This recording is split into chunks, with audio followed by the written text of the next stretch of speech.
Am I... Was it you who called me here?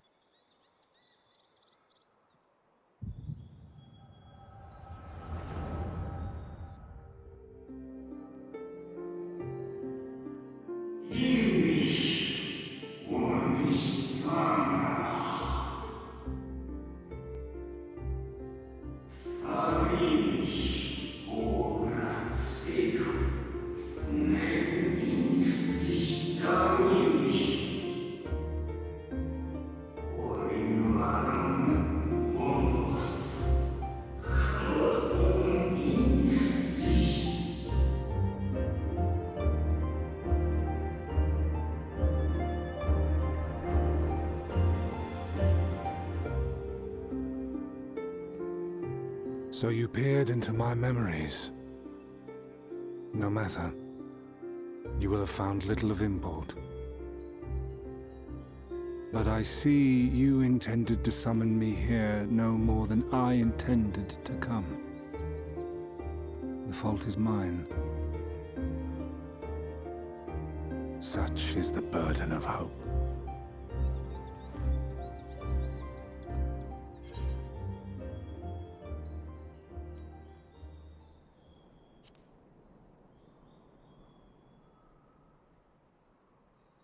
Come now.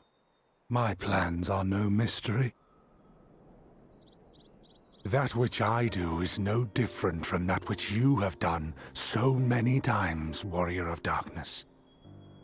I arm myself, I hone my skills, I make ready to vanquish my enemy. You. You who have murdered my brothers, who have taken their selfless labors in service to the one true world and turned them to ash. I see you for what you are. You are death, and only in death shall you serve any purpose. The Convocation charged me to steer mankind and the very star upon their true course. As Elidibus, it is my duty, and I shall see it done. I will strike you down. Destroy you body and soul. All else must wait.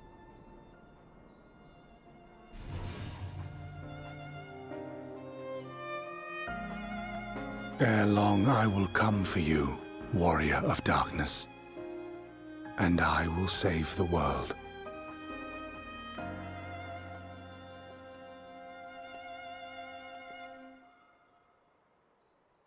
One last matter.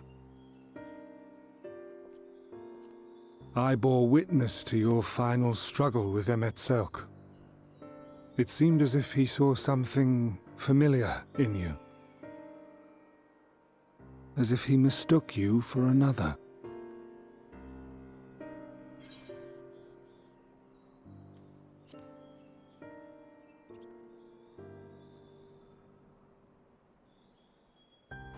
No. I recall not of whom he spoke. Mayhap I never knew you. Or mayhap it is another fragment lost. Ah, I wasn't aware you already had a guest. If the conversation is constructive, I shall not intrude.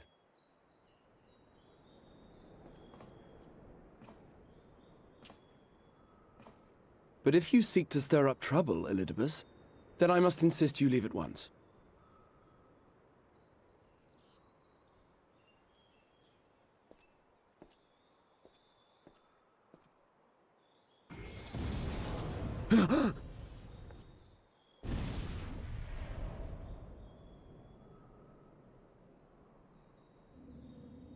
Though you lack her blessing, your soul is surprisingly dense.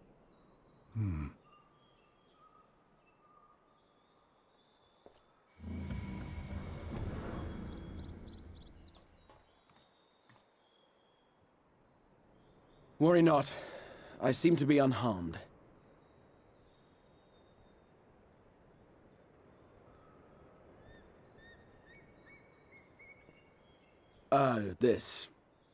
This is my own doing.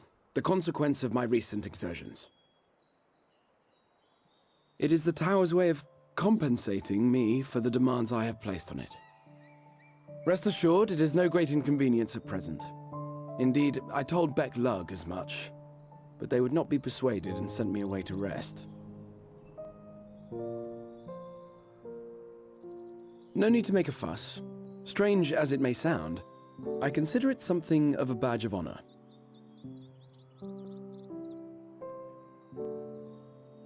One of the brave souls who saw me delivered unto the first once said that the world shall ever have a place for tales of heroism so long as we have need of inspiration in our lives. Though he and his fellows had no way of knowing whether their mad scheme would amount to anything, they knew that the attempt alone would inspire hope. Or so they hoped. A more optimistic lot one would be hard-pressed to find. They said they would find a means to save our God's forsaken world, just as soon as they had sent me on my way. Said it with such confidence that, for a fleeting moment, I half believed them.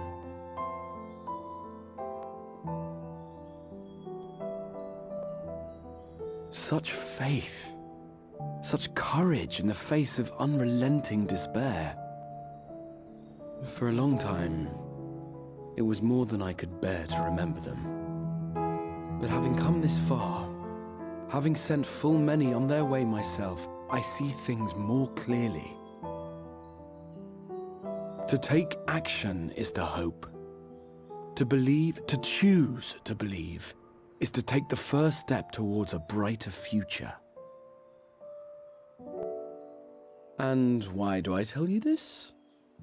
Because I want you to indulge me in a little recklessness. Needless to say, I have a plan. And when all is said and done, I will ask yet another favor of you.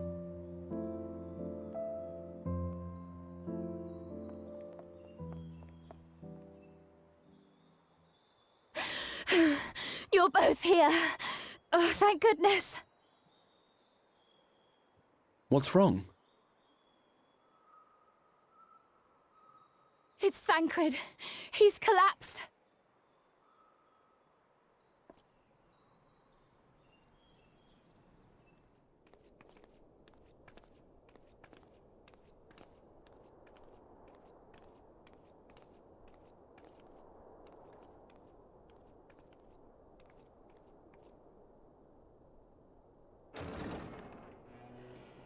Excuse us.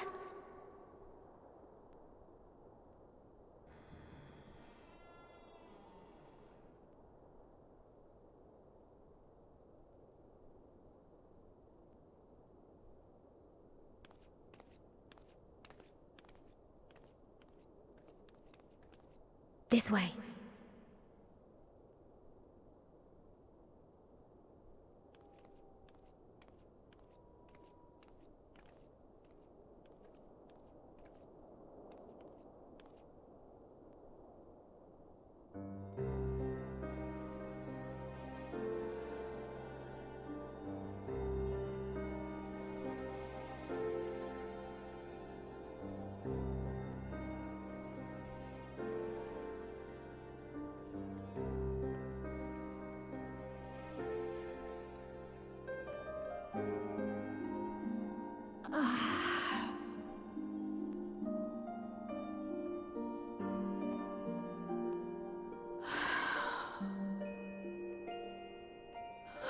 I would rather you hadn't seen this. I'm sorry. We have urgent tidings.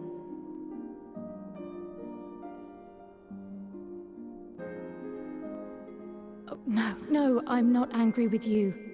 On the contrary. I know full well how hard everyone has been searching for a way to return home. And I had hoped to afford you the time you needed.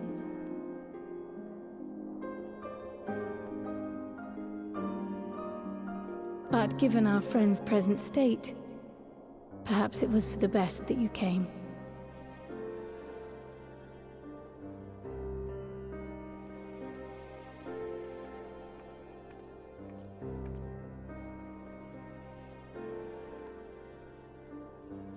Stiff and cold, all of them, as if they were made of wax. Barely alive at all.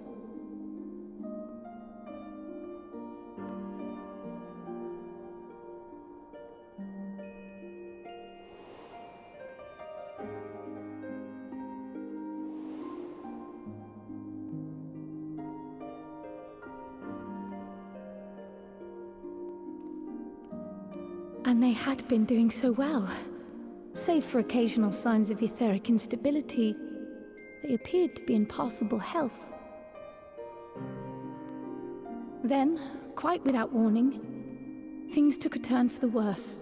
A change for which even Master Matoya could offer no explanation.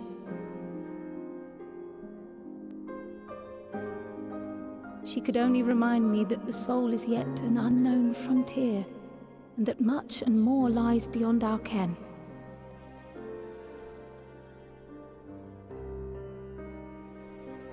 But let's not lose heart just yet. At times like these, it is all the more important that we remain positive. Why? I but this moment succeeded in quelling a fluctuation in Thancred's ether. And while the others have weakened, they have remained relatively stable. I believe I may leave my post for a moment. So come, let me hear your tale outside.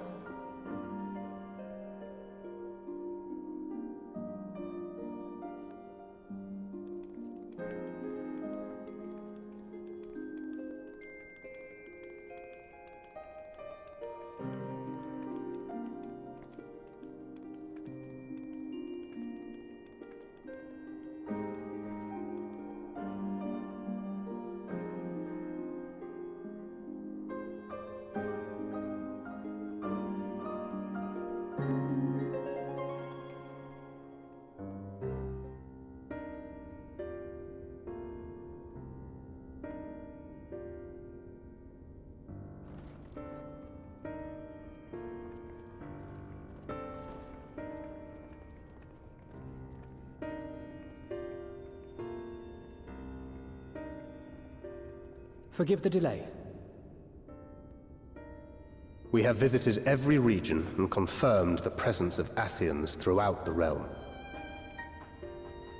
Lest a grave predicament be made to seem hopeless, it should be noted that they are of inferior rank. The black-masked minions who answer to the Red. Yes, a gaggle of schemers attempting to exploit recent events to sow the seeds of petty conflict.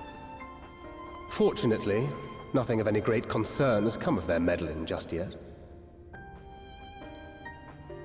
We also encountered a number of the Crystarium's former defenders, busily solving this problem and that in a bid to become warriors of light. Their zeal is to be applauded. 'Tis but a pity I cannot encourage them on their course. Not knowing Elidibus set them upon it, no. Both the troubles to be solved and the villains to be vanquished are his doing too, like as not. And so, with apologies to the aspiring warriors of light, I believe it best that we deal with the Ascians quickly and quietly. I quite agree. But tell us, what news from the source? How fare our bodies?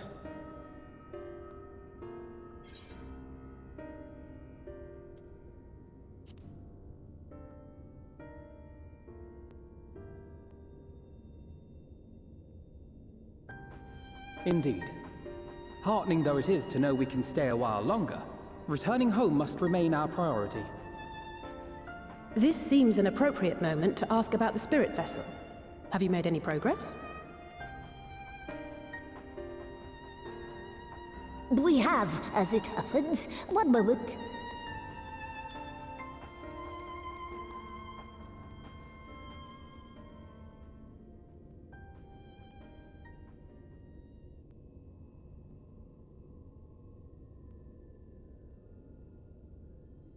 The red stones. Then this doth mean... For the benefit of all, permit us to explain. As you will recall, using white auracite as our starting point, we fashioned a vessel for mind and memory both. Yet, though it served this purpose admirably, the process of imbuing it with one's complete essence proved a somewhat thornier proposition. Simply put, the memory would not accompany the mind. And so, we looked to the Allagan's mastery of memory transference for a solution. This approach was not without its own complications, however, relying as it does upon blood, which inanimate objects notably do not possess. We duly explored methods of suffusing the vessel with drops of the aforementioned. Alas, our painstaking experimentation succeeded only in making me feel faint, and singularly failed to imbue the crystal with the necessary properties. It was then that an idea occurred to me, namely that we might fuse the vessel not with normal blood, but with my crystallized essence.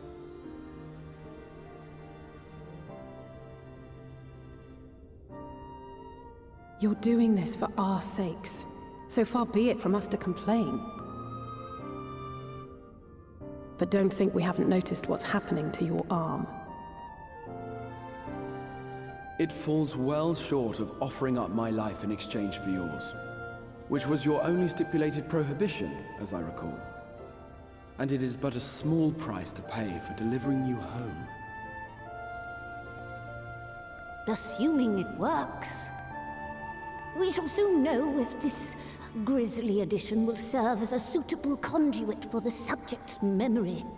Though not soon enough to warrant your waiting. The test is like to take a while.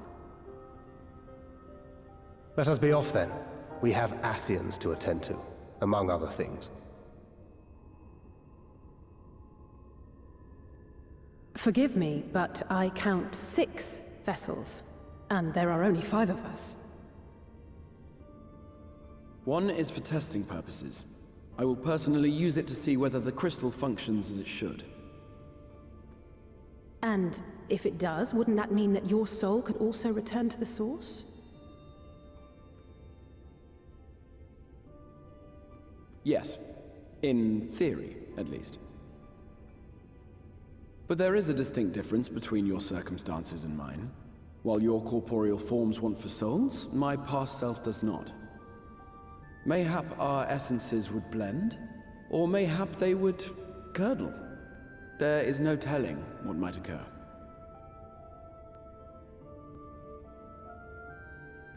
And you'd be willing to take that risk? I would. I see.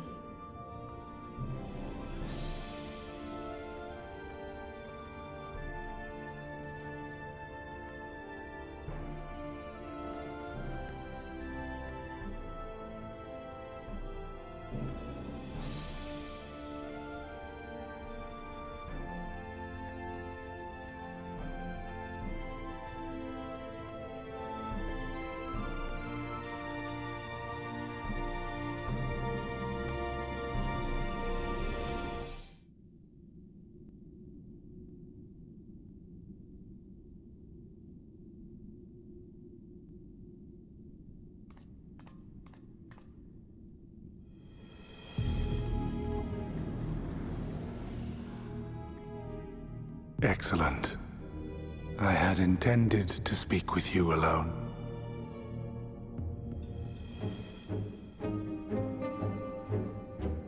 None of my doing, lest you misunderstand. The link between her body and soul wavers.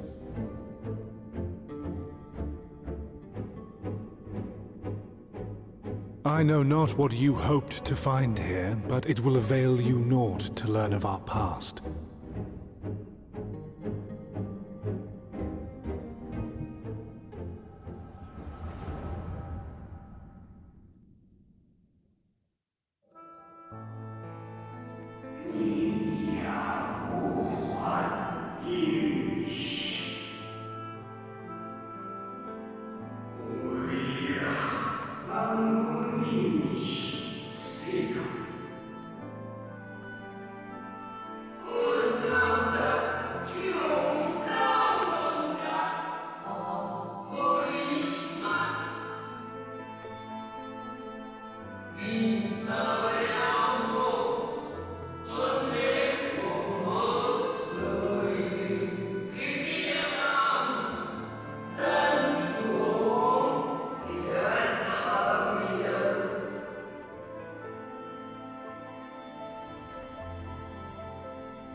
It fades. Fades away into oblivion. Does the world no longer have need of me? No. I am Elidibus, and I will fulfill my duty.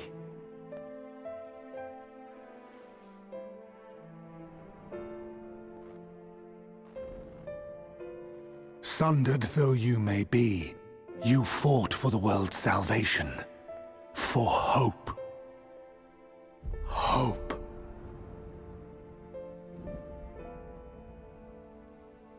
Ah, it swells within me, empowers me.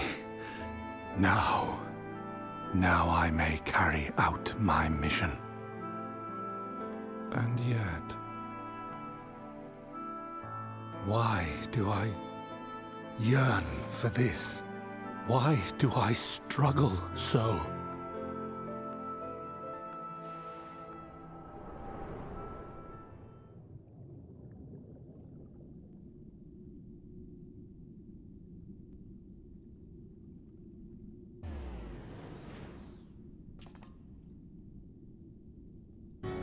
I shall take her into my safekeeping. If you want her back, you will do as I ask.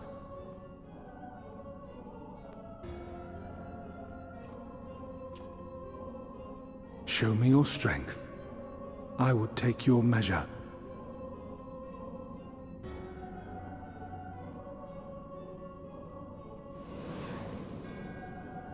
I have prepared a suitable arena. You need but ride the flow of ether.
You have grown stronger since last we fought.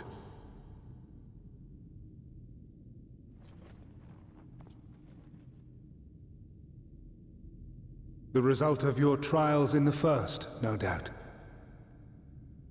Have you finished?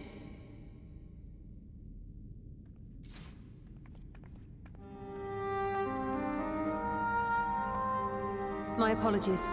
I freed myself as soon as I awoke, but rather too late, I see.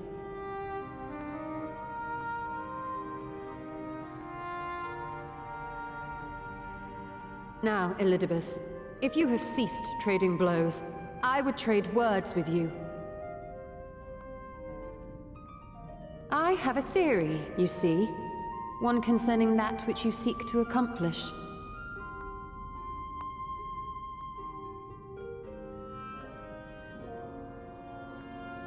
It stems from who, or rather what, you truly are.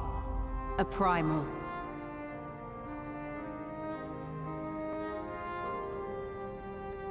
The ancients created Zodiac to deliver the star from destruction. If the magic that brought him forth is the precursor of what we know as summoning, then Zodiac would have been instilled with a presiding desire. I found it among the records at Ayda, and it came as no surprise. Were I faced with the world's destruction, I too would wish for the same. Salvation.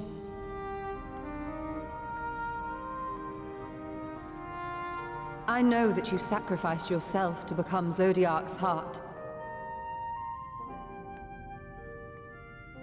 How you came to be separated from him is less clear.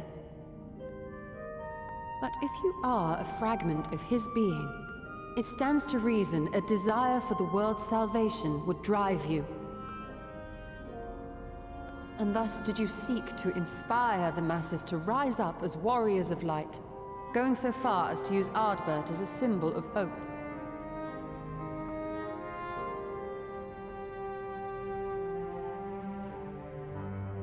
Correct on all counts. Such is my nature, and such are my methods. I have aided heroes. I have made them. I have even become them. This served not only to strengthen me, but also to facilitate the work of my brothers, such as Emmett Selk, with his penchant for nation building. Then you will be all too familiar with the fickleness of mankind. We change, we forget, and what little we do remember becomes twisted and fragmented over time. For which reason, you deem us unfit to carry on your legacy. But are you yourself free of these foibles? As the last witness of the final days, do you remember everything that was lost? Or even the things you cared about? Get to the point. A primal is shaped by the hope that fuels it. Even should this hope be something as simple as the world's salvation, it is the collective desire of innumerable disparate souls crying out for deliverance. Having drawn your strength from such a cacophony of voices, can you truly be sure you still speak with your own?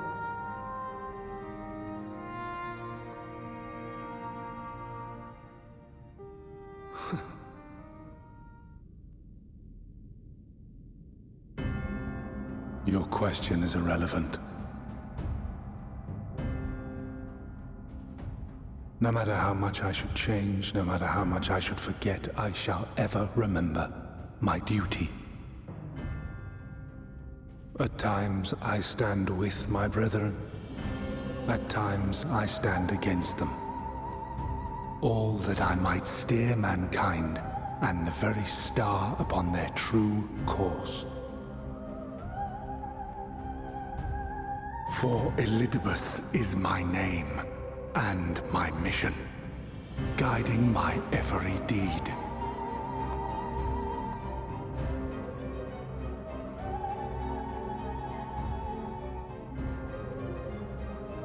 But enough talk. You have shown me sufficient proof of your might. As I am now, I would struggle to defeat you. Yet I have still to play all of my cards.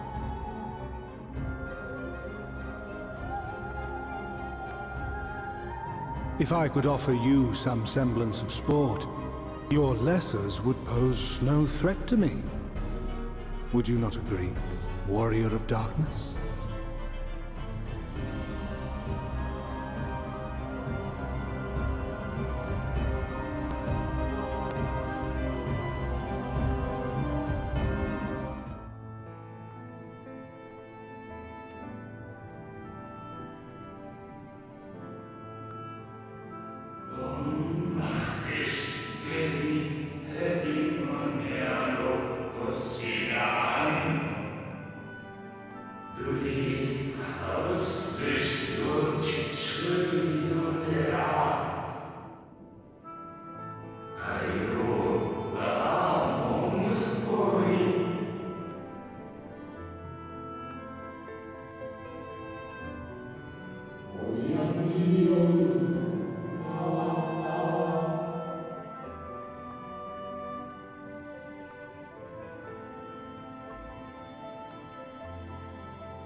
I was wondering where you'd disappeared to.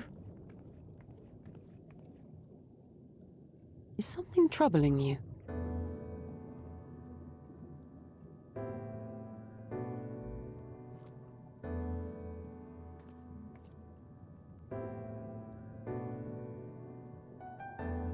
No? Very well. I have everything. Let's hurry back to the surface.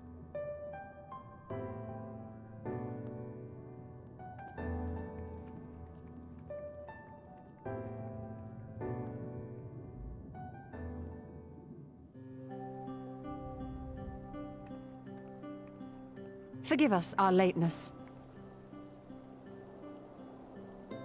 Master Chai, my congratulations on your appointment. By all accounts, you are a capable mayor.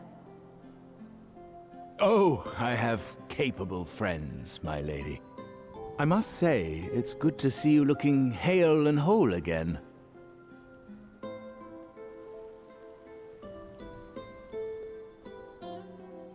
The credit for that lies with my own capable friend, without whom I might never have escaped my abductor.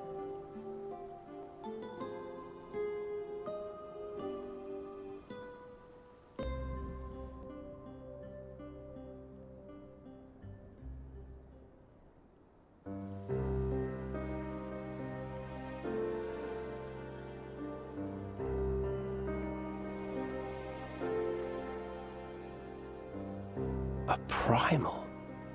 I suppose that would explain why Elizabeth has been fostering faith in the Warrior of Light. While you were enjoying your audience with the Wandering Heart of Zodiac, we were busy dispatching the last of the Black Masked Ascians, a task which proved almost insultingly easy. Formidable though we undoubtedly are, they were obviously sent to provide encouragement for budding heroes. One cannot help but wonder how many times the ploy has been used before.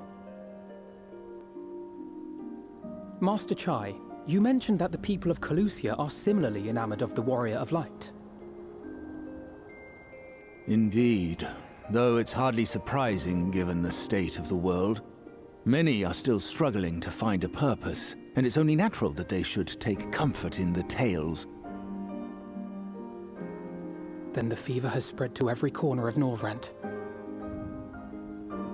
We may have dealt with his black-masked minions, but it is plain Elidibus has yet to show his hand.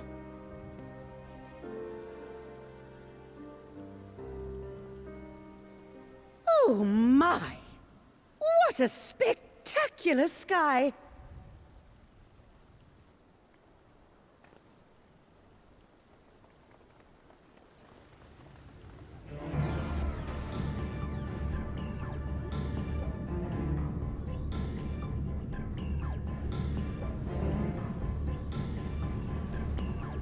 Another star shower.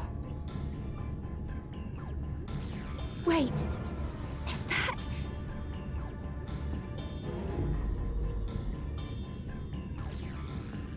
Amaranth?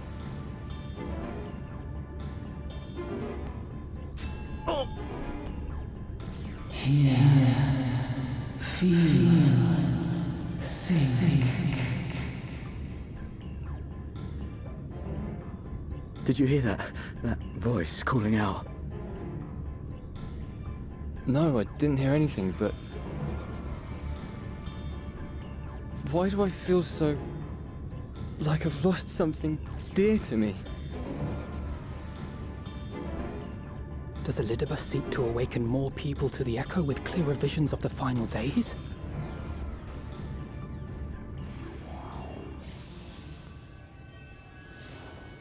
In the name of the light,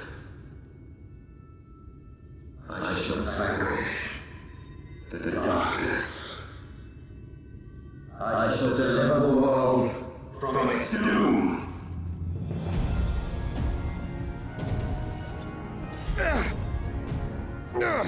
And who might you be?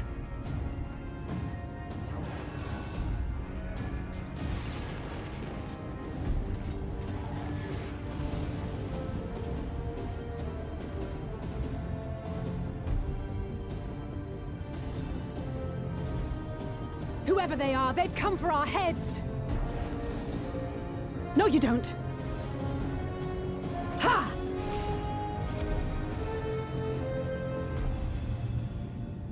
They are not of flesh and blood.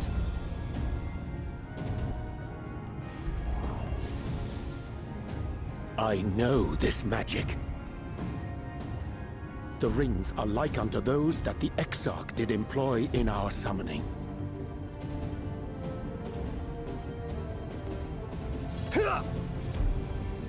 Are you saying the Exarch is summoning them? Nay, yet the similarity can be no mere coincidence.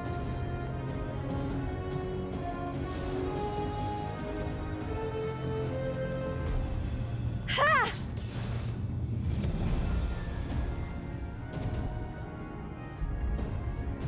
Should we make a stand here, or retreat to the Crystarium?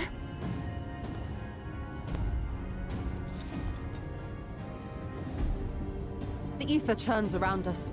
More of them will appear ere long. To stay would only place innocents in harm's way. We must fight this battle elsewhere. Wait! Take one of our airships. You can decide what to do on your flight to the Crystarium. You are a capable leader in your own right, Master Chai. The citizens of Yulmore chose well. It's settled then. To the airship!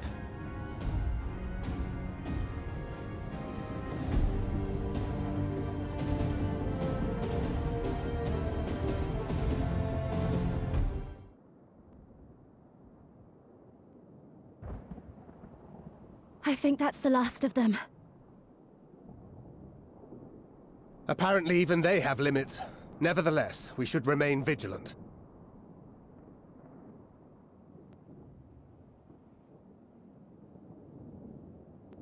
Urianger, something occurred to me while we were fighting. These enemies.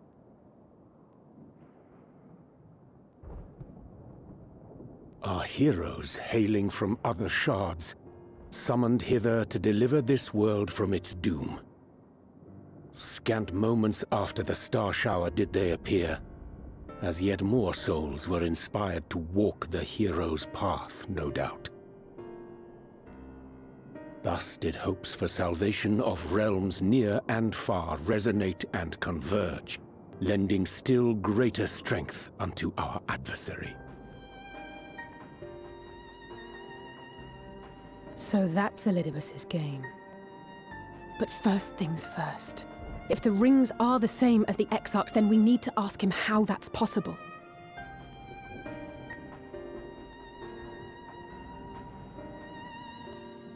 The Crystarium is close. Let us press on.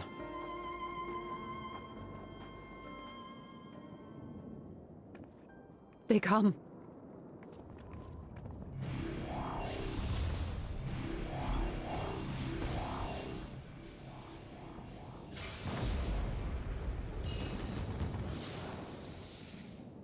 So near and yet so far.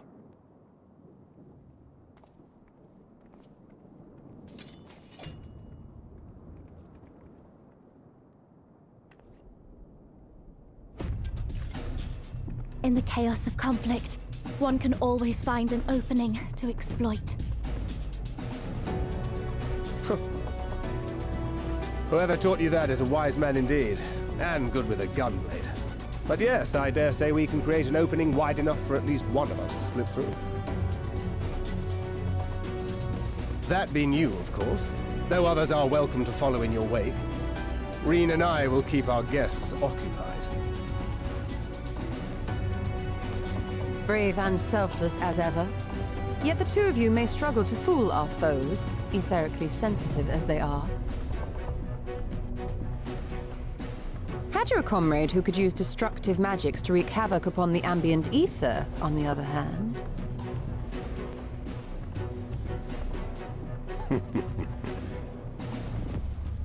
Very well. I too shall assist in the diversionary effort. Oh, not this old dance again. Yes, obviously I'll stay and fight. Alphino, I'm about to do a great many stupid and reckless things. Watch my back, would you?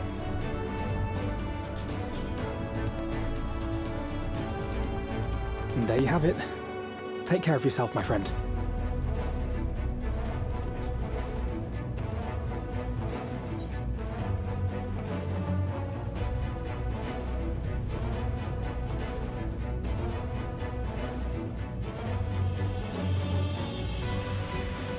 We'll do our best.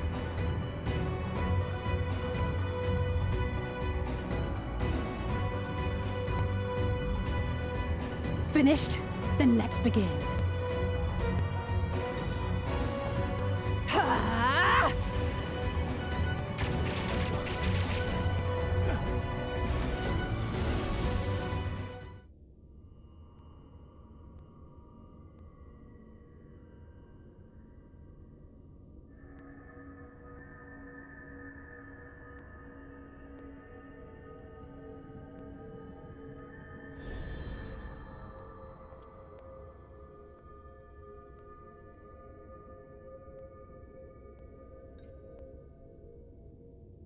Tis done. Oh, let me see, let me see!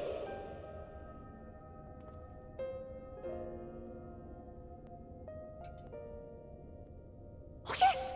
Your memories are preserved safely within! We've done it! We've done it at last!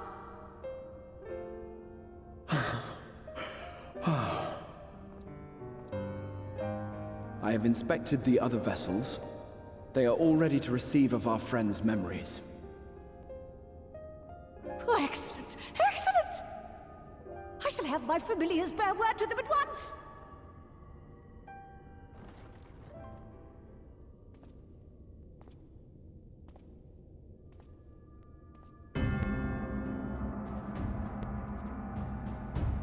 Elidibus.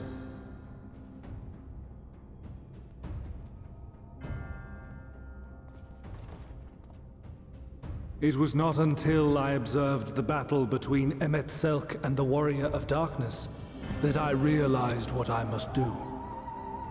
I will summon heroes from other worlds unto the first, just as you did. Their presence shall serve to empower me, granting me the strength to crush my enemy. Though it pains me to disappoint you, I feel compelled to explain that the magic in question requires no small amount of preparation. But you assume I require my champions to be summoned in their entirety. I do not. Their souls needn't even be whole. My purpose requires no more than their burning desire to vanquish evil.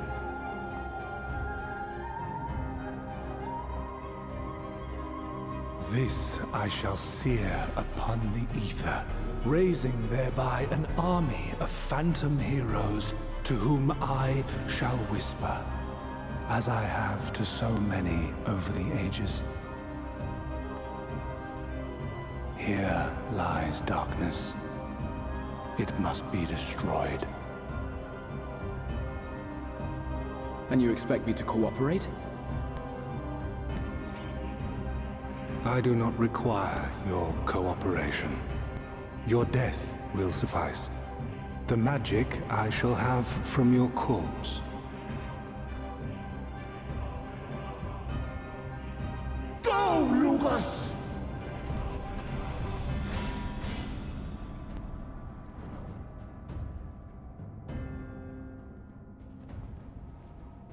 We must flee!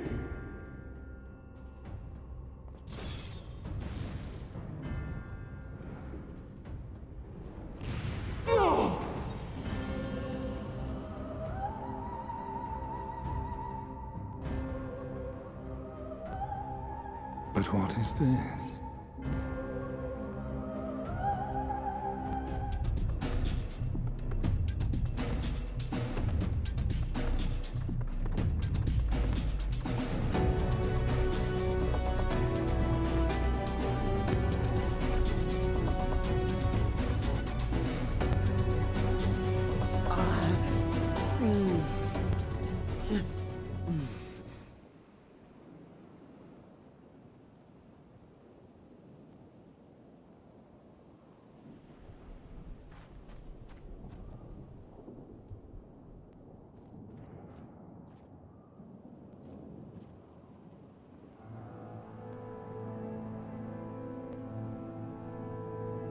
My friend, how did you... No matter, Elidibus. He took us unawares.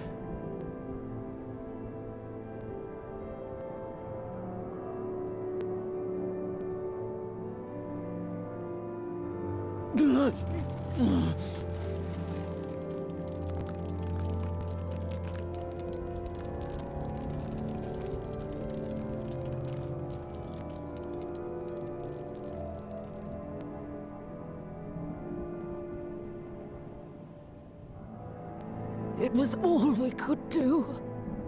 To raise a war to hinder his steps. And so we fled. But he took it. The vessel with the Exarch's memories. Forgive me. Forgive me. The vessel bears not only my memories, but my blood. The blood of Allegan royalty, granting him the means to control the tower. With it, he has performed I know not how many summonings, calling forth heroes from across the rift.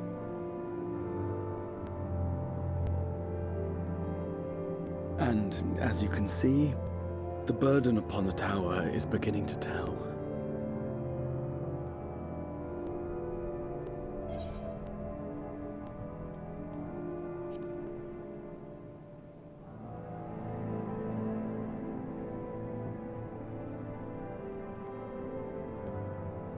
No, I won't let you go alone. Not this time.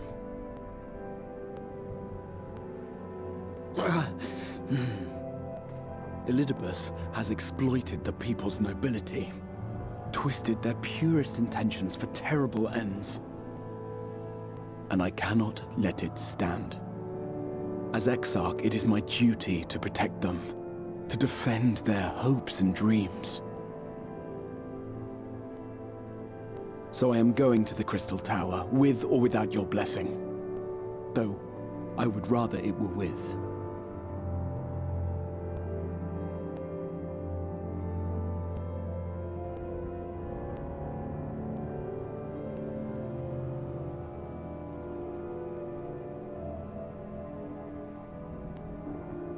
Thank you. I'd join you, but I would only be a burden. Better that I remain here with my gremlins.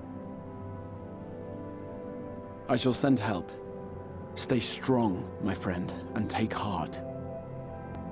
By binding Elidibus within the tower, we have done more than simply delay him. Much like our adversary, I am not wont to show my hand prematurely, but the time has come to bring my strongest card to bear.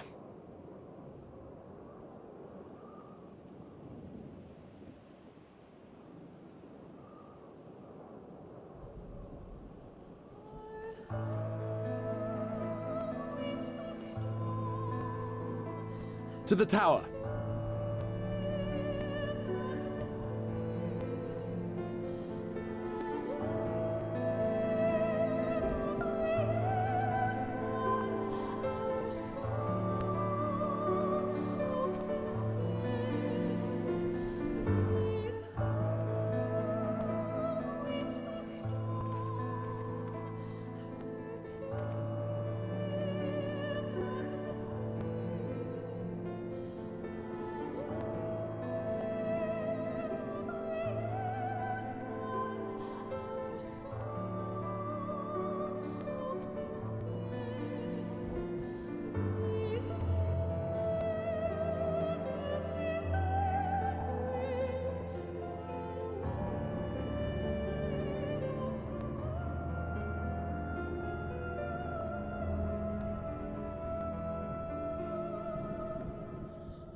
not here either.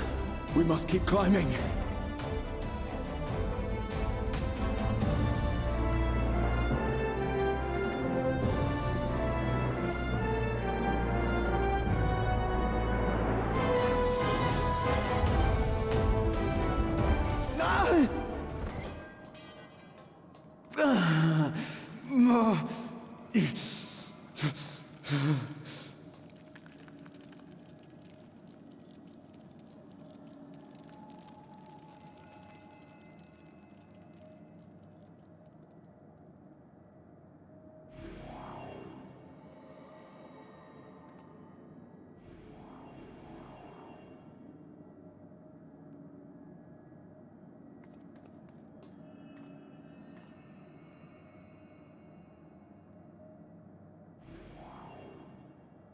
"'Twas but a matter of time. I cannot keep up with you, nor will it avail us to make a stand here. You must go on without me. Find Elidibus and stop him.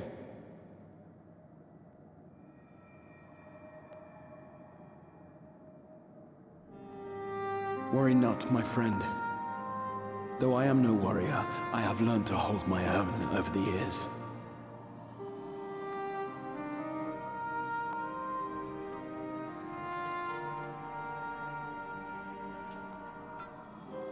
When first we explored this tower, you and your fellow adventurers formed the van, while I was left to follow in your wake. Suffice it to say, I was not best pleased with the arrangement. How I wished that I could join you.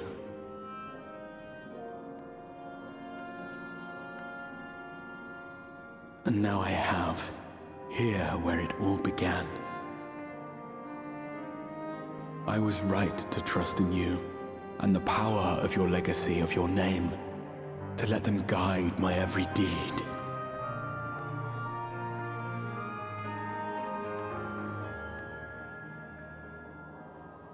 For Elidibus is my name, and my mission, guiding my every deed.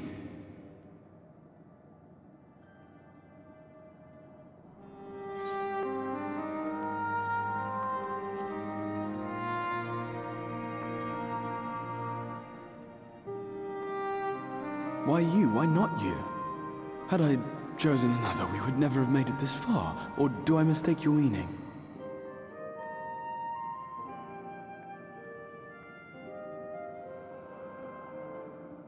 Elidibus spoke in similar terms, you say? How curious. To answer your question, then, I made my choice for reasons which seemed obvious to me, but may not to any other. There were the expectations I placed upon myself before beginning my slumber, and the expectations of those who roused me. Of course, I had the choice to turn my back on a lot of it, but in the end, it was no choice at all.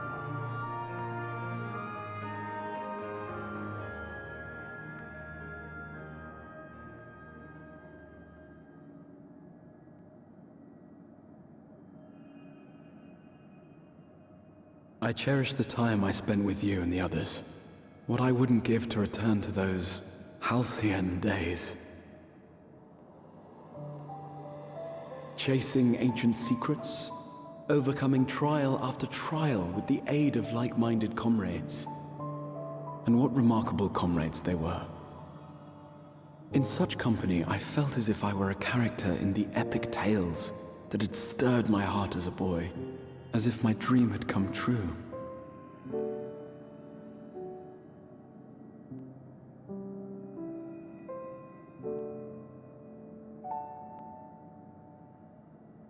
It hadn't, of course, for I was no hero.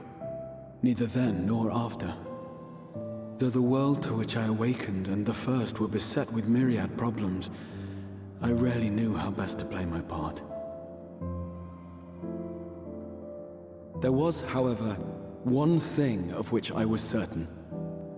That I could not bear to let those dear to me meet a tragic end.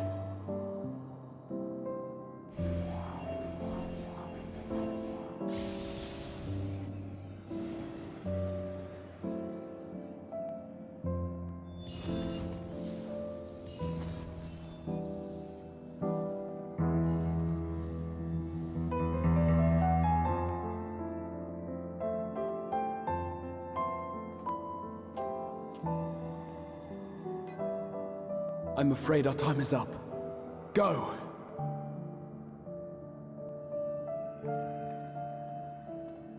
Rest assured you haven't seen the last of me. I wouldn't dream of playing my trump card save in your presence.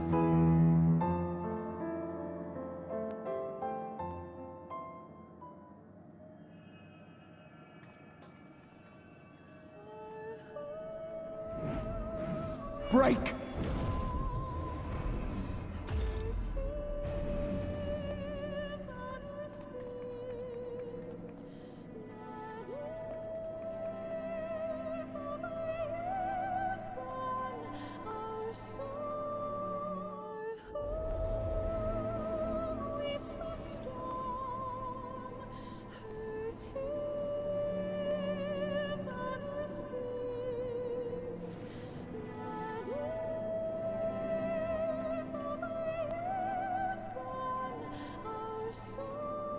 Memories of a possible future.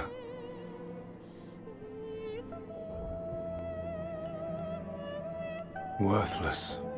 All. Worthless as memories of the only past. Fated to fray and fade into oblivion. Leaving naught but a gaping void.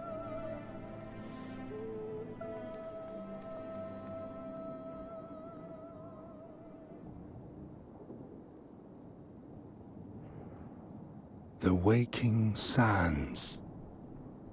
Yes, that was the place. The place I first made myself known to you and yours.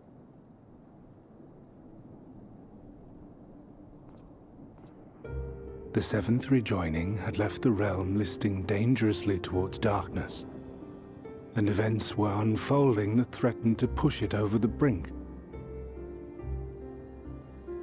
Thus did I approach you in my capacity as emissary, thinking that you would make a useful pawn. But I was wrong. And for my misstep did La Habrea and Emet-Selch pay the ultimate price, leaving me the last of the Unsundered. My remaining brethren, fragmented as they are, cannot hope to see our mission to its end. It falls to me alone. Defeat is not an option. I will strike you down. I will resurrect Lord Zodiac, and I will bring back those who sacrifice themselves to call him forth. Though it take 1,000 years, upon my honor as Elidibus, emissary of the Convocation of 14, I will see this done.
What of it? I have my mission. I am Elidibus, and it is my duty to steer mankind and the very star upon their true course. This I swore to someone. We spoke, and I swore. What? What did I...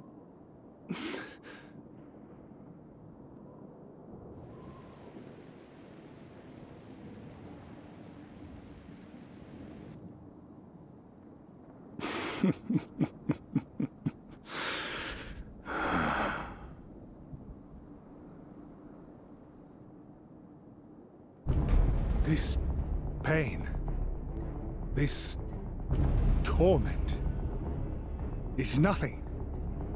No more than must be suffered to deliver the world from its doom. No more than any of you malformed creatures have known. Even should you lose all that is dear to you, even should it cost you your life, you bear the burden and fight on, kicking and screaming until your last breath is spent!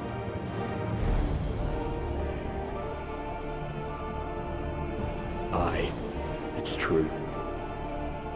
We've lost much and more. Known unimaginable suffering. But through it all, we never, ever forgot what was dear to us. And that's what gave us the strength to carry on.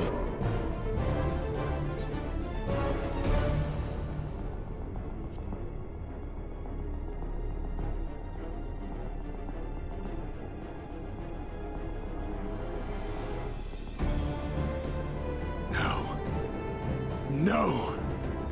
It will not end here!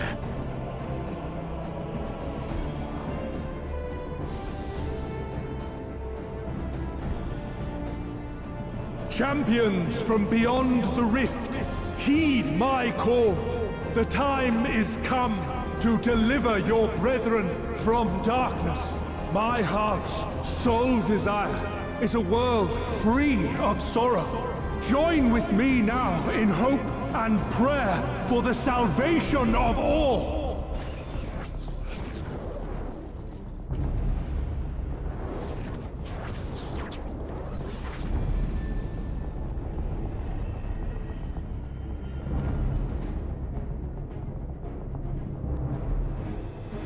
If you would usher in the end, then with my all shall I oppose you. As the avatar of those mortal heroes who fought unfalteringly in all their imperfection, as the warrior of light incarnate. Come, warrior of darkness, let us finish this.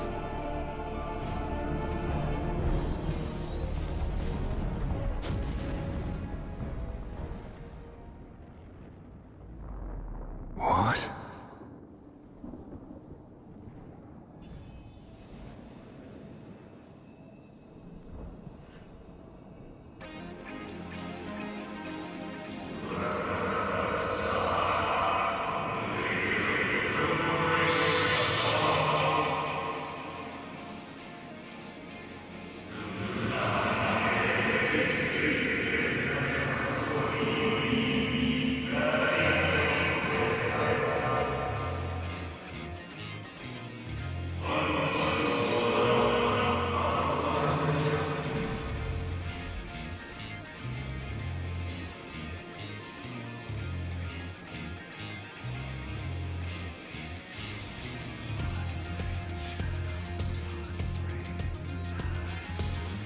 An invocation of Eld, though not of Hydaelyn's making. What are you? No, it matters not. You are the enemy, and you will fall. Even should it cost me everything, I will not forsake my duty.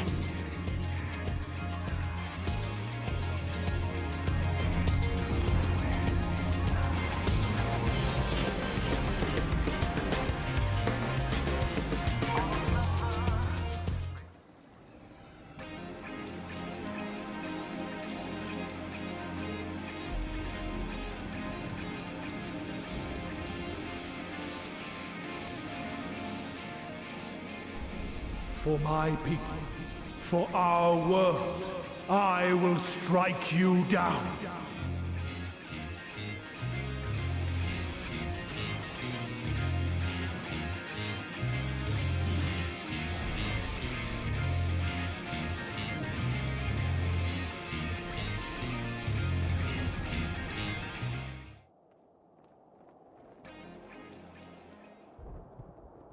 No. I cannot fail. I will not.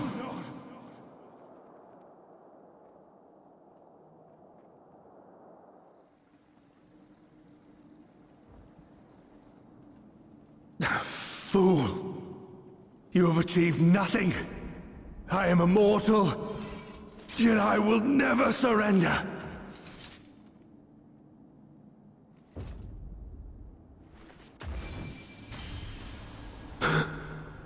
Elidibus, so fixated were you on my memories of the future, you failed to heed the lessons of the past.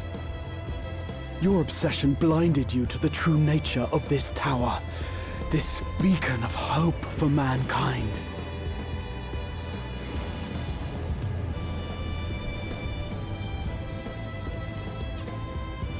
Created to serve as a reservoir for the limitless energy of the heavens.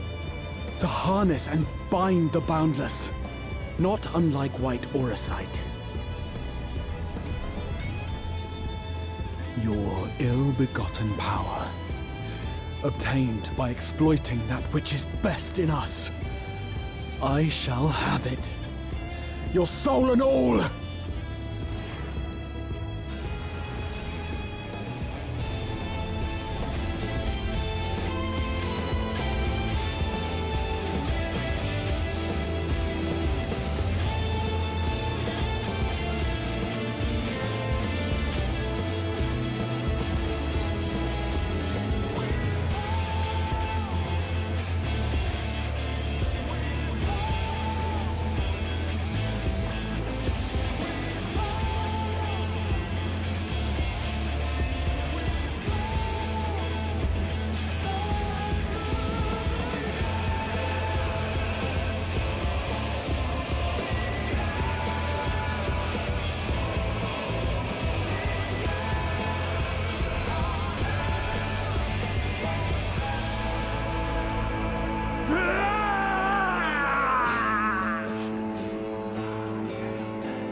This...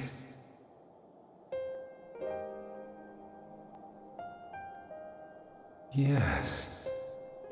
I would become him. I would save everyone. This, I believed. Yet still they cried out in rage and despair. Divided over the fate of the star. A rare occurrence, always fleeting.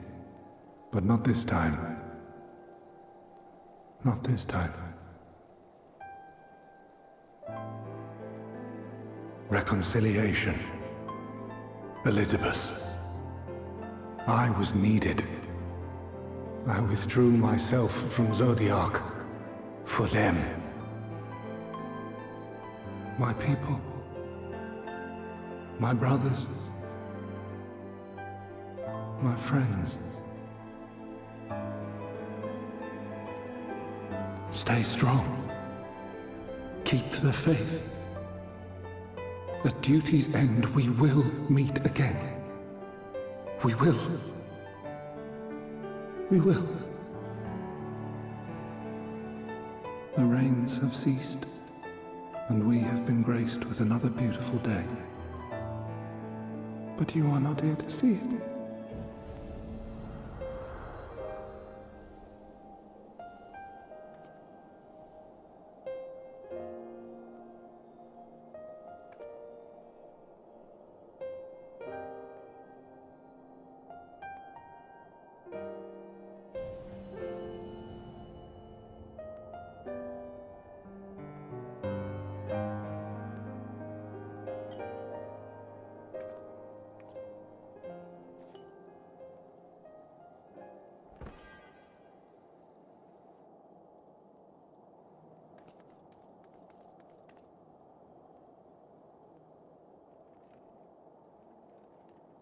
I concede I may have overexerted myself.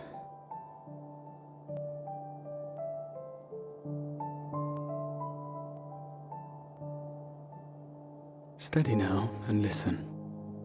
I told you before that I had a plan, and that when all is said and done, I would ask a favor of you.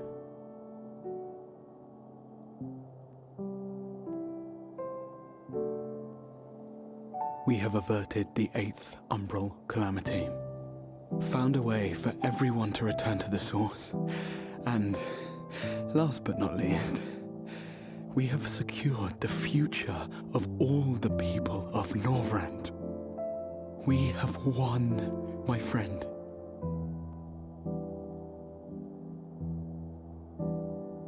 So, I hope you'll forgive me this moment of selfishness, and while I wouldn't want you to feel obliged,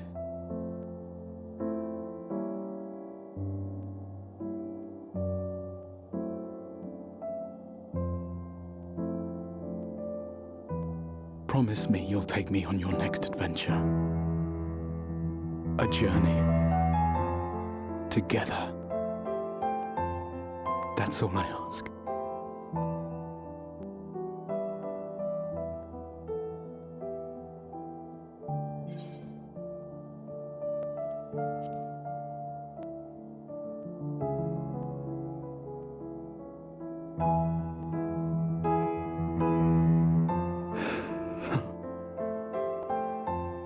If I were to tell you that this isn't the end, that we will meet again, would you believe me?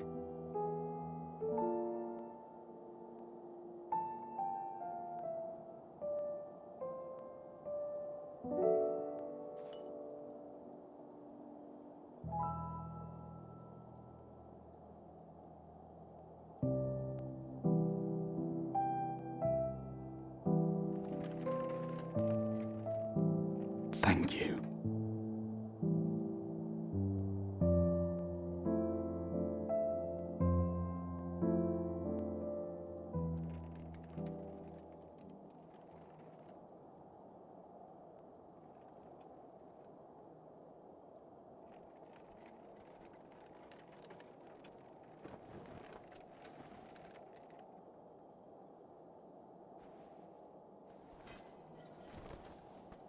My friend, with you, my mind and memory shall travel to the ends of the world and beyond.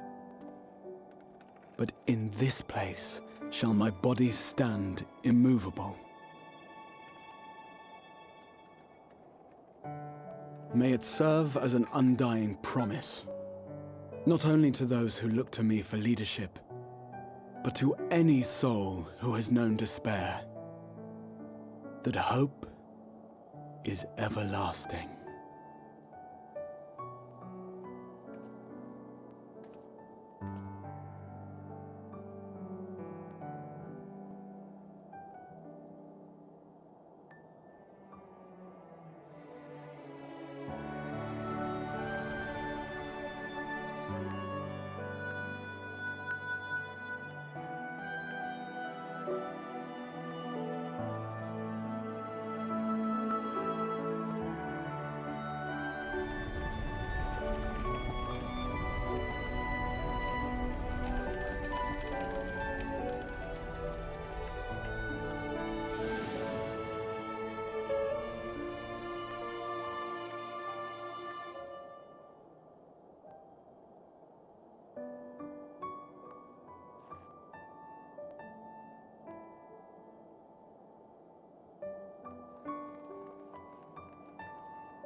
the Exarch would remain, keeping his silent vigil. When the Scions were not released from his summoning spell, we proceeded with the plan to return them to the Source. The Warrior of Darkness, however, retained her ability to traverse the two worlds at will. And in time, the Crystal Tower became a symbol of her link to the First, and of hope.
Oh, Alpha, no!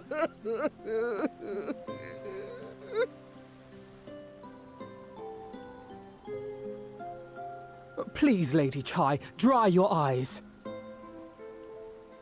The thought of never seeing you again is more than my poor heart can bear!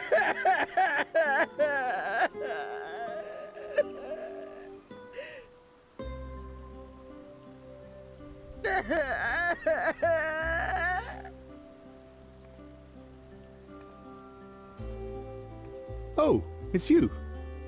As you can see, Alphino has broken the news. I don't know how to console her. She thinks we'll be lost without him.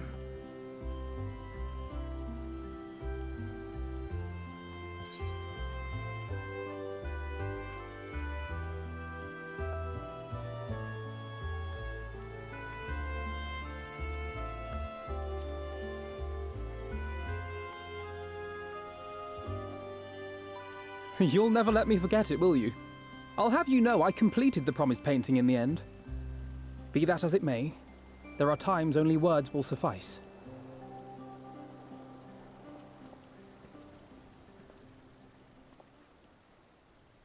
Lady Chai, I have a confession to make.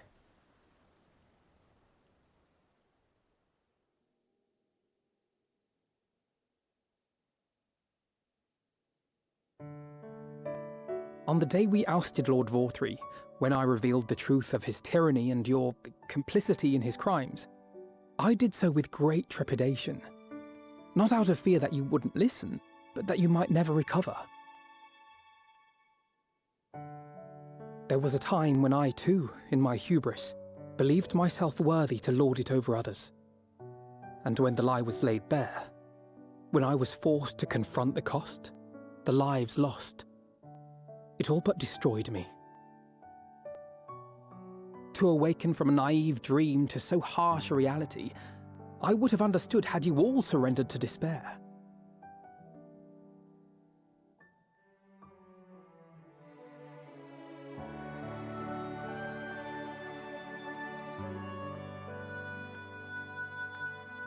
But you didn't surrender. Far from it. You picked yourselves up and rose to the challenge. You found a path forward and the strength to walk it, and to keep walking it, day after day. But what struck me is how much faster you found it than I did. Really? That felt pretty slow to me. But rest assured, we'll make Yulmore into a nation anyone would be proud to call home. Eventually.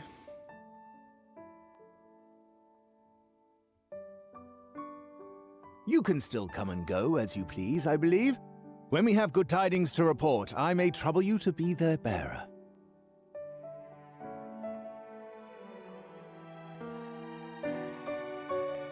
There may also be less than good tidings, in which event I hope I can trouble you for your counsel. I should be honored to provide it, Master Chai.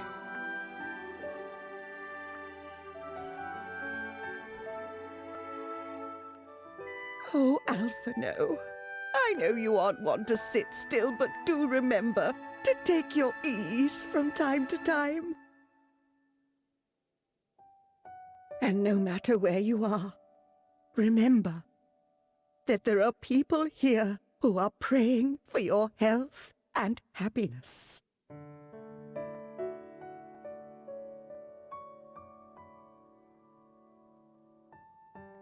Our brave and gentle artist, you have our love, now and always.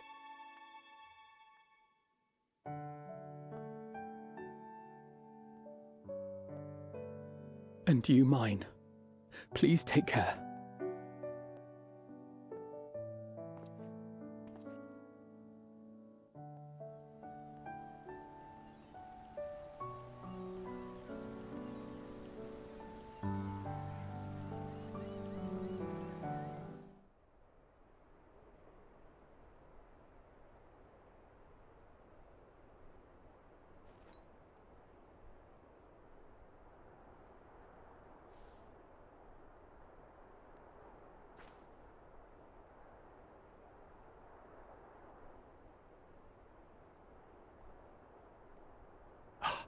Is that Ardbert's crystal?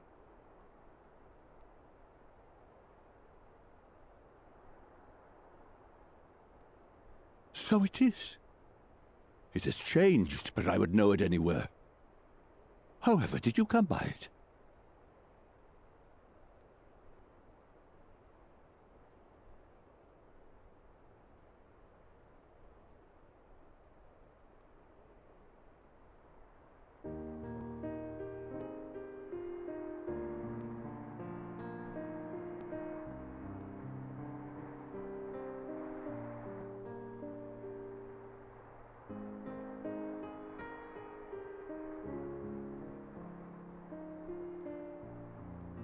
Then, even in death, his enemies found a way to profit from his sacrifice.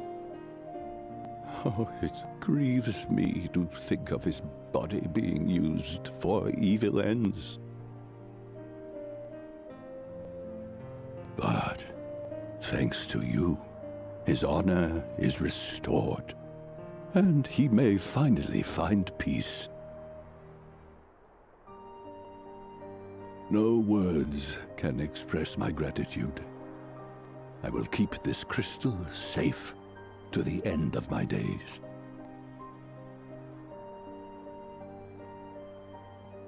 Rest easy, my friend. You have earned it.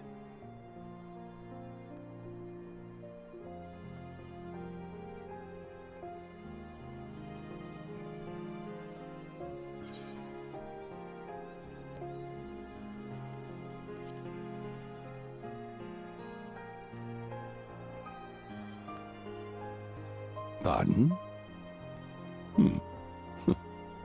Very well.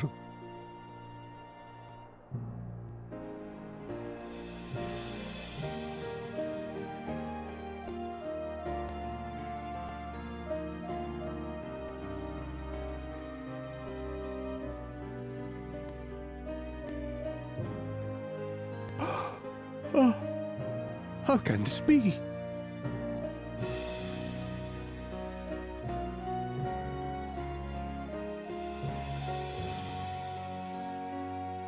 Seto, my old friend. You've grown. Oh, Ardbert, how I've missed you.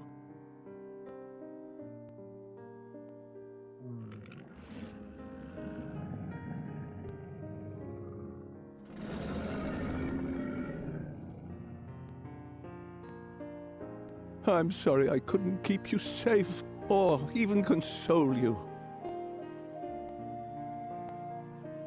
Had I only learned to speak sooner, I would have told you how much you meant to me, how much I cared.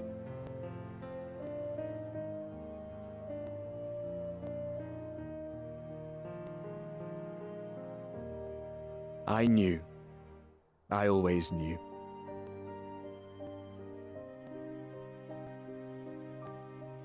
But I'm happy to hear it nonetheless. Thank you, Seto. My partner in crime.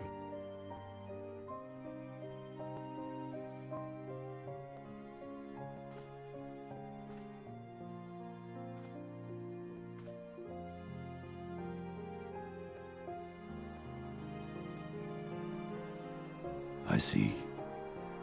His journey continues.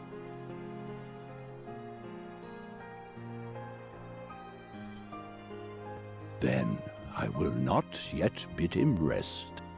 With you, he may look forward to many more adventures.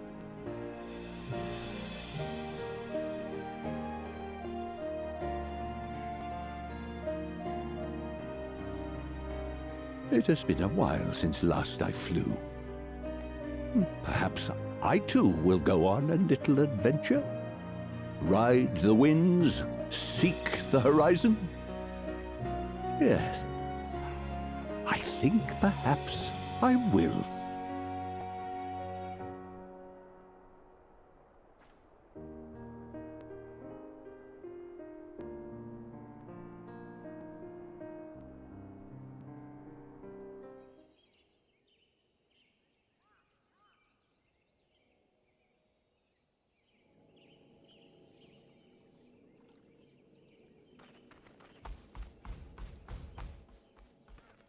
Master Matoya.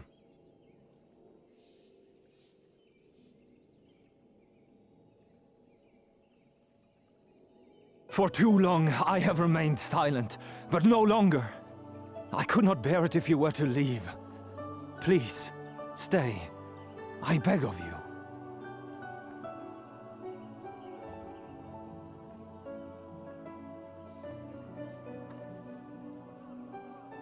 Runar, please.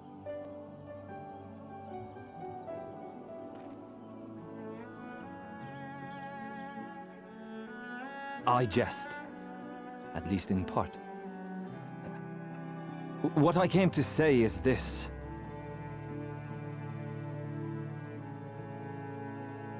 Thank you. Without your wisdom, your strength, and your kindness to guide us, our people would still be lost. We will never forget you, Master Matoya. Wherever your journeys may take you, you will always be in our hearts. And you in mine. Remember that your people's journey, that our people's journey is yet ongoing. Your lives will change, and so too will your dreams. Yet come what may, you need not forsake your time-honored traditions, nor less your beliefs. But neither should you be beholden to them. For it was with curiosity and courage that the Knights Blessed first triumphed over adversity. New knowledge and new wisdom are ever worthy of pursuit. Indeed they are.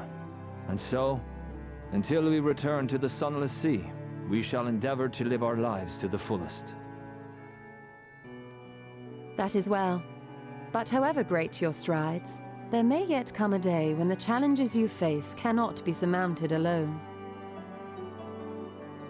On such a day,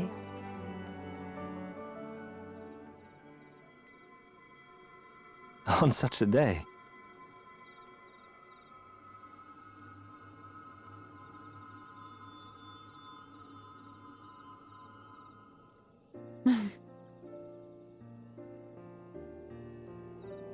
you may call on me.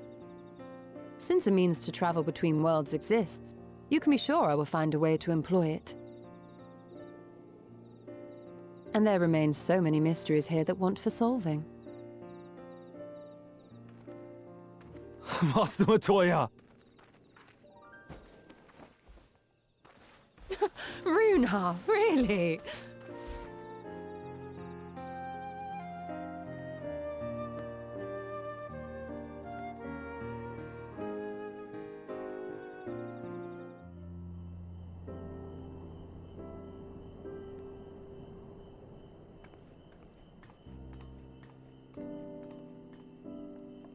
That's everyone then. We've all said what we needed to. Even as we speak, Backlug undertaketh their final inspection of our spirit vessels. When thine own preparations for the journey are complete, thou art to present thyself in the ocular.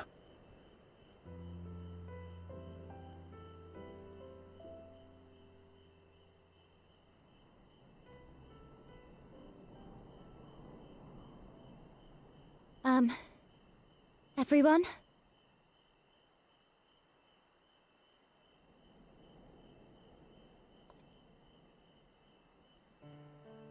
I want to thank you all, on behalf of the First. You, and Minfilia, and the Exarch. Without each and every one of you guiding us, fighting for us, we wouldn't be standing here now. There wouldn't even be a here. And no words can express our gratitude.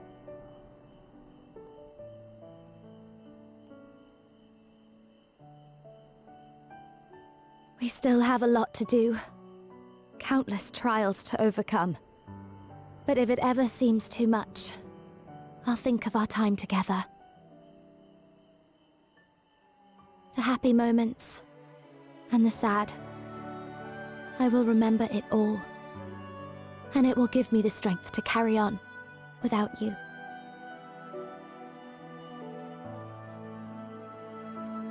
because you made me who I am. Minfilia. Reen.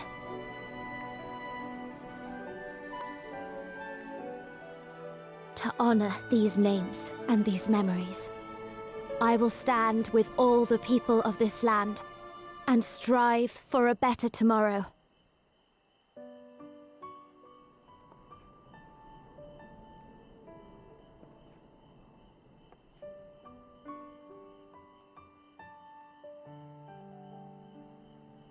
Thancred, I believe the honor of responding should rightfully be thine.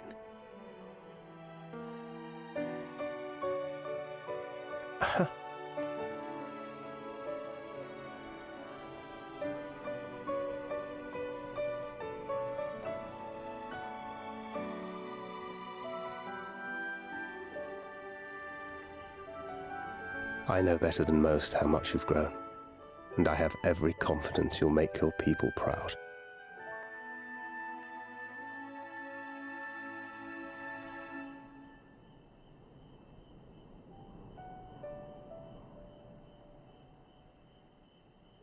Gods know I'm proud of you. I always will be. You deserve all the happiness in the world, and more.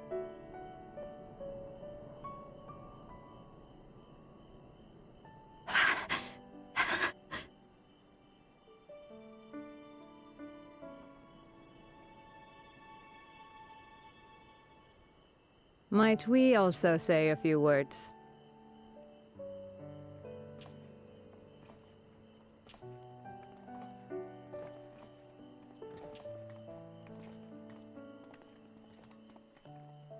Why, this is just about all of you. To see you off seemed the least we could do.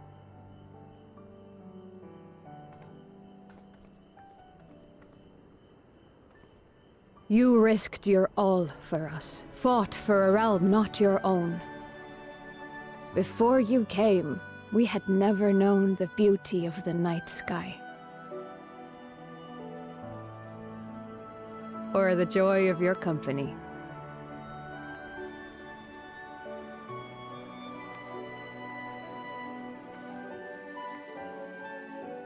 Though it saddens us deeply to bid you farewell, it has ever been our way to send off friends with a smile. Wherever your road should lead, we shall pray for your safety. And following your brave example, we shall continue to fight for the Crystarium. With or without us, you've always taken good care of this city. I don't doubt for a moment you'll continue to do so. Aye. A more resilient people we have never known.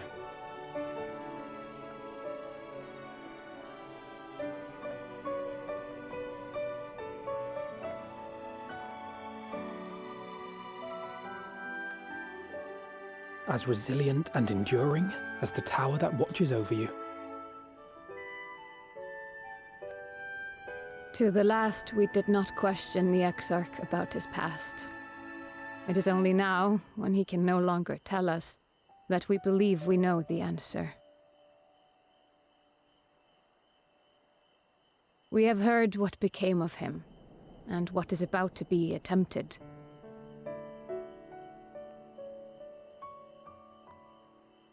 All will be well. Of this we are certain. How could it be otherwise, when every soul in the Crystarium is praying for it with all their heart? And so, when our Lord awakens, I bid you give him a message.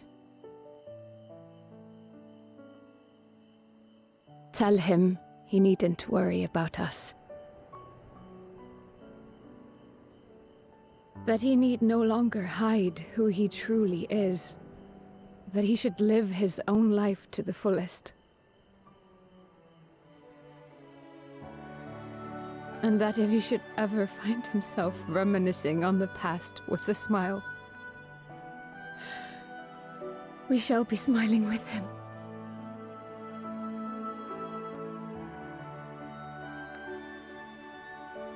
Will you tell him this?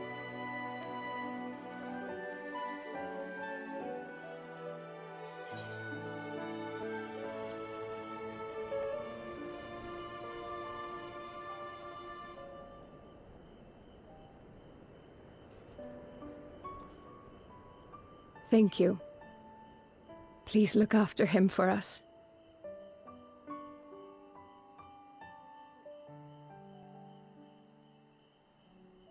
I dare say we have all the good wishes we can carry. Let us be on our way.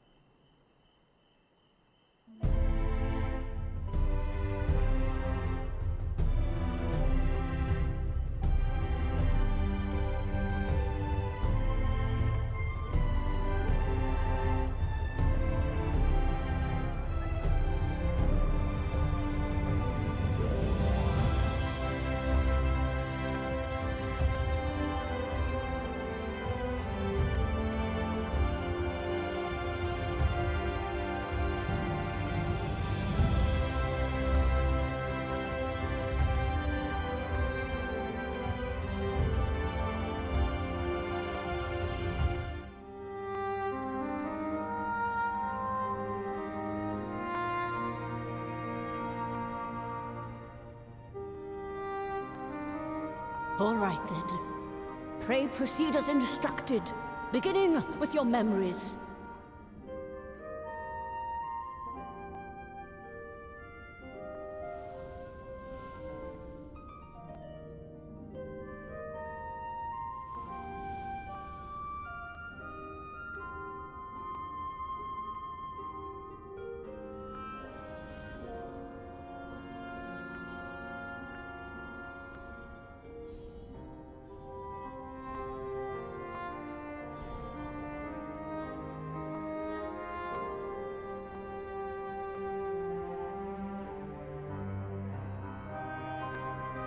The first step is complete, and all appeareth to be in order. Well, that just leaves our souls, then.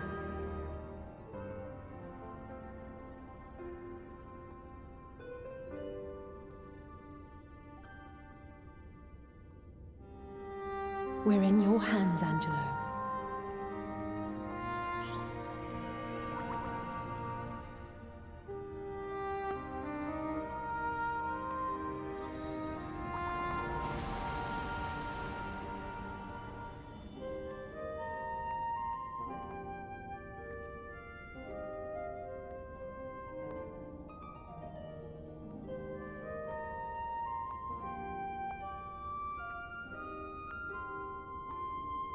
It is done!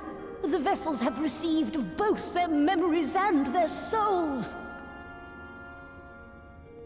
I hereby entrust them to your care. They belong to you now.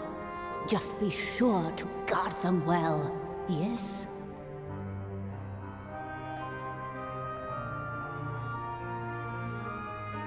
This will work, won't it? Our theories have held thus far. But I make no promises about what is to come. Even the greatest mages in history knew better than to transport a soul across the rift. We, my dear, are in unknown territory. Prepare as we might, we cannot account for all possibilities. And it is in such circumstances that accidents are wont to occur. Yet miracles do happen, so let us pray and will our friends home. I won't stop praying until I know they're safe. All safely stowed away? I do hope so. All that remains then is to step into the mirror. Go now, and safe travels.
did it?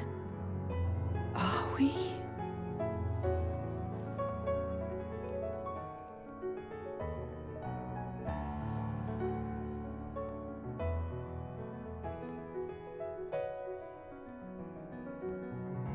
We're home.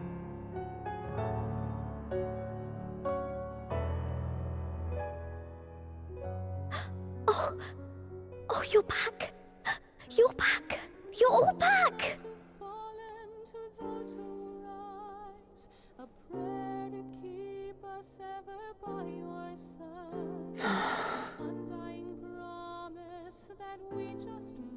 Thank you. My body feels like a sack of potatoes, but otherwise, I've never felt better. That said, I doubt any of us will be fit to travel for some while. May we leave the rest to you?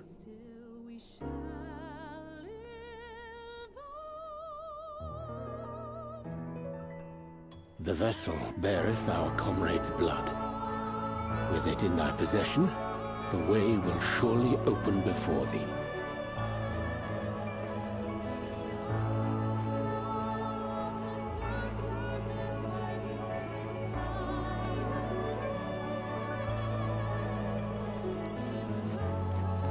What? But you've only just got here.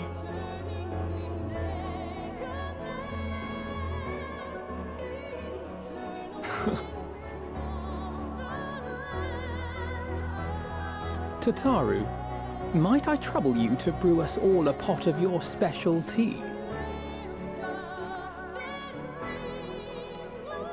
Ah, and we may require an extra cup.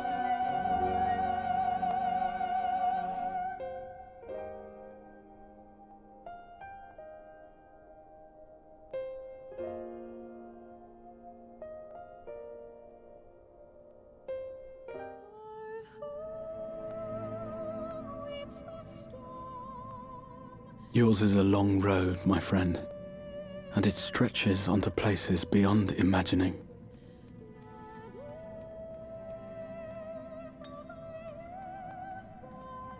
With your every step, these grand adventures shall grow more distant and faint.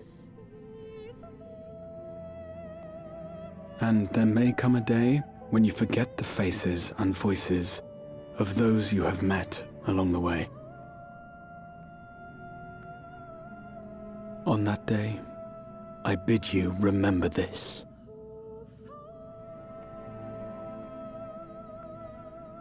That no matter how far your journey may take you, you stand where you stand by virtue of the road you walked to get there.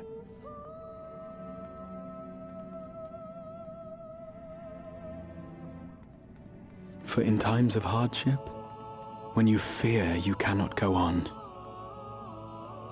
the joy you have known, the pain you have felt, the prayers you have whispered and answered, they shall ever be your strength and your comfort.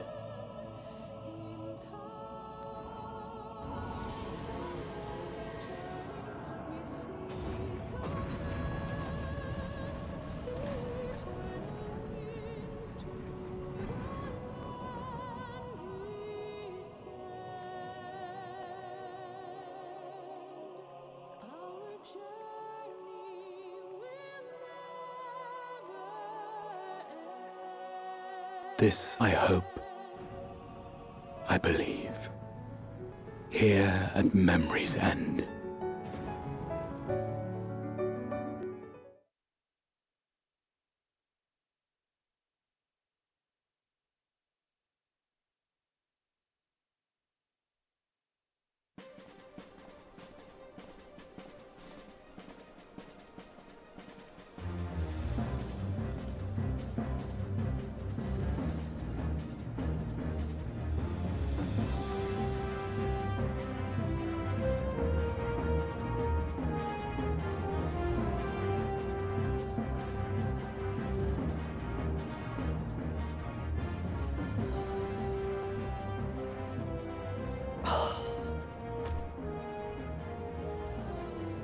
What is it, Alize? Are you all right? Do you still feel under the weather? Physically, I couldn't be better. Thanks to Kryle's ministrations, I'm already looking forward to our next fight.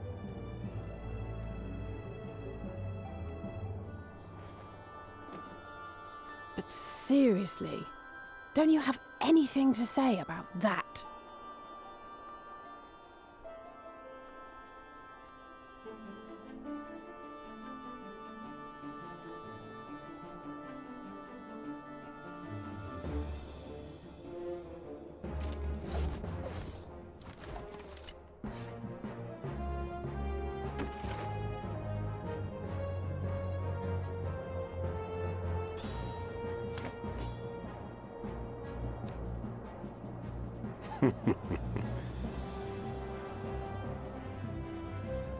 No less impressive than our garments.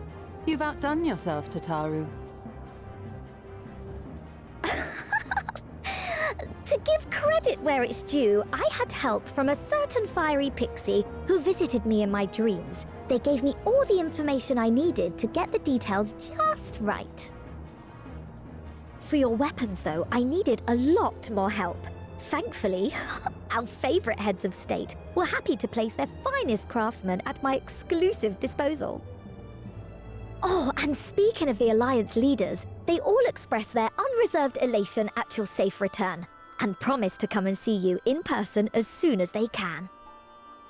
They really needn't have gone to such trouble. But we'll be keeping these gifts all the same. Do pass on our gratitude.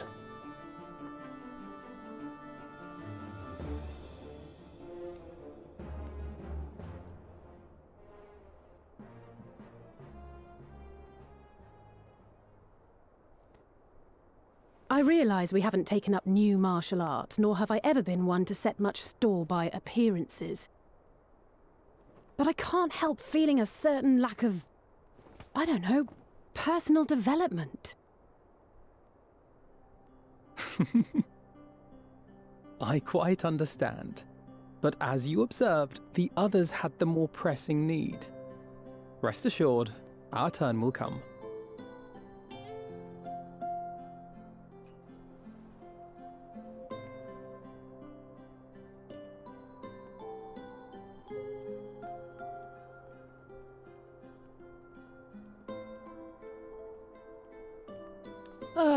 If I expend any more ether, I swear I will blink out of existence.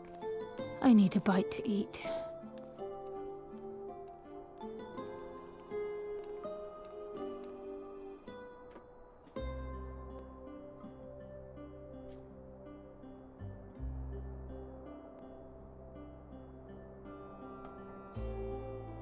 Tataru, a cup of tea, if you would be so kind. And something sweet.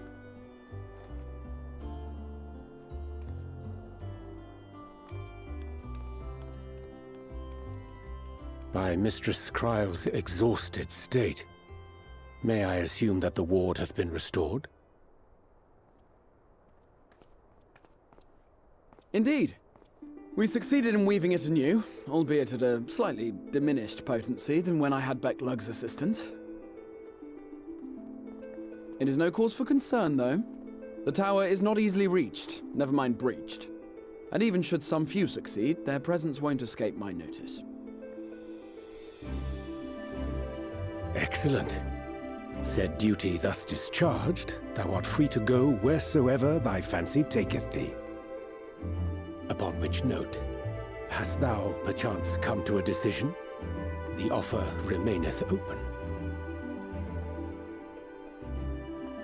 Well, if you're certain that's what you... I mean, if you think I...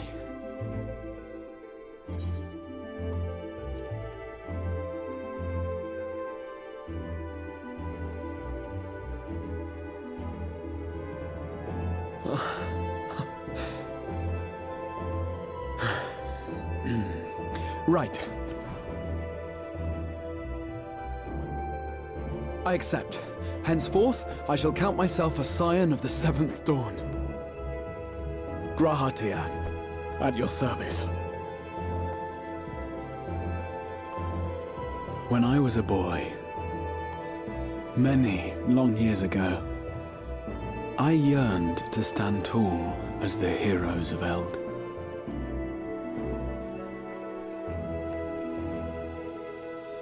But, like a fool seeking to pluck the stars from the heavens, my every attempt to reprise their deeds fell short.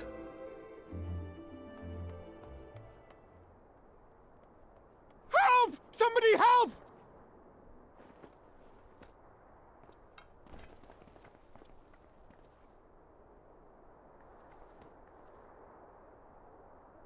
Hippogriffs! Hippogriffs on the rampage! A giant flock of them! Please, we need help! I could do with a little rampage myself. What? Now wait, just a...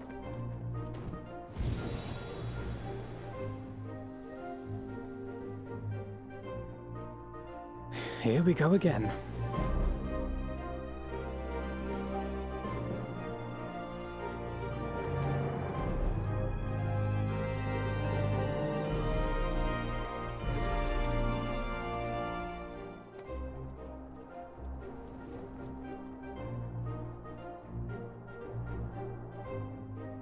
I will join the fray when I've finished my tea.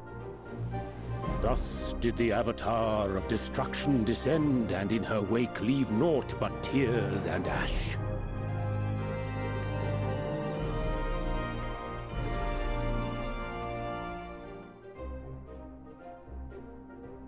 And then, one day, an all but forgotten dream from my youth stood before me, in the flesh.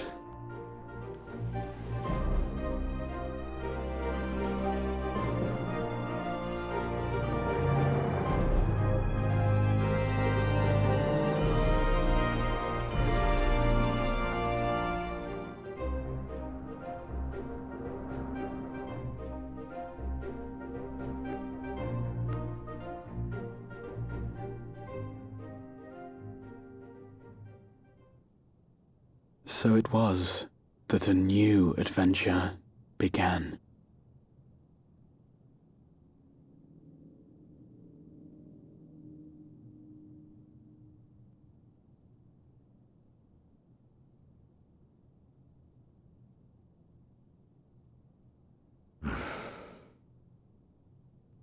The memory of a dying world's end. Night after night. And I thought it but a tired old dream.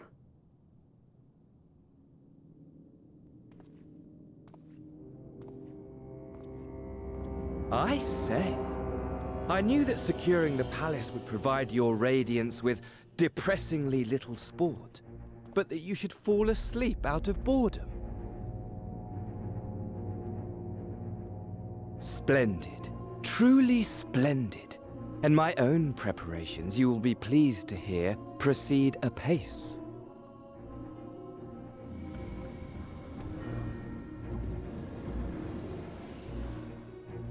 Oh, yes. They proceed very well indeed. Frighteningly so. And we owe it not least of all to this singularly useful body I chanced to find.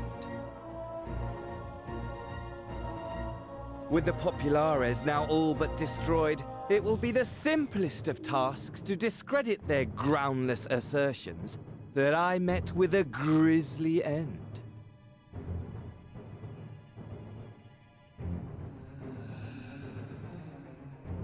And as the very much alive Lord of House Brutus, I have a vast fortune at my disposal. Ah, money! Money, money, the great motivator! There is simply no better way to move men and expedite plans than with its alluring glint. Would you not agree?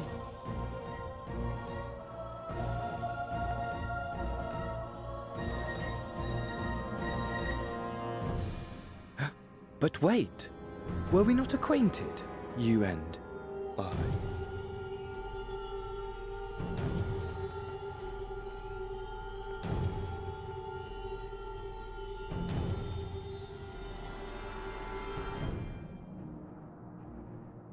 Should our familiarity cause you distress, I beg your forgiveness.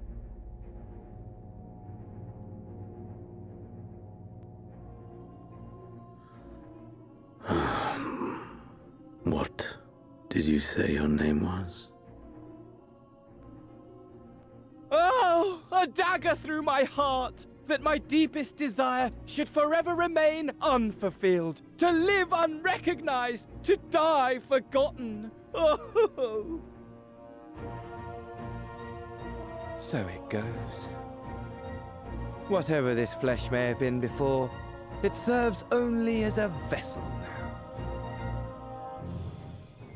And I, faithful Fandaniel, labor only to advance my lord's ambitions.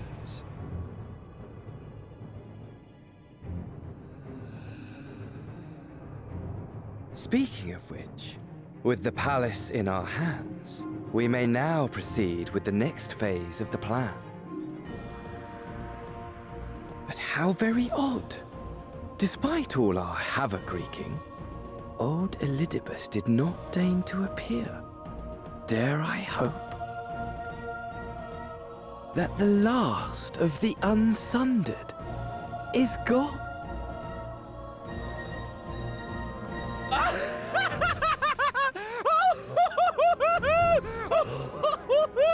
Imagine it! Bound no more by the shackles of mouldering memories of damnable duty, free at last to live for the moment!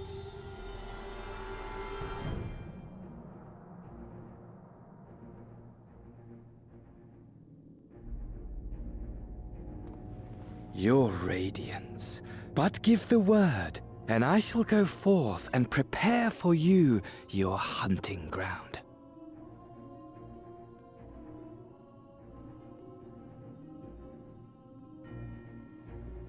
That which awaited was a fell beast.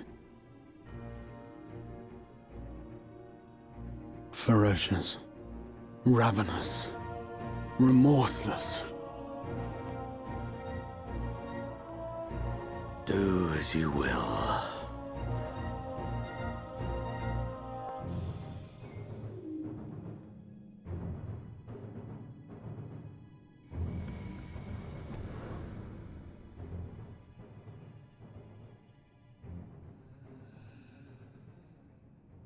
It has been too long, my friend, and insufferably dull in your absence. When you return to me, you will share everything. Every blow will be a story unto itself. Every triumph, every kill. Rest assured, we shall have a fitting stage for our reunion.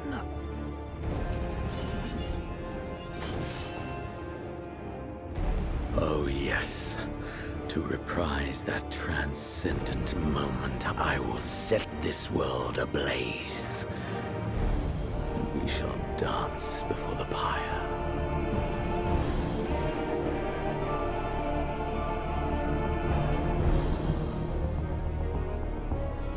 The beast shall kindle the flames of the apocalypse.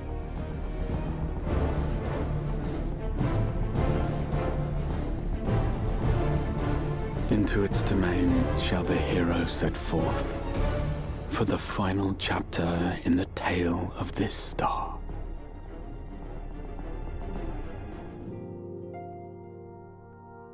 Well, my friends, now that we have all settled back into our bodies, it is time we resumed our duties in earnest. Let us speak of our plans. Ever since the Emperor's death, it's been one unsettling rumor after another. I've a mind to pay a visit to Garlemald to ascertain the truth of the matter. A prudent endeavor. 'Tis of the essence that we establish the full extent of the threat, not least if it should prove that Xenos doth indeed orchestrate events from the shadows. In light of which possibility, I shall accompany thee on thy mission. Be assured that thou shalt find me more a help than a hindrance. Thou requirest another to imbue thine ammunition, dost thou not?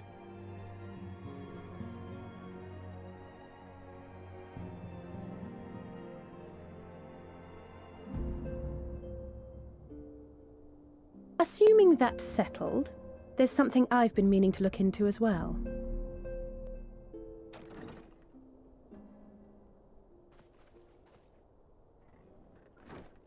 Welcome back, everyone!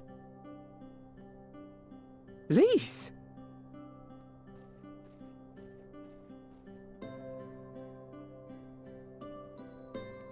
You're fine now, right? No more headaches or keeling over? That's right. We're fighting fit and raring to go.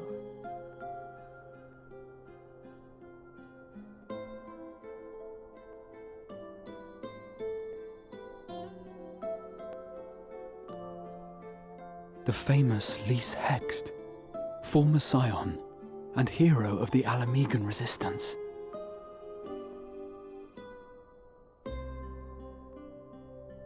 I don't believe we've met. Really? It's so easy to assume that all Archons are acquainted. But then I suppose your fields of expertise are rather different. Grahatir, at your service. I have read much and more about your exploits, Commander. It is a pleasure to finally make your acquaintance. Likewise. The others told me all about you. Do not be so sure. Words scarcely do justice to the vital role he played in our victory in the first.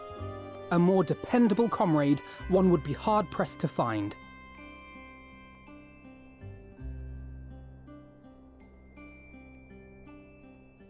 Oh, right. I did glance at the report. But I'd be lying if I said I understood half of it.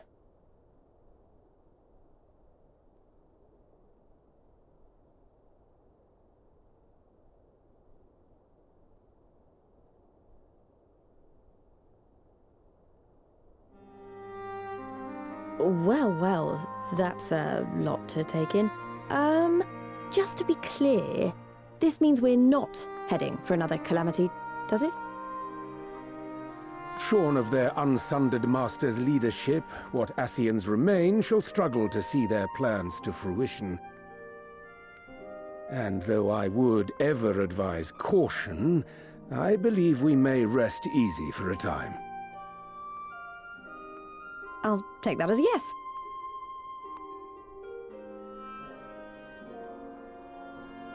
Even so, I don't know what to make of this business about Hydaelyn and Zodiac being primals. A difficult truth to bear, yes. But at last we understand the nature of our adversary. And if there are no further calamities, neither will there be rejoinings, meaning Zodiac will never regain his full strength. Even so, as the oldest and mightiest of primals, he remains a force to be feared. Though his is a power born of the desire for salvation, we have seen the havoc it may wreak. And it falls to us to ensure that it is never again brought to bear upon this star.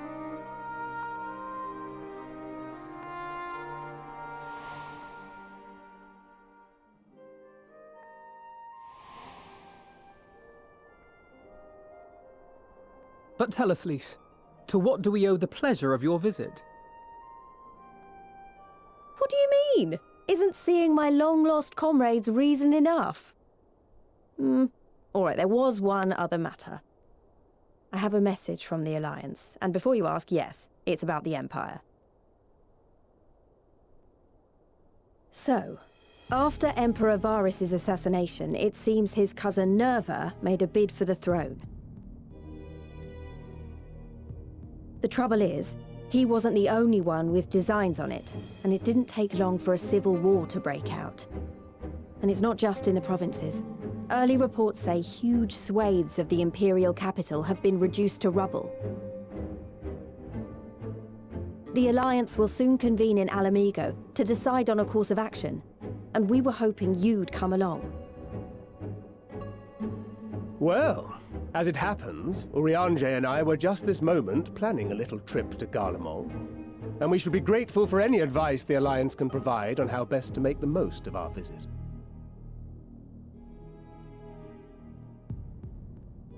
To Alamigo, then. Why don't you go on without me? There's something I need to look into. Ah, forgive me. You were just telling us. What is it, if I may ask? I want to find a way to cure the Tempered. Of course. You think it may be possible to adapt the treatment you use to help those corrupted by the Sin Eaters? I'm sorry, a cure for tempering? But that would change everything. Alizé, consider yourself uninvited. Go and find us this cure.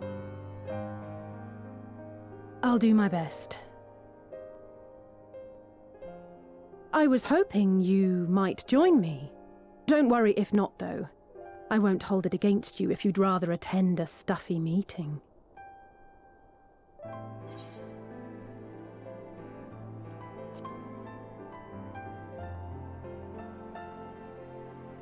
I knew you'd say yes. I'll come too. If you don't mind, that is.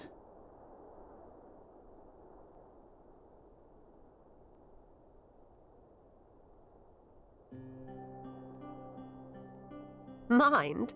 I'm sure they would be glad of your company. Pray, enjoy your time together with your hero. No. That's not... I mean, I simply thought my knowledge might be of some use.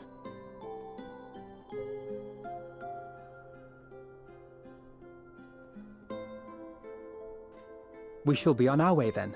Godspeed.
My friend!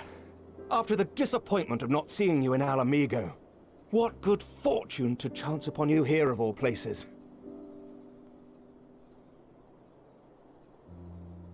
As you may have heard, the Allied nations are making a renewed effort to address the primal problem. To that end have I invited the chieftain of the Vanu to Ishgard, that we might together plot a course.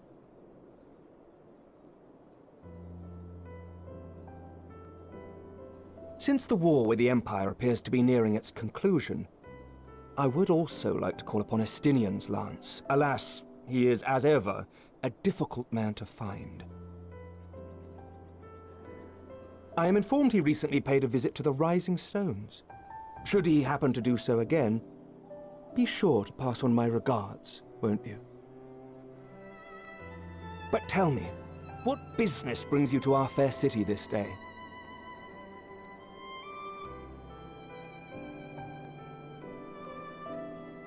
A cure for tempering. You never cease to amaze me. Until now, our only hope has been prevention, our every failure irrevocable. But this would rewrite the rules of engagement. It could end the cycle of bloodshed. Very well. You shall have all the ceruleum we can provide, and an airship with which to transport it.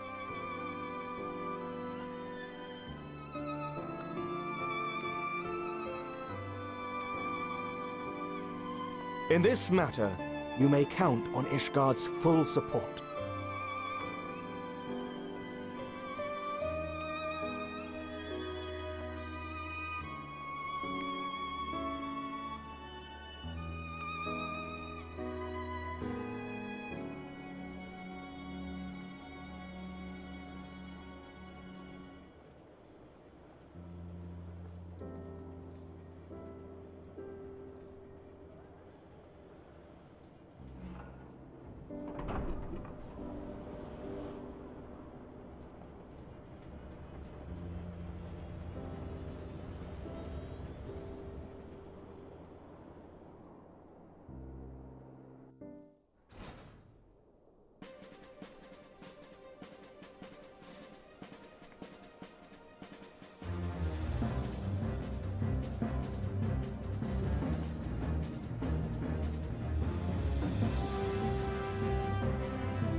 Oh, who would have thought ceruleum weighed so much? Serves me right for being stubborn, I suppose. I should have just done what you did and accepted help.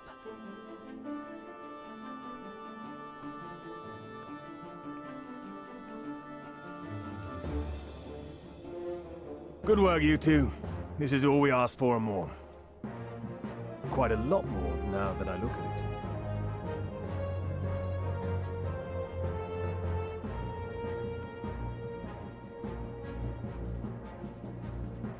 Lord Emmerich, eh? And entirely by chance? Ha! Some people have all the luck. We have also succeeded in configuring the terminals, thanks in no small part to our able assistant.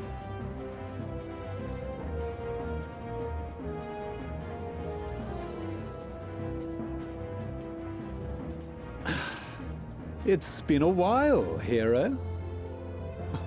You seem surprised to see me. Lest you misunderstand, I've no interest in such things as cures for tempering. But if you mean to achieve that which eluded even the storied Allagans, it seemed plain that you would require my expertise. And so it proved. Is that not right, Garland? For all the effort it took to track you down after your latest disappearing act, you could find the cure for death and it wouldn't be worth the trouble.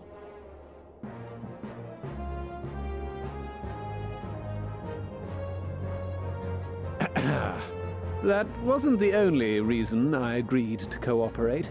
I'm reliably informed that Garland and I are destined to unravel the secrets of travel not only across dimensions, but through time. Doubtless the lion's share of the credit lies with me. 9 parts to Garland's 1. And this research will be a stepping stone to that illustrious achievement. Very well then. I'll do 1/10 of the work. Just the part that's beyond you. Whatever you say, Garland. By the way, the healing applications of crystal foci proved very useful in getting us to where we are now. I must remember to thank Mikoto.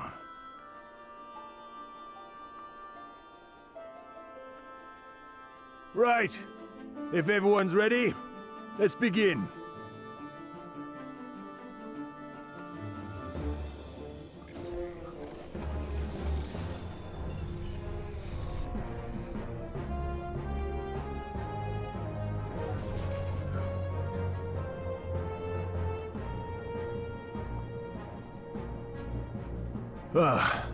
All appears to be in order. Now, we just have to wait for it to find us our magic. Why not take this opportunity to put your feet up? This may take a while.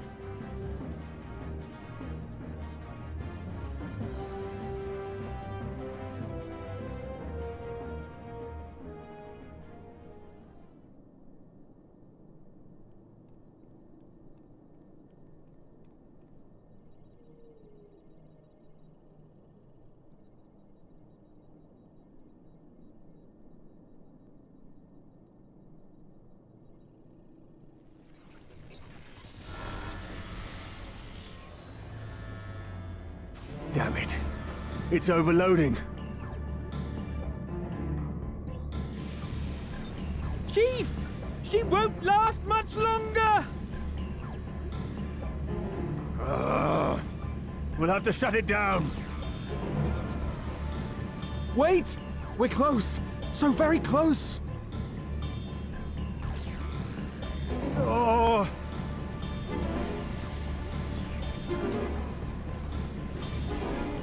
Well, this is going swimmingly. Please, a moment longer. I beg you. There!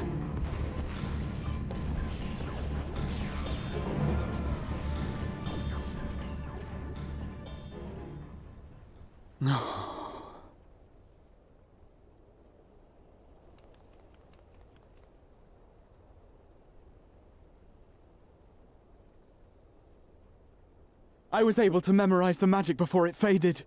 It still needs to be put to the proof, but I believe we have our cure.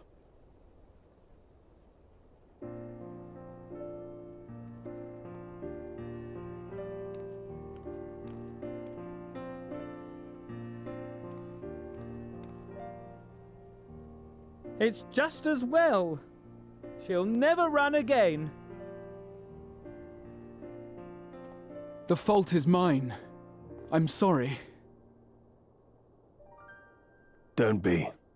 It may fall short of dimension hopping, but a cure for tempering is not to be sniffed at. This, my friend, is a world-changing discovery. One we're proud to have had a hand in. A few Magitech terminals are a pittance to pay.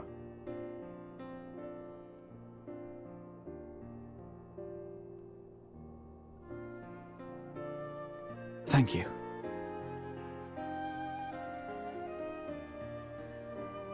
Well, we've done what we can. The rest is up to you.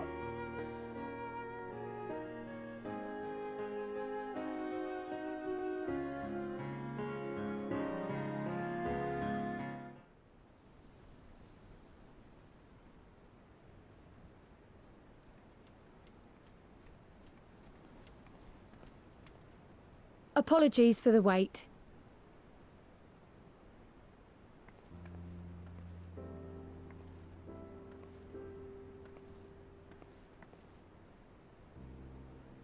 Gabu, have you been good?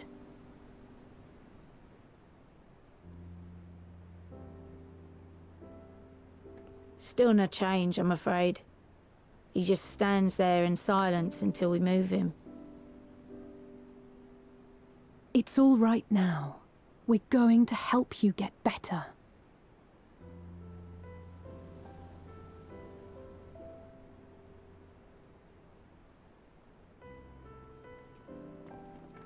Fancy meeting you here.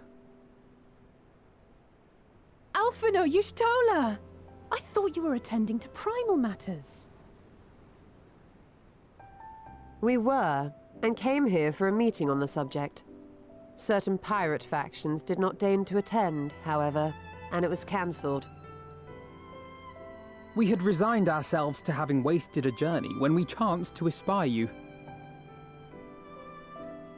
Could it be that there has been progress with the treatment?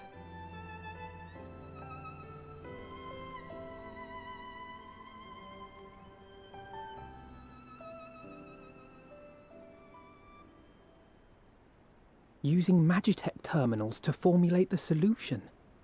I would never have contemplated such an approach. So this new magic, adapted from memory transference, would be used to purge the subject of their fanatical faith, while Angelo would be responsible for reanimating the ether of their soul.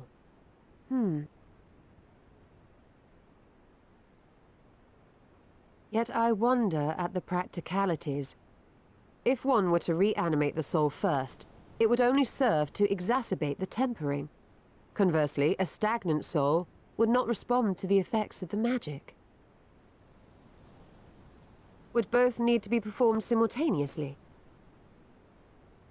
Nothing escapes Master Matoya's inquiring eye. As you say, both must be carried out simultaneously. And thus, I propose to imbue Angelo with the tempering treatment in much the same manner as I did the spirit vessels.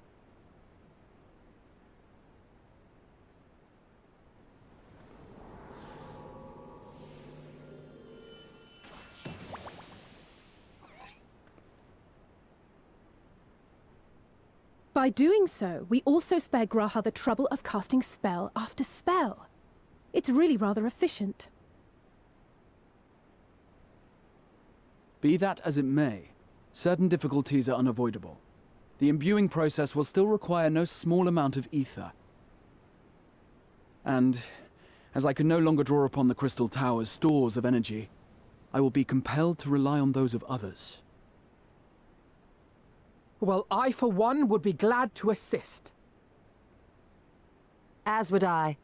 Since the resumption of our duties, it has been naught but stuffy meetings, and I have ample ether to spare. Excellent. With your permission then, let us begin.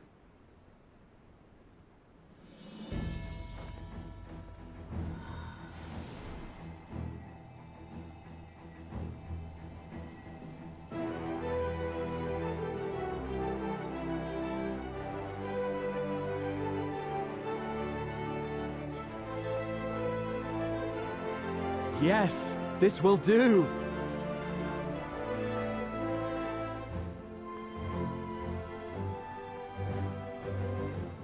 And now, it's my turn.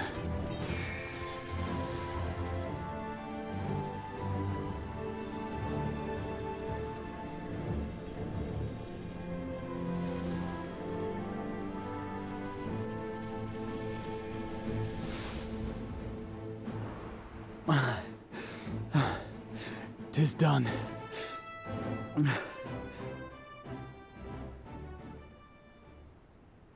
No small amount indeed.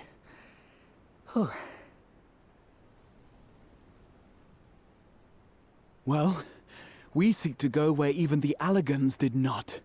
It was never like to be easy. The rest is up to you, Alize. The treatment itself will take time and focus, so we will need a quiet room. I'm sure our hosts can spare one.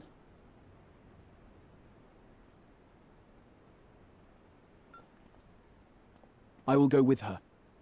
It may be a while before we return, so I would ask for your patience and your faith.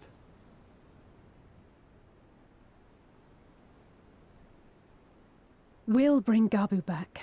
You see if we don't.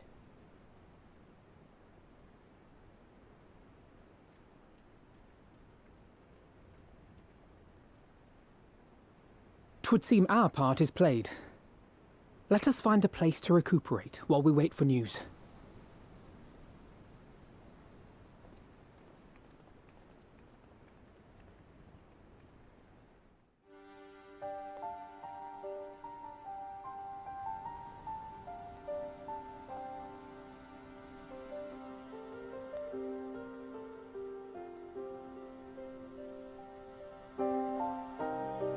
For years, Eorzea has laboured to find a solution to the primal problem, without success. Any hope that tempering could be reversed faded long ago. I myself had given it up as impossible. Given up on the tempered and the light-corrupted alike. They were problems to be tolerated, or else eliminated, I believed. And to think otherwise was pure naivety. Childishness, even. But Alisaie refused to give up. She struggled and she struggled. And her efforts were rewarded with a way to bring back Halric. And now countless others may no longer be beyond salvation. However much we bicker, I have the greatest respect for my sister. Had I half her stubbornness, nay, her unwillingness to accept the status quo, I would be a far better person. A far better scion.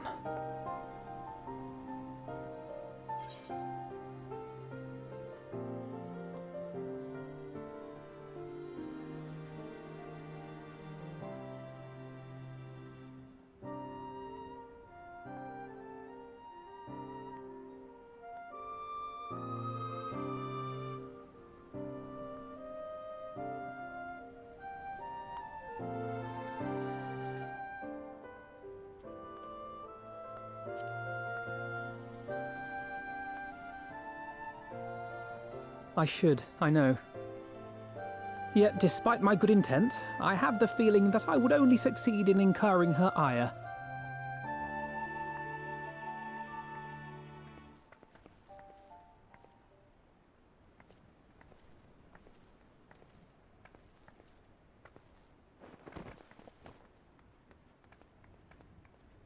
Alisaie, are you all right? The treatment. Did it work?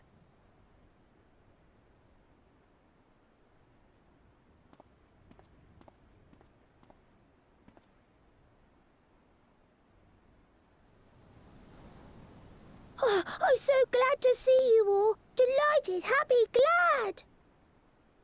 Gabu!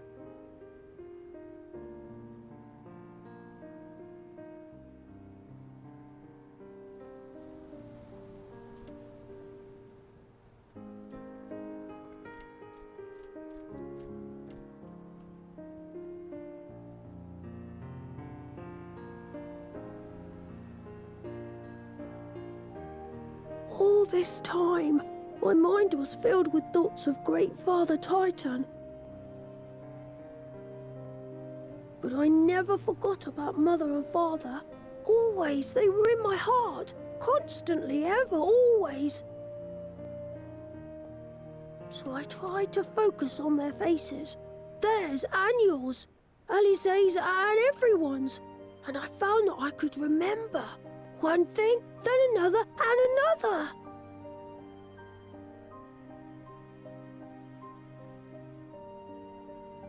Your hopes reached Gabu.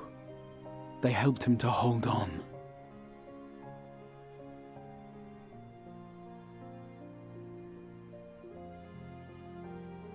I'm so proud of you, Gabu. I couldn't have done it without you, Alisaie. Can you help the others too? Cure them, heal them, help them? Yes, we can. All of them.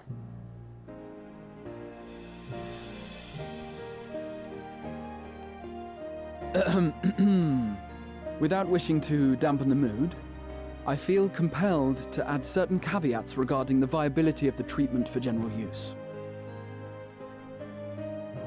As you know, reversing the effects of tempering demands a profuse amount of ether. And while Alize was able to heal Gabu alone, I fear the same will not be true for those who exhibit more advanced symptoms. Moreover, the treatment's effects are limited to the soul. It offers no succor to those whose very flesh has been altered through prolonged exposure to a primal's influence. All of which is to say that we cannot save everyone. Maybe we can't, or maybe we can. No one gave us a hope of saving Gabu, and yet here we are. We must find a way to treat as many as possible.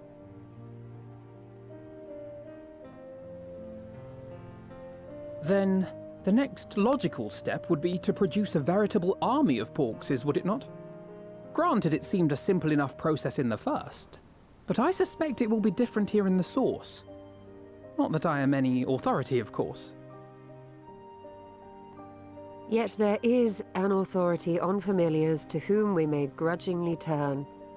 She's stubborn, haughty, eccentric, irascible, laconic, annoying. And her name is Master Matoya, the real one.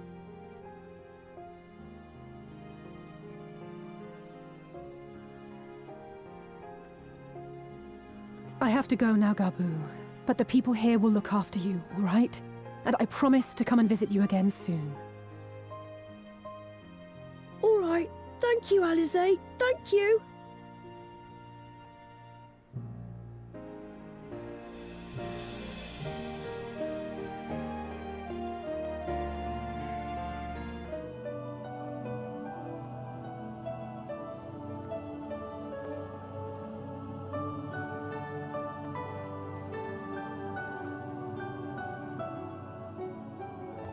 Nary a word from you all this time, then you bring every man and his pirogo with you.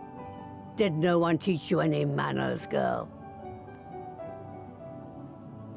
They were too busy teaching me etherology, Master. Jesting aside, I wanted to be the one to express our gratitude. I am told you spared no effort to sustain our bodies while we were away, and for that, we owe you our lives. Thank you. You were gone so long. I was starting to think you'd set your heart on staying. It wasn't easy to leave, as it happens.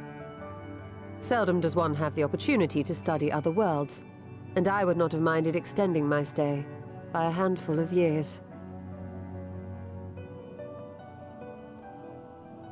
Ever the scholar. Y'shtola dedicated herself to studying ancient civilizations of the First, befriending a tribe known as the Knights Blessed in the process. There she took on the name of Matoya and won the respect of all the children of the forest.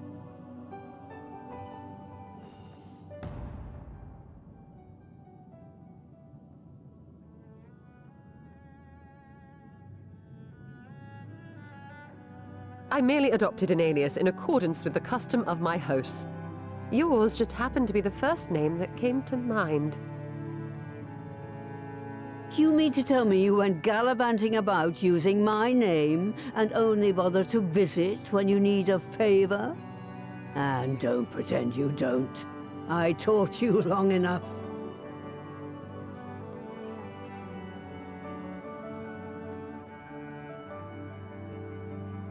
Indeed. And devoted pupil that I am, I could not fail to recall my master's sage advice. When the answer eludes you, look to the wisdom of your elders.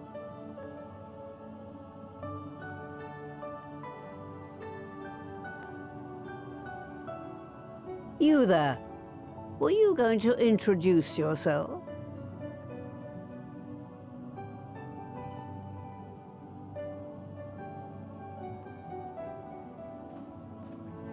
How remiss of me. Grahatia is my name, and I am proud to call myself a scion. I too wish to offer my gratitude for your invaluable aid in sustaining the Archon's bodies, as well as my apologies. It was my inexpert summoning spell which endangered their lives in the first place. Ah, yes. The one bent on digging up the mysteries of Alag. Old Galaf used to speak of you, and Kryles told me all about your recent exploits. Do you have a bad back or something? At ease, boy. Whatever mess you've made, I'm not in the habit of dwelling on the failings of the younger generation. You are too kind. I've also heard much and more about you, Master Matoya. 'Tis an honor to finally make your acquaintance. Well, that's more than enough pleasantries for anyone. Tell me what you want. I haven't got all day.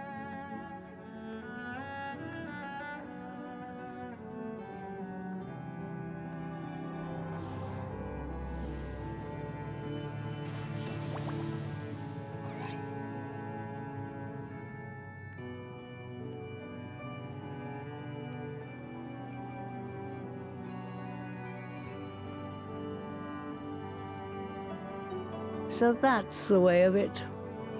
It should be a simple enough matter to make the familiar. The magic, on the other hand.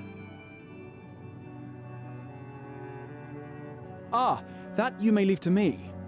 Being the only one possessed of royal blood, I alone can imbue the subject with the necessary magic. So I just need to create porxes with the power to stir the soul. Just, I say. Though we're talking about a veritable herd of the little buggers. We'd collapse before we reached double figures.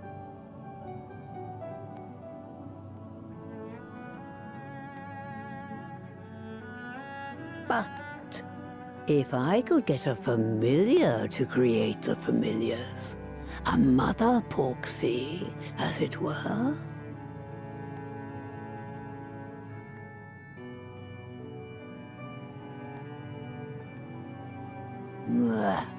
Seems I haven't seen the last of that moldy old hole after all.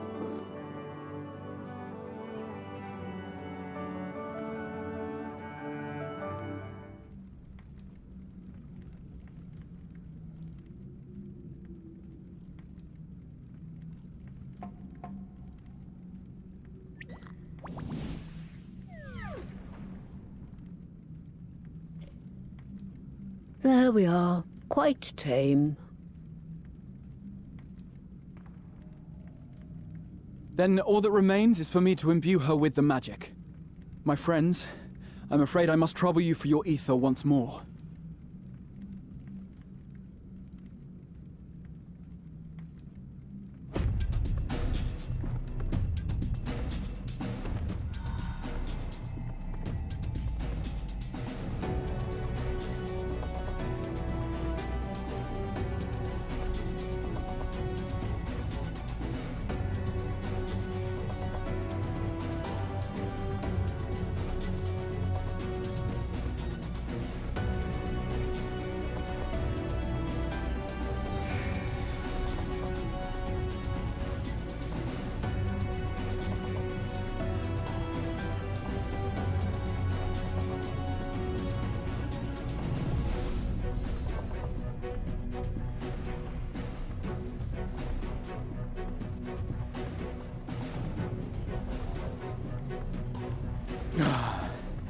That should suffice.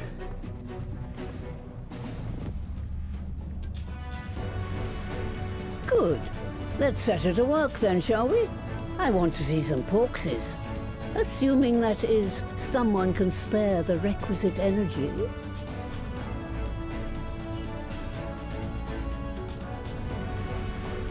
A mere drop in the ocean for the great sorceress Matoya, I dare say.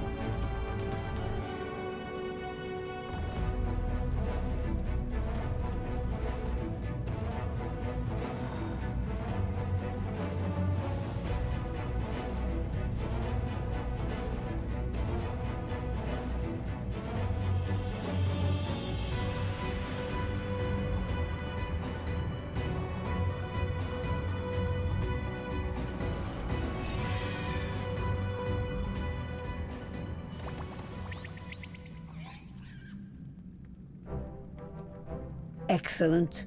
Our very own litter of Angelos. And we can make as many more as we want, simply by providing the Mother Porksy with additional ether.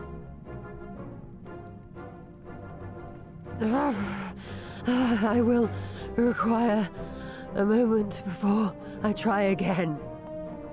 It's still hard work, but a damn sight more efficient than making them one by one. Thank you, Master Matoya. Everyone, we're a step closer to our goal. Distributed amongst the allied nations, they should do much to facilitate closer dialogue with the beast tribes. And given their present travails, I believe our friends in Limsa Laminsa should be the first beneficiaries. Agreed. Though I must leave this errand to you. I doubt my legs will carry me out of the cave, much less to Vilbrand. Thank you for taking the lead in gathering the ingredients. I expect you would benefit from a rest too.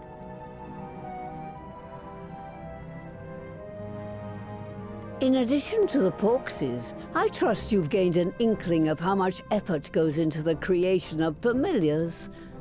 Or mayhap you attribute your struggles to old age? If I said yes, would it persuade you to treat me like an adult? Not with that pertness, it wouldn't. Anyway, assuming you have no other favors to ask, I shall be leaving.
Look who's come crawling!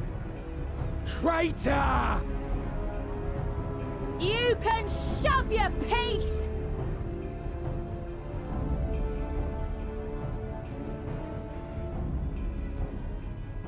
Welcome aboard, Admiral. I'll wager you don't remember me. Sicard, acting captain of the bloody executioners, at your service. 'Twas kind of you to invite us. Now, if Captain Hillfear has a message for me, I bid you speak it. We have just the one demand. That you forget this bilge about making peace with the Beastmen. Ours is a nation of pirates. Always has been, always will be. Deny us our right to plunder, and you deny who we are. Too bloody right! Pirates till we die! What we want, we take!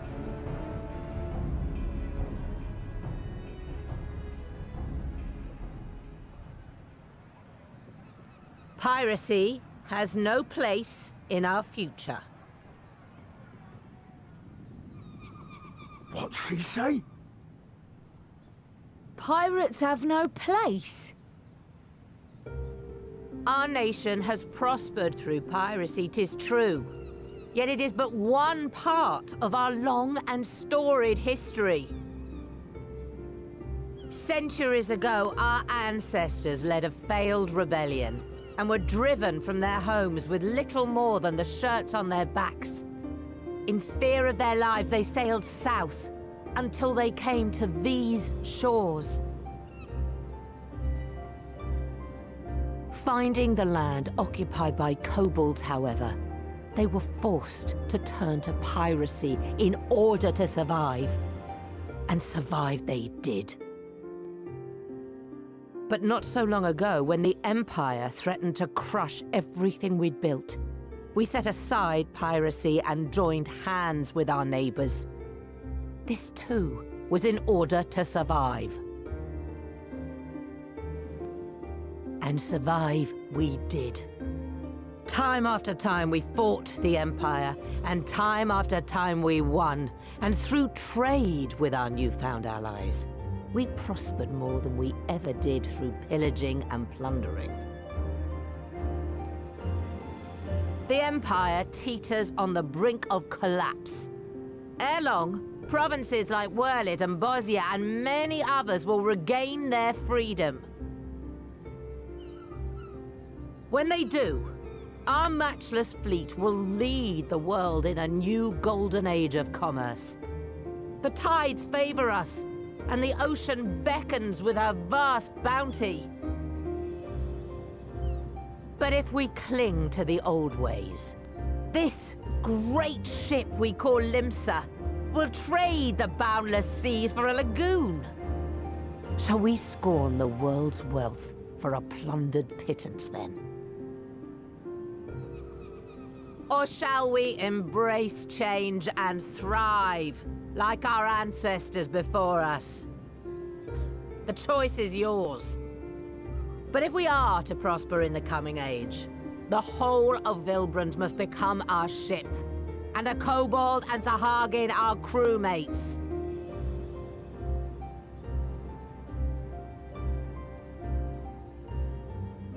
Rousing words. Might even be some truth in them. But pirating's all we've ever known. And we ain't about to give it up just 'cause you say so.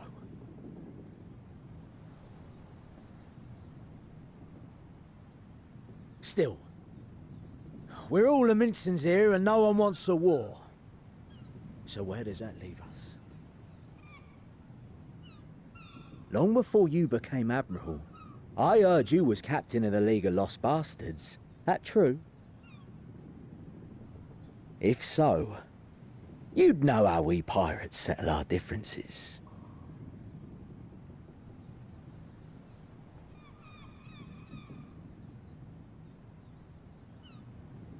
A duel.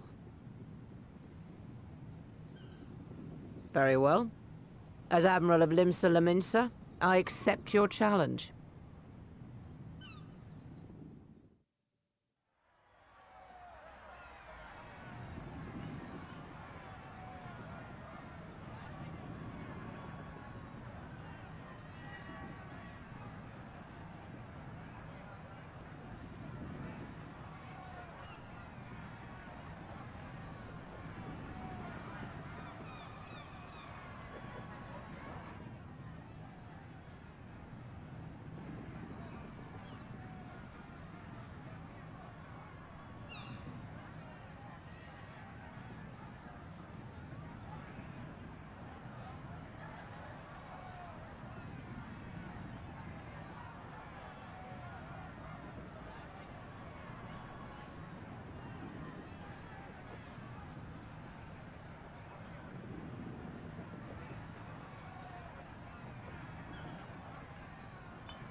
This ain't over!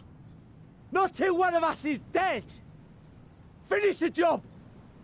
Or I will!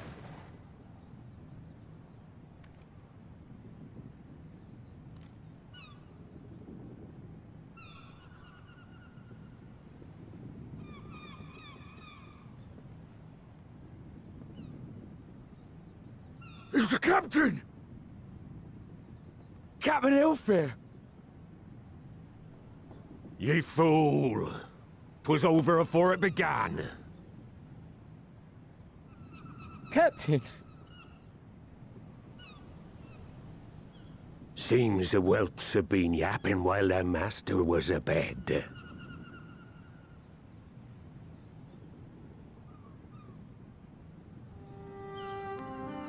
Listen well, all of ye. Since the signing of the Galadian Accord, we all of us have been part of the same crew. The crew of the good ship Lemsa Laminsa. At the helm of that ship is the Admiral. And 'tis she who decides where we sail. Was I not clear on that point? Or did you forget whose deck you stand on? Nay? Then what in the seven hells are you playing at? It's all we know, Captain. If we ain't pirates, what are we? You're bloody idiots is what ye are. Idiots with your own lives ahead of ye. Ye can do anything ye want. Be anything ye want. We're pirates, aye. And we pirates love our loot. But that ain't our first love. Our first love is the sea. The sea! And what she brings us. Freedom! So hold fast to that. Let the brine-crusted husk that stands before you now be the last of them as knew naught save out of steel. And make of yourselves a new breed of pirate!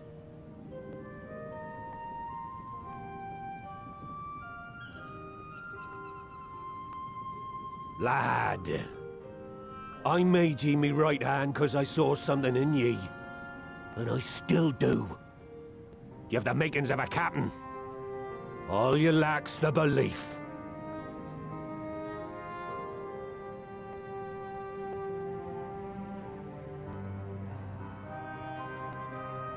Well now, it seems we're of one mind after all.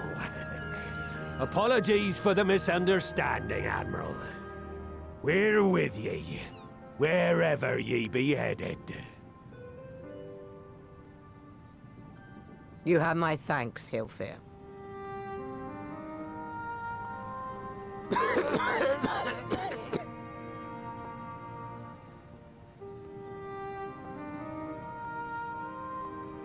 Your choice of dueling pistol did not escape my notice.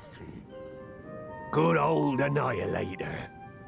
Ender of many a proud pirate's voyage.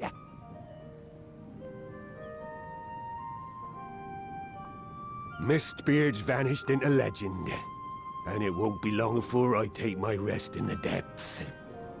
Yet be that as it may, the old ways can only truly die when we've dealt the Empire the telling blow. There'll be stormy seas ahead, no doubt. But I'm trusting ye to steer us through to the other side.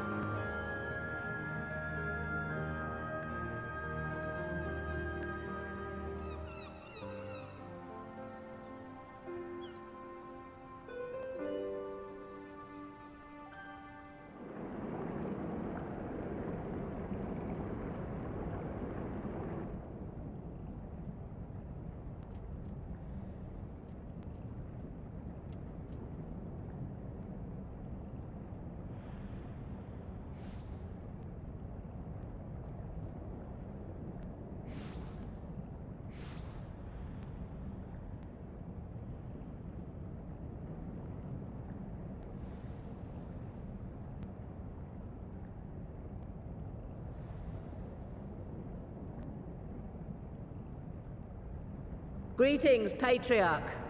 I am Merlwib Blufistvin, Admiral of Limsa Laminsa.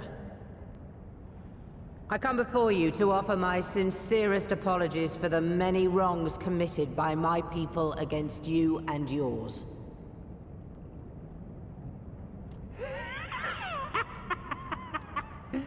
You were foolish to come here. Stupid, unwise, foolish. The Great Father shall have your souls for your folly.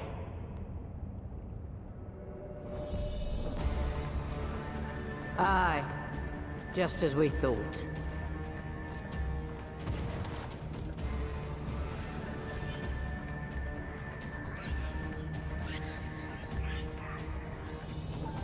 Now, Alize! Quickly! You don't need to tell me! Let none pass. We must grant her as much time as we can.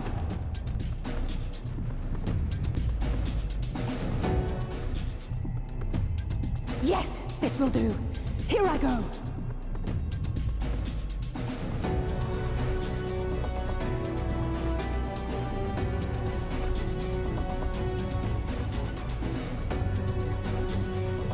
Go, Angela!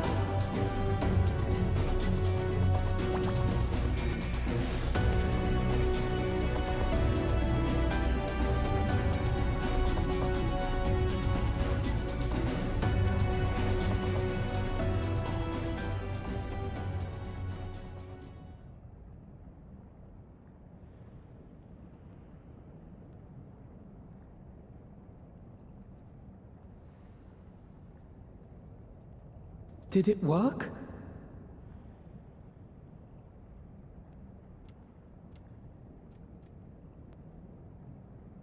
What?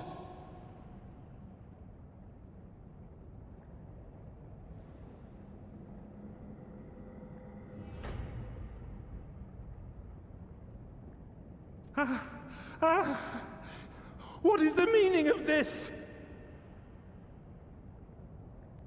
I'm sorry, but they died by your hand. You sacrificed them to summon Titan.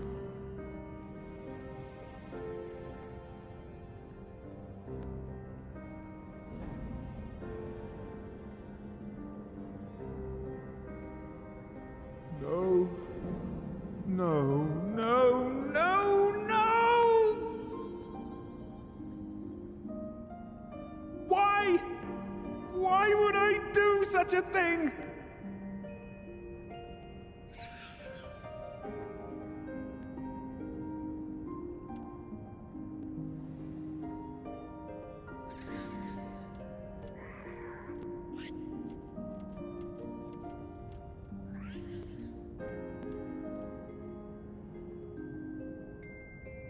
Would that there were a cure for the victims of the Tempered.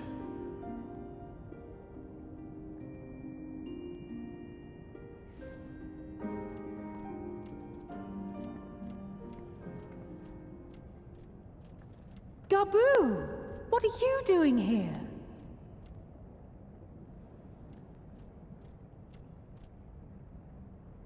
Patriarch, please listen to me. Hear, heed, listen.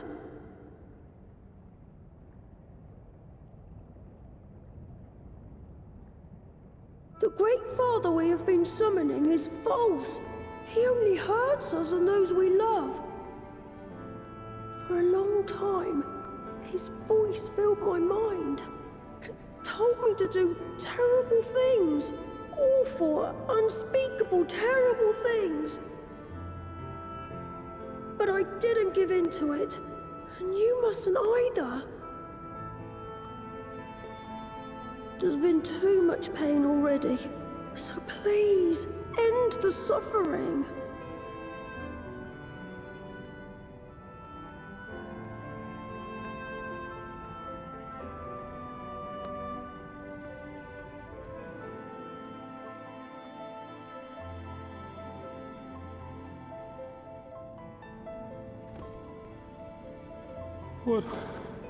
What have I done? We share this child's desire, Patriarch. An end to summoning. for it spells naught but misery for both our peoples.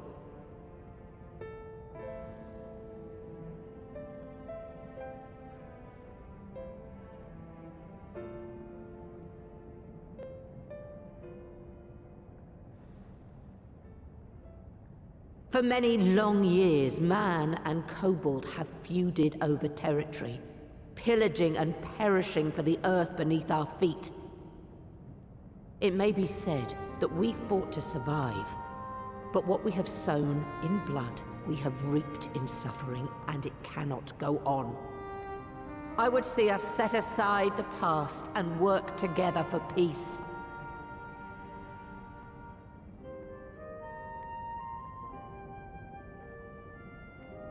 It was wrong of me to hurt my own in the name of the Great Father. Sinful, evil, wrong. But that doesn't mean there can be peace between us.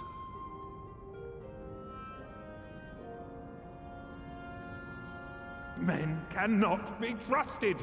The bounty of the land was to be ours, and yours the bounty of the sea. But you broke the pact. Violated, breached, broke. Unready as we were, what choice had we but to call upon the divine to rid ourselves of your tyranny? None, and I do not blame you for it. In violation of the spirit, if not the letter, of the pact, we took your lands for our own. The fault lies wholly with us. On behalf of all Laminsons, I offer you my humblest apology. I pray you'll find it in your heart to accept it.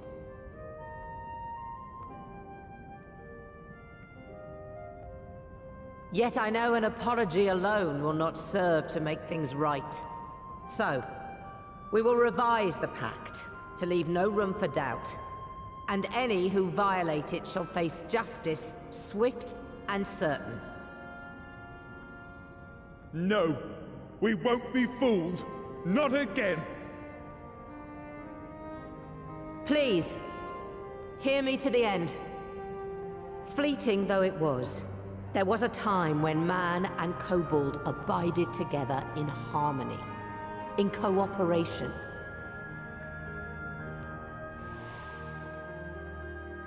In those days, your people shared the secrets of smelting.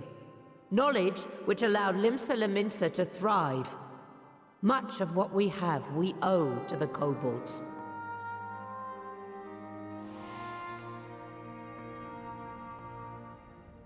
And so, for the good of all who dwell on this isle, I wish to make you an offer. We will bear your people's wares to every corner of the world, and trade them in your stead. In return, we will bring you the bounty, not only of the sea, but lands both near and far. Whatever you desire, the Navigator as my witness, you shall have it. There will be no more man and beastman, just the crew of the great ship that is Vilbrand. And together, we will share in the wealth of the world, if you'll only accept our hand in friendship.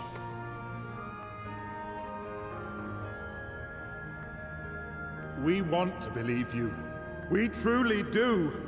But we believed you before and you betrayed us. Fooled, deceived, betrayed us. There are bad men, it's true. But there are also good ones. And the ones before you are the best of them. They were always kind to me. Caring, nice, kind, and I trust them with my life.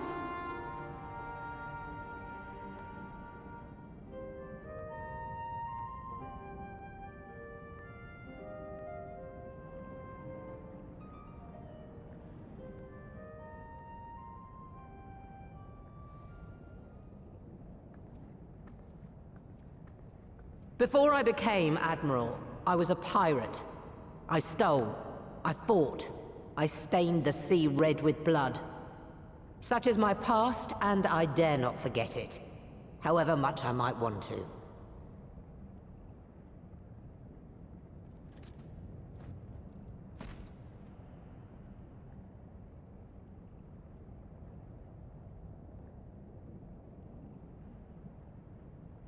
That is death penalty. The pistol I used to pass judgment on my own sire when he fell thrall to Leviathan and betrayed his comrades. It's loaded. If you were to point it at my head and pull the trigger, I would most assuredly die.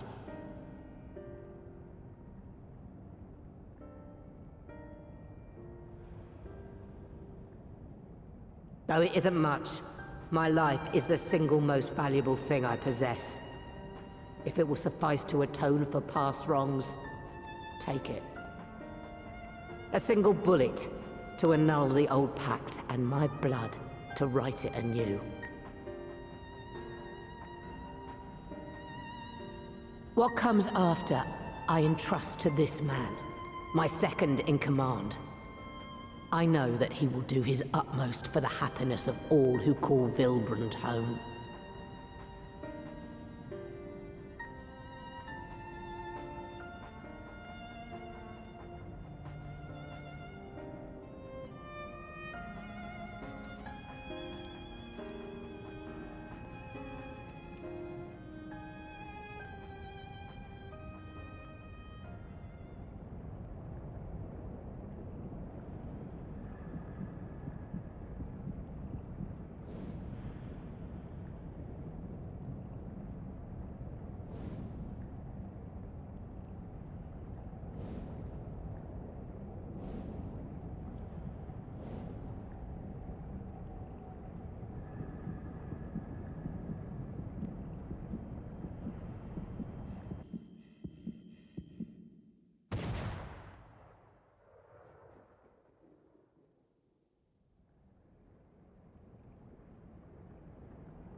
I do not trust you.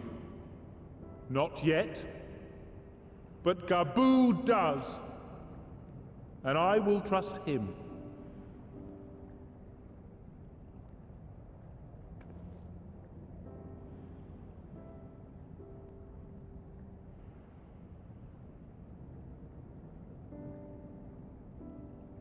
We want you to know that we respect your faith. There's nothing wrong with giving thanks to the land which sustains you. But summoning is different. Should you hear of anyone who would attempt it, we ask that you appeal to their better judgment, or failing that, seek our aid. We're always ready to help. Many and more of my brethren are yet in thrall to the Great Father, just as I was. If you could free them too, I would be grateful. Appreciative, thankful, grateful.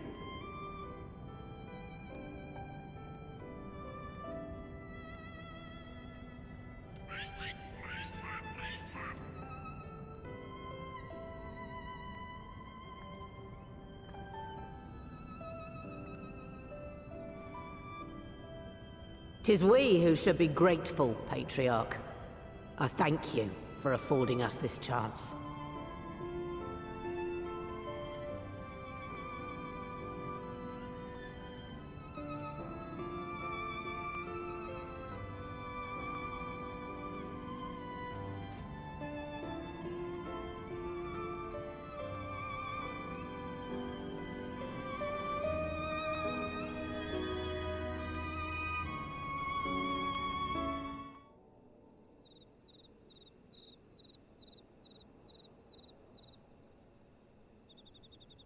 Right. Let's return to the Rising Stones.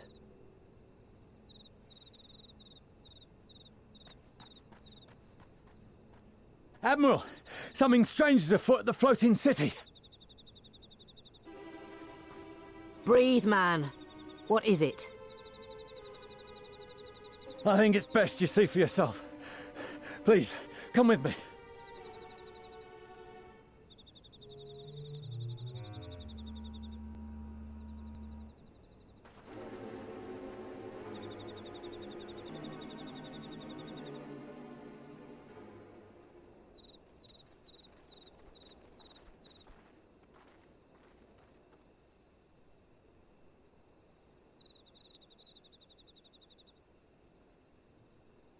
What in the world is that?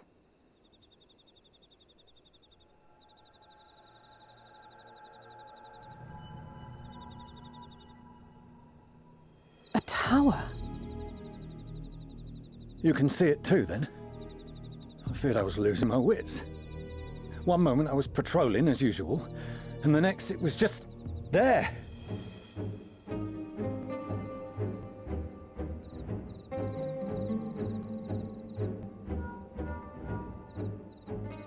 Yes?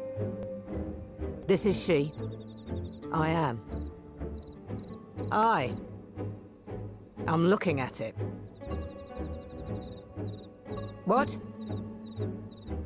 Understood. Send the Elder Seedseer my regards.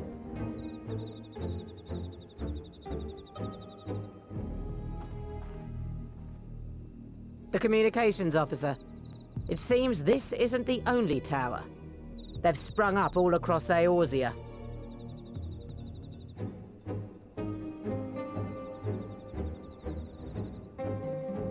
Nothing more is known, only that they appear to be of Garlean construction. Our allies on the Alamegan front are on highest alert. Forgive my directness, but would you join them? They may well need the help. Of course, Admiral. We shall make all haste. My thanks. I will return to Limsa to weigh our response. Look for Commander Hext when you arrive in Alamigo, and may the Navigator speed you on your way.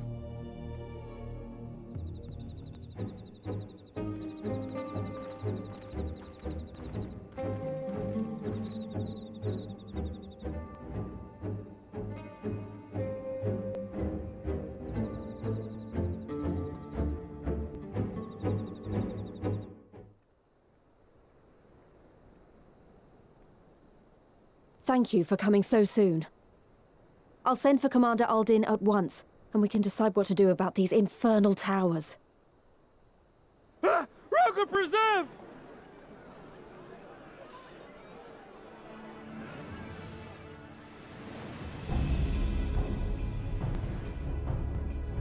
It can't be.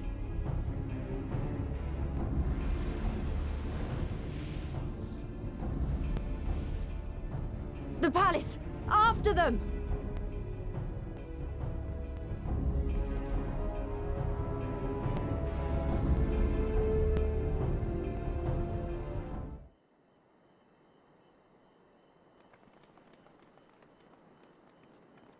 You're here, good.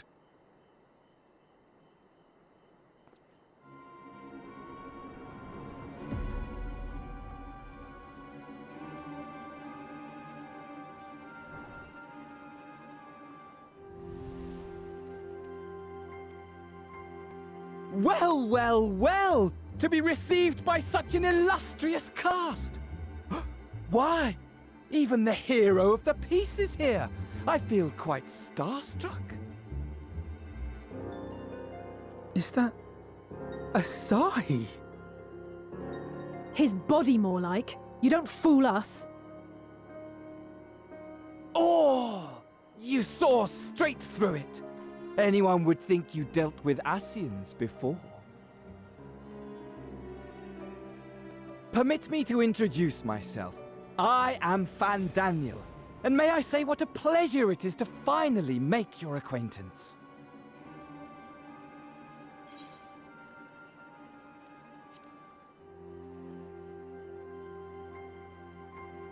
My, straight to business is it?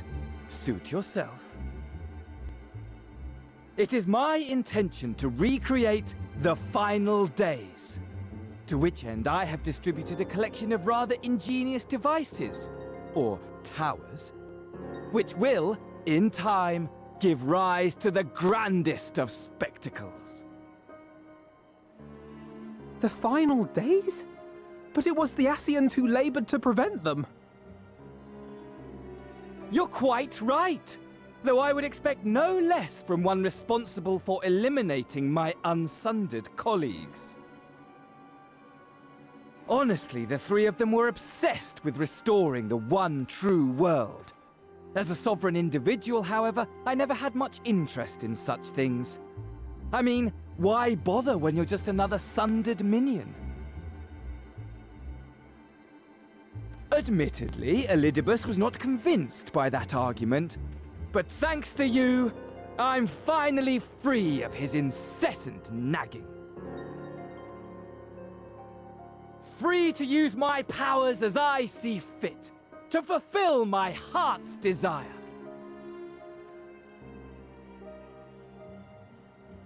And my heart's desire is to lay this half-broken world to waste, leaving nary a fleck of dust behind! What? Why would you want such a thing? Because I want wretched creatures who ask such meaningless questions to die! You!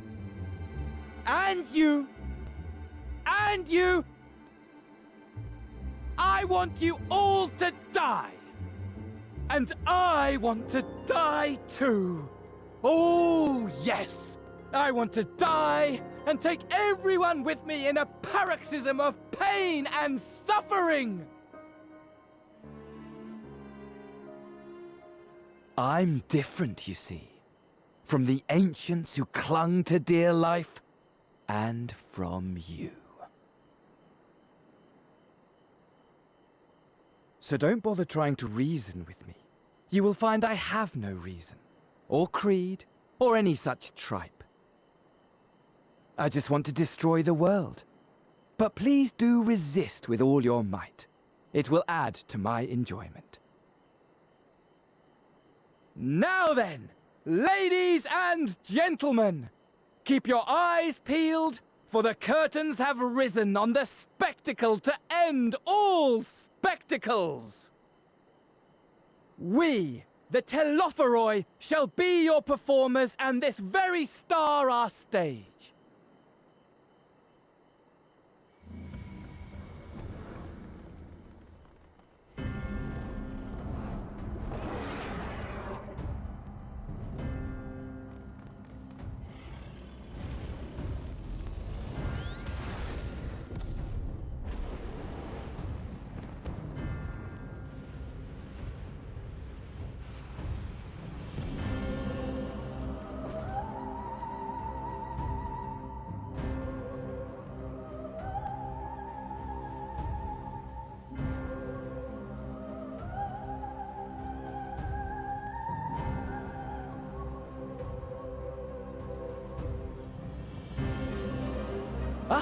But I nearly forgot. I have a message for you. My esteemed patron, Lord Xenos, eagerly awaits you at the heart of the chaos. While I wish only to destroy the world, he exists solely to relive a certain, transcendent moment with you. And it is for that reason he would reduce all to ash. Pray see to it his dreams do not go unfulfilled. For if you should disappoint him, my trusty companion here, whom I've dubbed Lunar Bahamut, will burn your cities and everyone in them.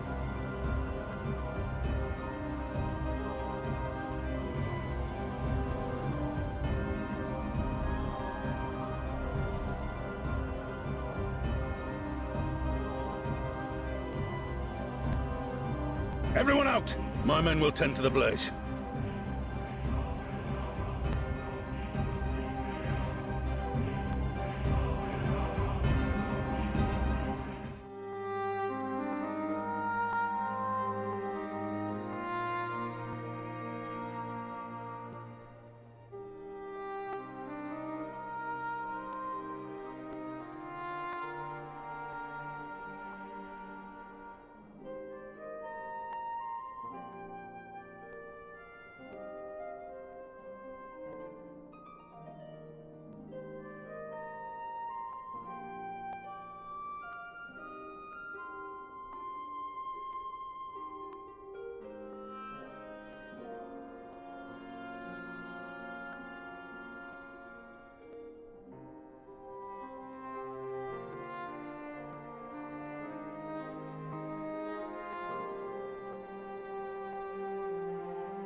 Scouts should have been back by now.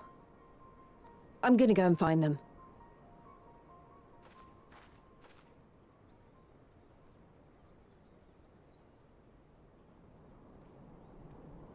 Oh, thank goodness for that.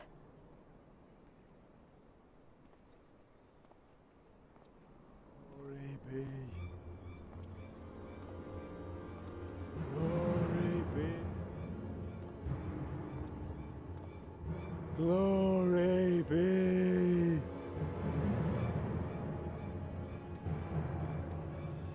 Glory be to Garlemald!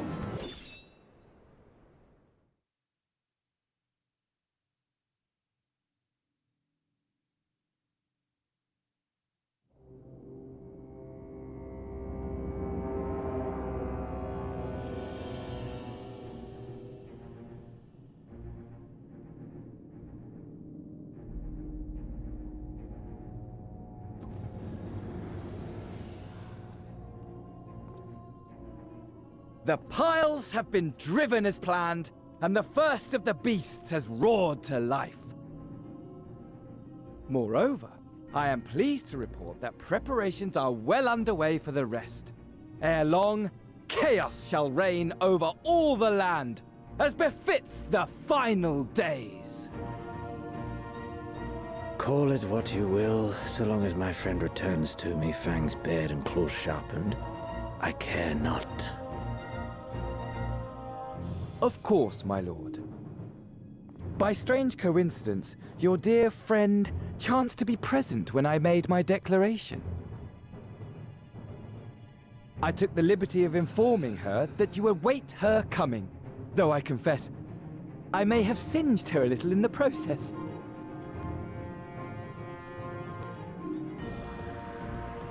And why do you tell me this?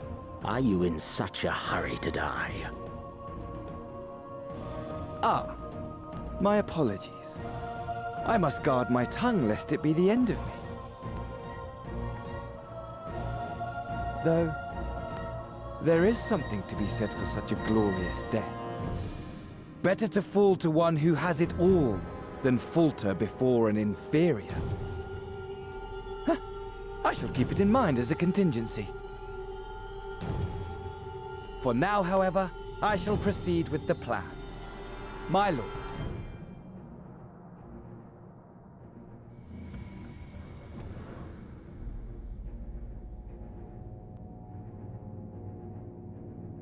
I must find myself a new weapon. One worthy of our long-awaited reunion.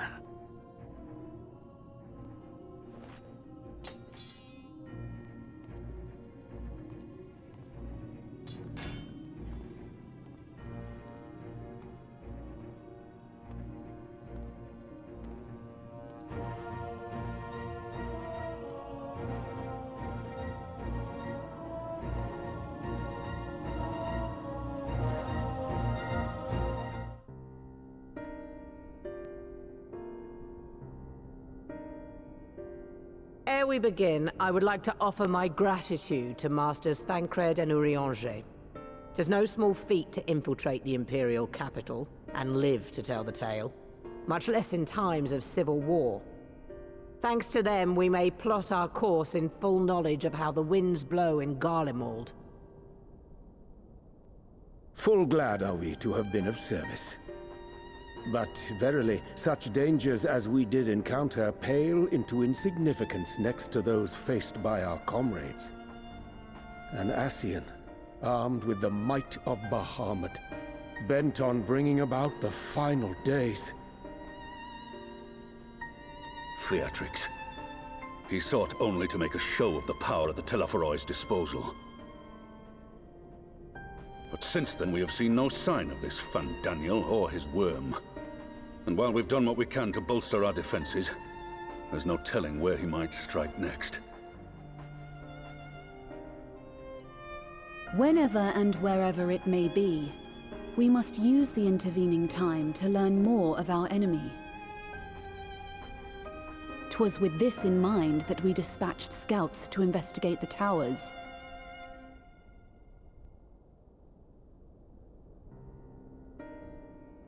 Our advance party took longer than expected to return. And when they did, they tried to kill us. Luckily, I'd seen that sort of thing before, and we were able to restrain them before they did any harm. Then it was just a matter of letting the Porksies do their work. Are you saying they were tempered? Once they'd come back to their senses, they told us everything they could.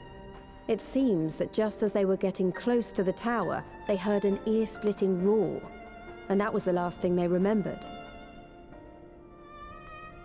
But what worries me most is what they were saying right before they attacked.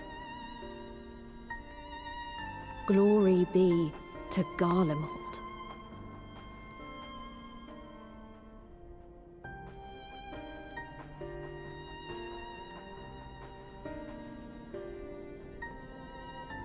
The Tempered have heretofore ever been thralls to primal entities.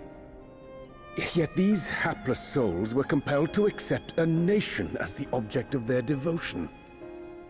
This calleth into question all that we know of the condition. Would that the unsettling news ended there. Alas, there is more. Following the earlier reports of missing Amalja, we have learnt that other beast tribes have suffered similar losses.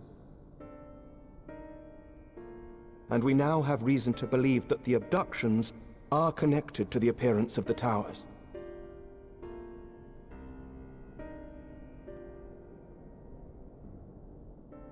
Our scouts sighted black-garbed figures leading shackled Ixal in the direction of the tower in Dravania. The Temple Knights were able to intercept them before they could reach their destination, liberating the Ixal and apprehending their captors, each of whom was found to be equipped with Garlean arms and armor. So the Empire is the common thread. With the support of Xenos, it seems likely that Fandaniel has rallied a faction of the splintered Garlean army to the banner of the Telophoroi. Lord Hien reached the same conclusion when I shared our findings with Doma. The plan had been to march on Garlemald from the east and west in order to force a peace treaty. But the situation has changed. Dealing with the threat of the towers must come first.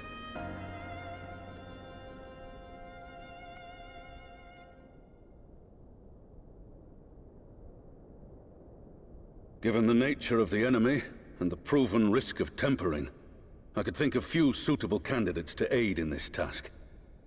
But I am confident in my choice.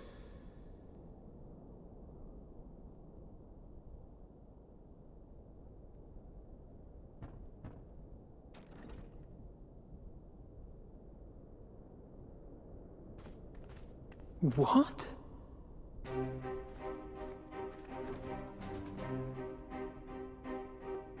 Resistant to primal influence as they are, they can investigate the towers without fear of being turned.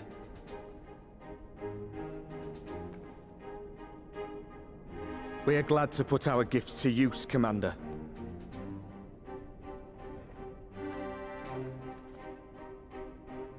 Gifted or not, going behind enemy lines remains a perilous undertaking. But we must know more if we're to strike back at our foe. I'm counting on you. If it would give us the upper hand, I'd do it 100 times over. We won't let you down. That concludes the briefing. You two, make ready and join your escort.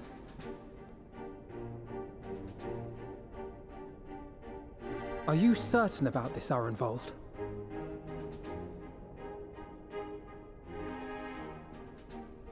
I am. Come on, let's talk outside.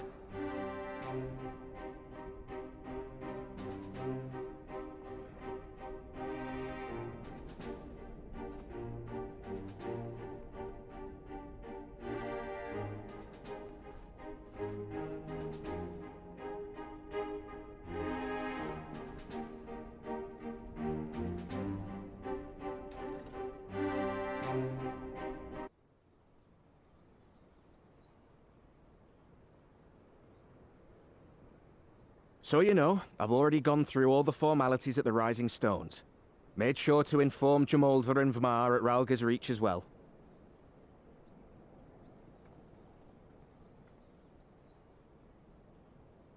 Arenvold, I admire your enthusiasm, but this is far more dangerous than anything you have done before.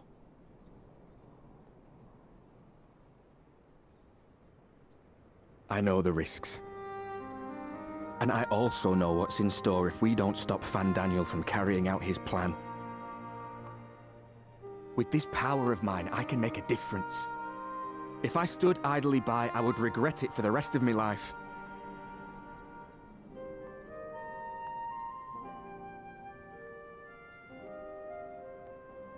And you, Fudola? Is this what you want? What are you asking me for? It's not like I have any say in the matter. Don't pretend. We both know Commander Eldin gave you a chance to refuse. And you didn't.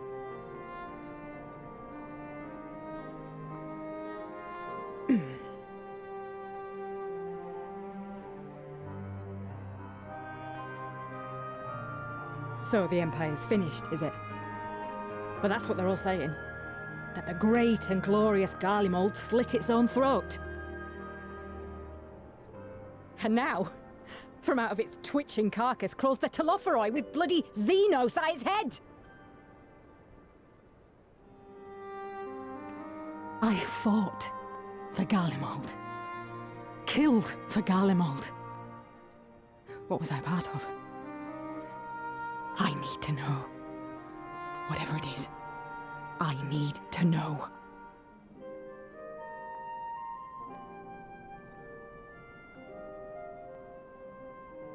Very well. If your hearts are set on this, I shall not stand in your way.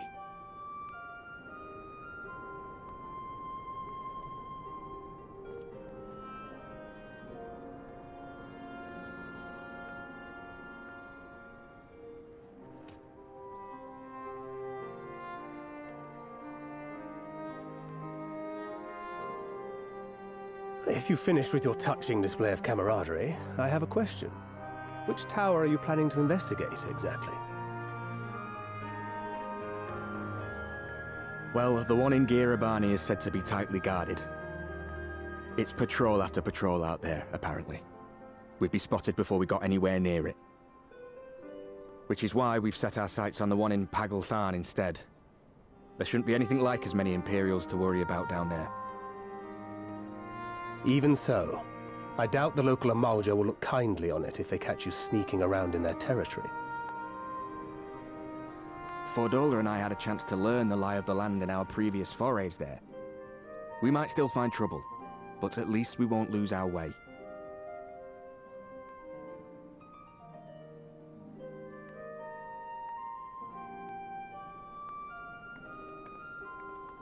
Well, we'd best not keep them waiting any longer.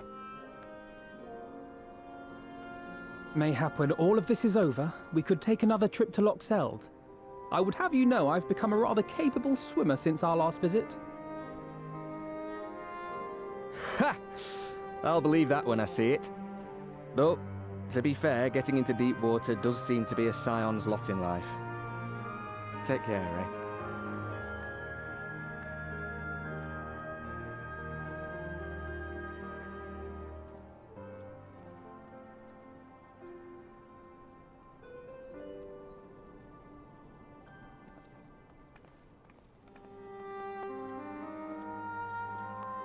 It means a lot, you know. You coming with me. I'll still owe you for saving my skin, don't I? Can't return the favour if I'm not there. I dare say you'll get your chance before long. That Fandaniel sounds like a tricky customer. Too much for the likes of me, anyway.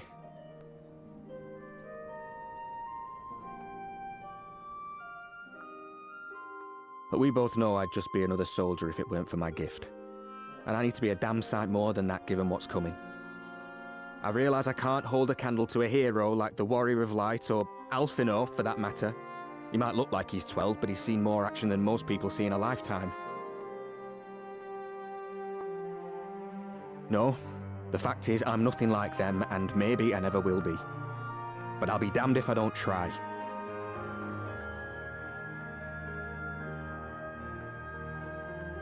They're counting on me. On us. So let's give it our all.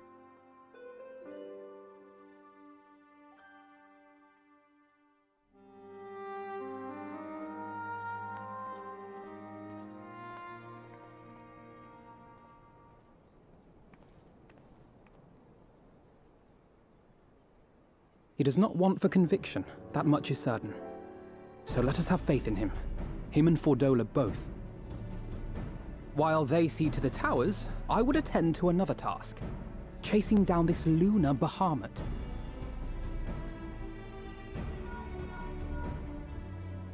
Ah, bloody thing. Can you hear me? It's Tataru. I'm happy to say we've managed to find Estinian. And I'm sorry to say he went running off again the moment we told him about Bahamut. But he did mutter something about heading to Ishgard, so if you're quick, you might still be able to catch him.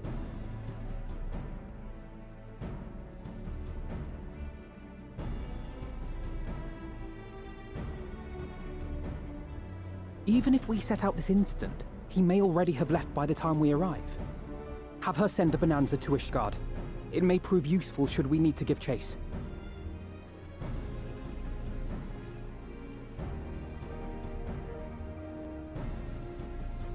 Gladly. I'll see to it as soon as Kryl and I get back to the Rising Stones. Good luck. While you go off on your dragoon hunt, Urianger and I will return to headquarters. We have much to tell the others. I wish you every success in your search for our elusive friend. May we all meet again ere long.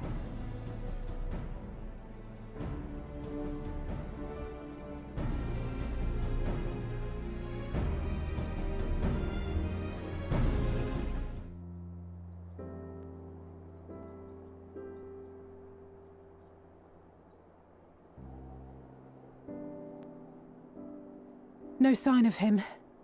Not that I've ever met him before, but the way Alphino goes on about him, I'm fairly sure I could pick him out in a crowd. Speaking of which, it does seem awfully quiet.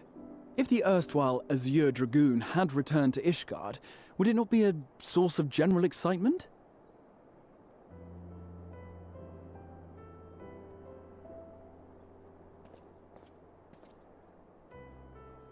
First the Scion's Coinkeeper, and now you. I'm beginning to think these meetings are more than mere coincidence.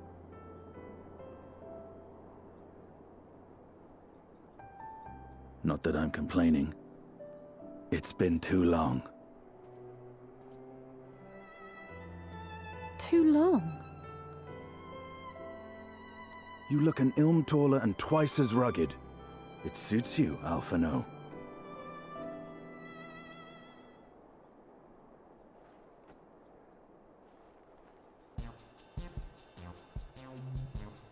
Quieter, though. Have you been giving him lessons on how to be the strong, silent type?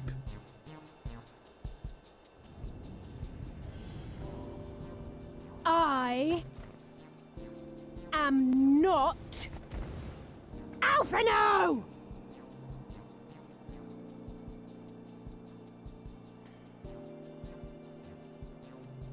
If the two of you are such firm friends, perhaps you should remember what he looks like.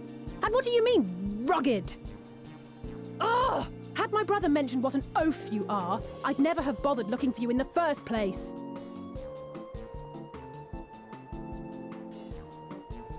Estinian Wormblood, the Azure Dragoon. He who fought and felled the dread worm Nidhogg at the Warrior of Light's side. To think the day would come when I should see this living legend with my own eyes. Would someone mind explaining what is going on? Is everything all right? I thought I heard Alize shouting.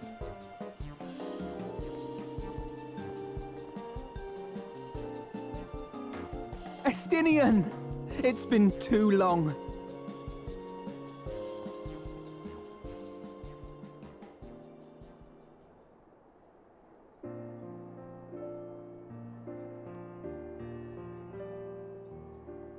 No, it's quite understandable. That was hardly the first time we've been confused for one another. Nor, I suspect, will it be the last. Well, I, for one, will not be making that mistake again. What I will say, for the second time today, is that you've grown. Inside and out. I can tell. One can't remain a spoiled little lordling forever, you know.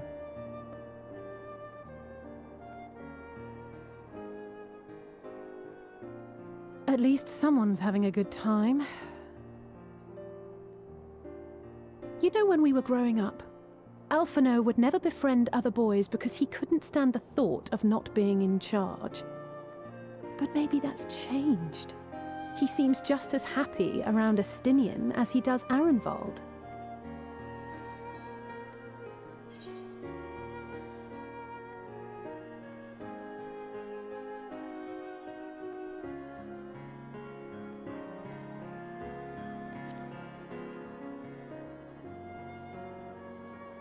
Keep him to my... You're joking, aren't you? I'd be glad if someone would take him off my hands.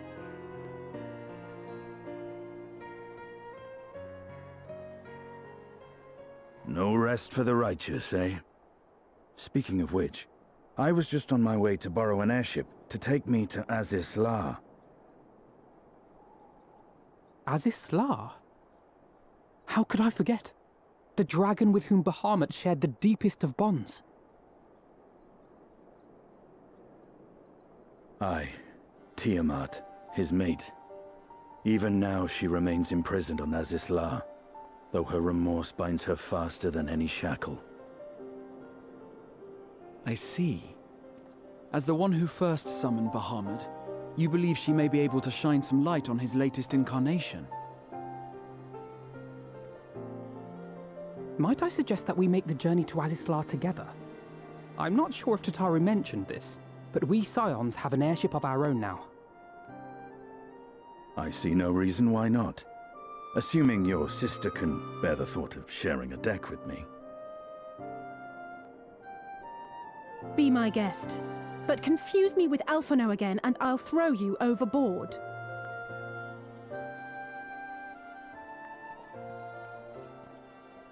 Ugh! I don't know who he thinks he is, but he's nothing like Alphino painted him to be.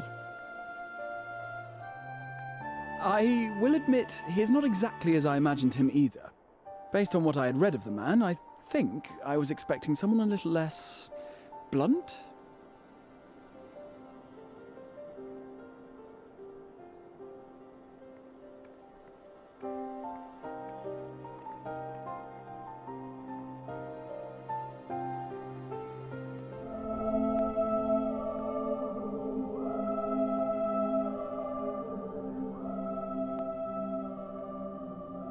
Edgin Elfin Wafesk les non in.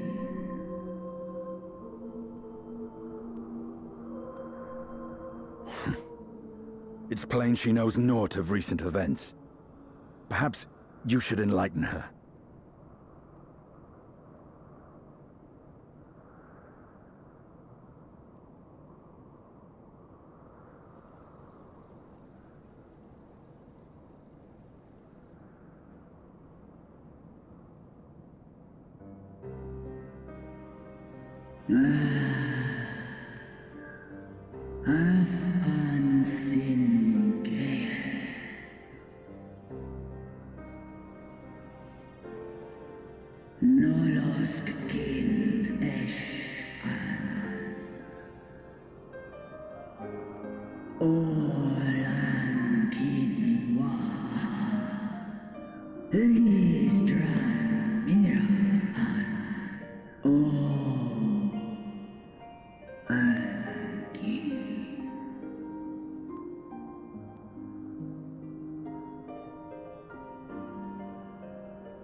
FFXIV Esknir, lei an in. I've seen it with my own eyes. Captives of a lost empire, neither alive nor dead, existing only to preserve Bahamut's corporeal form.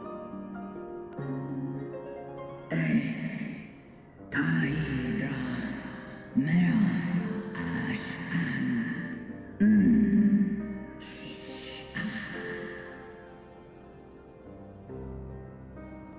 As an I die by now. Ten es an est in. Est I an kin antun. U es I. Ines. Tu in Ayda now.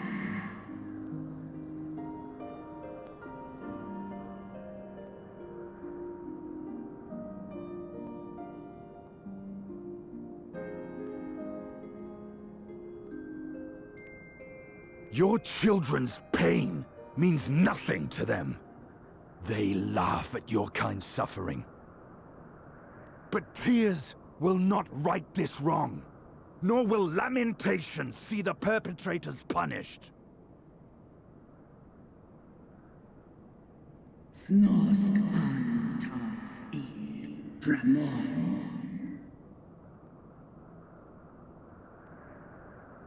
Behavior befitting a great worm. We came here to ask mighty Tiamat of the First Brood, consort of Bahamut, mother of the dragons of Meracidia, what she intends to do about the crimes committed against her children.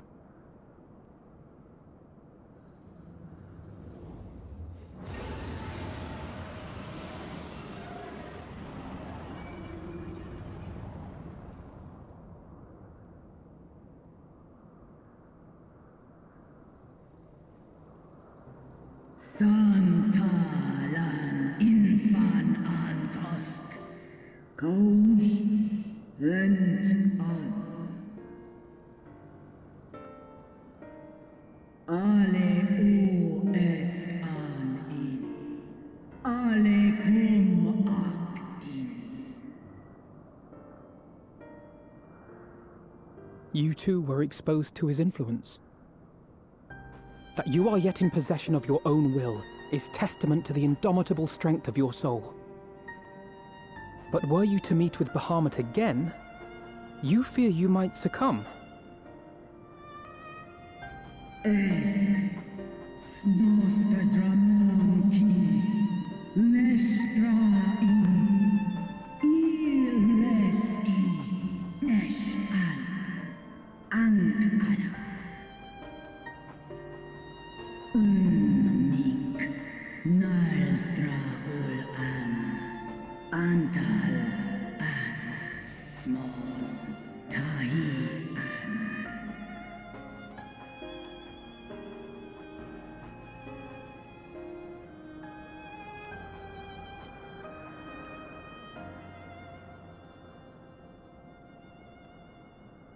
On the matter of Bahamut's influence, at least, I believe we can be of some assistance. If you're afraid of being enthralled, don't be. We have a cure. And while we've never tried it on one such as you, its basic principles are universal. Usk she's in.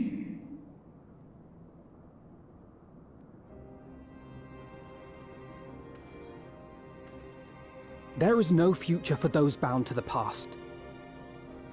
That you committed a terrible sin, I do not dispute. But if you feel remorse, you may yet make amends. We offer you that chance. Take it, or you will forever remain a prisoner, not of these cruel shackles, but of your own guilt. Sahan, Seth so, Kin Bahamut an.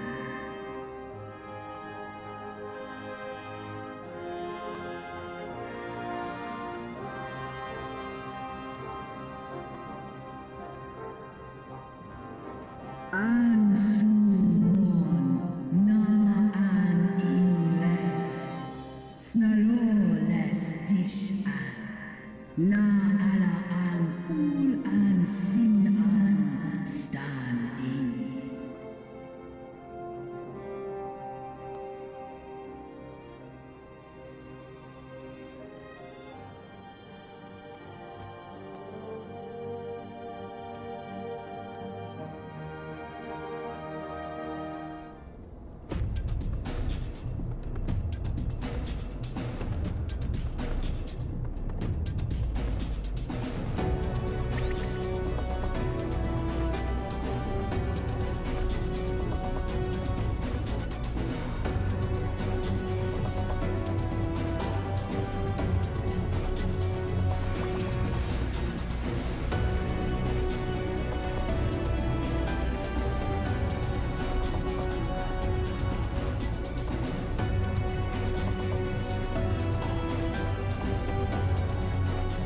No! I'm almost there!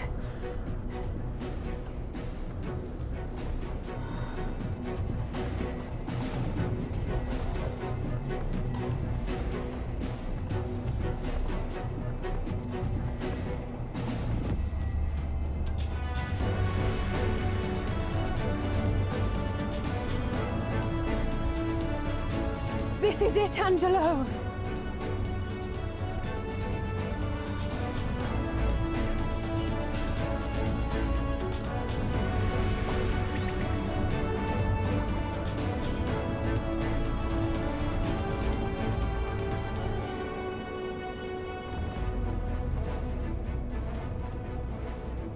Es lis an, lik es tai.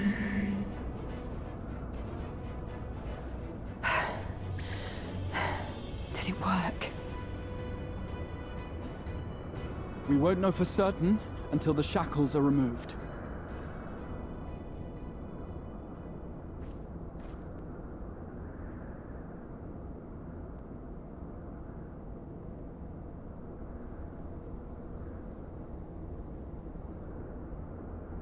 Task in Santal Ankin in way. Many have been subjected to the Allagan's dark arts, their flesh irrevocably altered. For such tortured souls, I fear there can be no salvation. Ankin.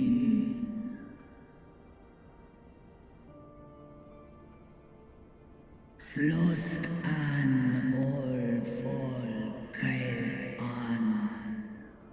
Slosk seth som in an. Afaten. Mon ud.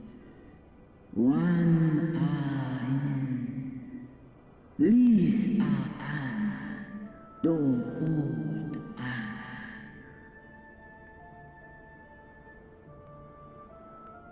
When that time comes, you won't be alone. We'll stand by you.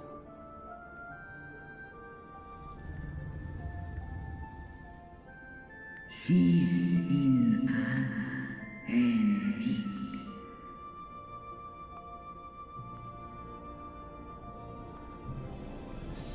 Alphino's ready. It's time.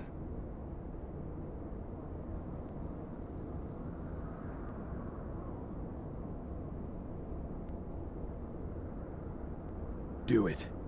And let's hope the treatment worked as it should.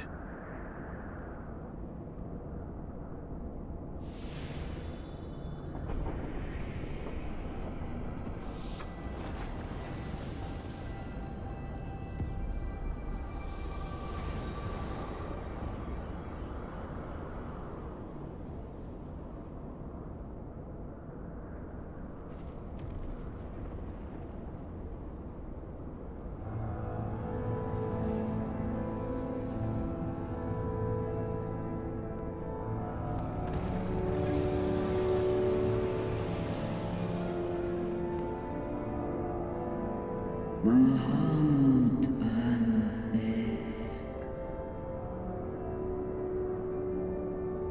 Urjas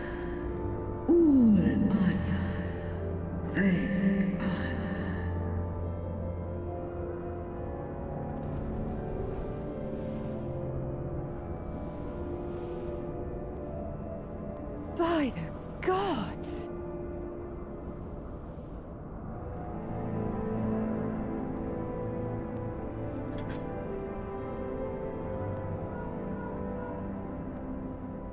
Urianger, your timing could not be better.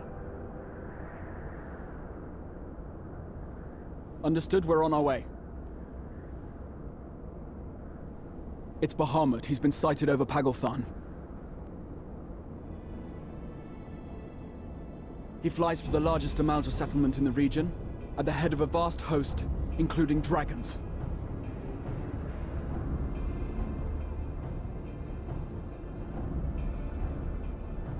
Did you hear all that, Alphino? You'd best rejoin your comrades. I'll make my own way. Our enemy awaits. Shall we?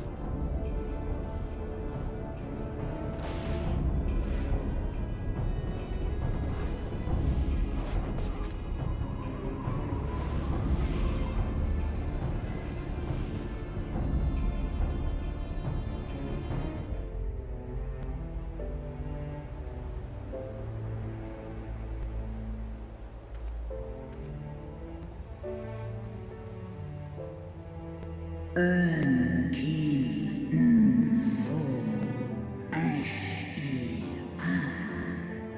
Esk Snodo in Aisto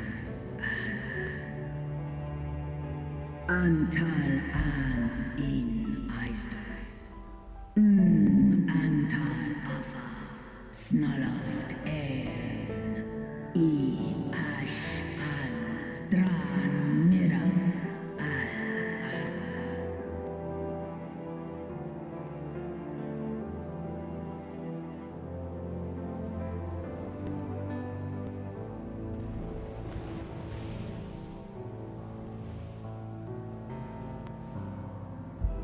Noble warriors, the dragons chose their friends well.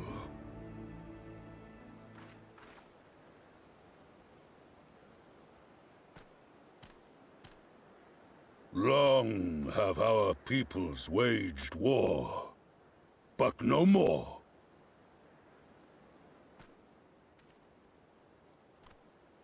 Your fallen lie beside our own. By our words and deeds shall we honor their sacrifice.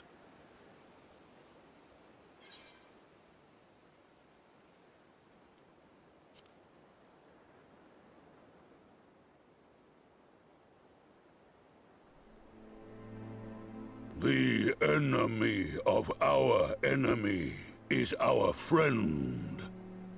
And you have proven yourselves worthy of our trust.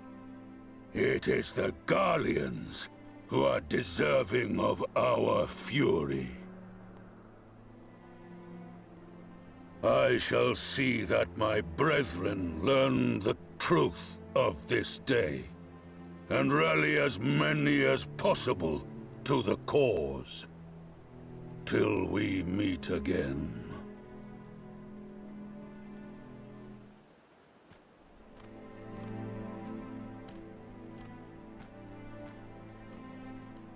And thus did we make allies of the Amalja.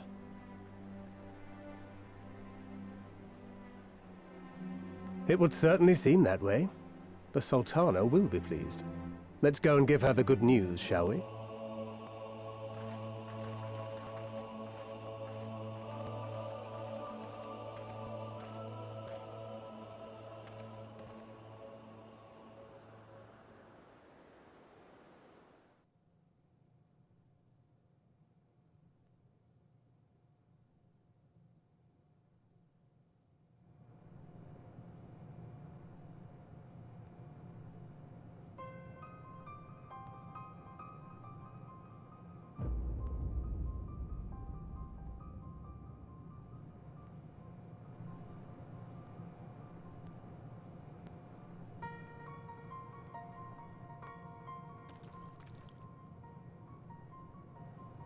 What in Ralga's name happened here? The gods only know. But you can bet these poor sods aren't here by choice. Quickly!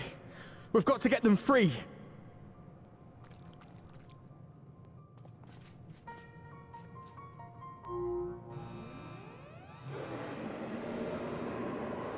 Get back!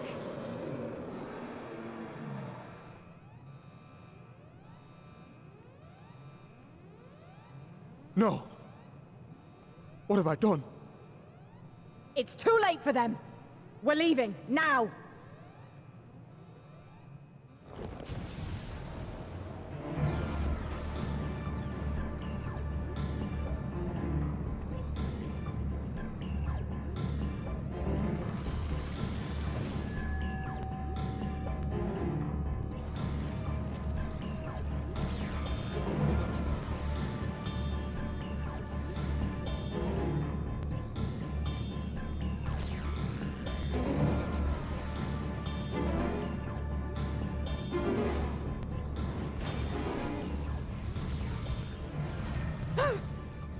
No! No! Don't you dare! We came together and we're leaving together!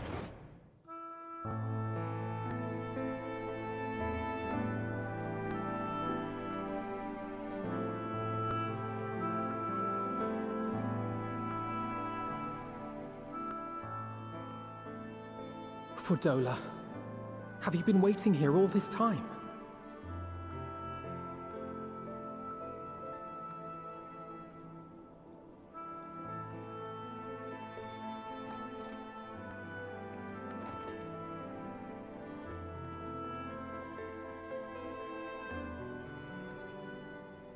We have done what we can. The rest is up to him. May we see him? I do not think that wise. You must let him sleep.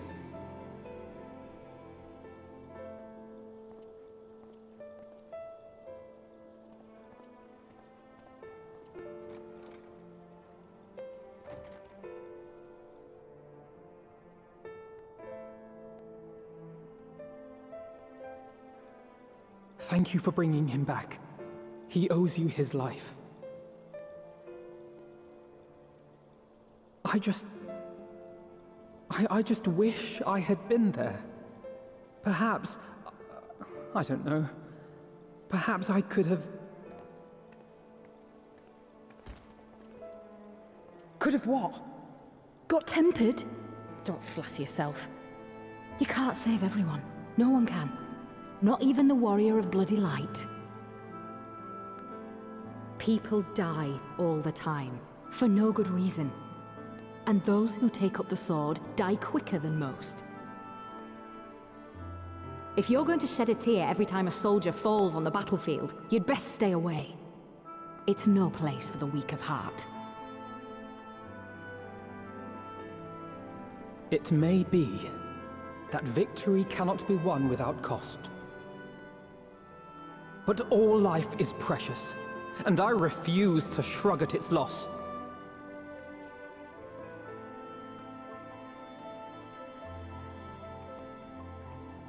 All life is precious! Oh, you need to grow up, little man. Before your sparkling ideals get everyone killed.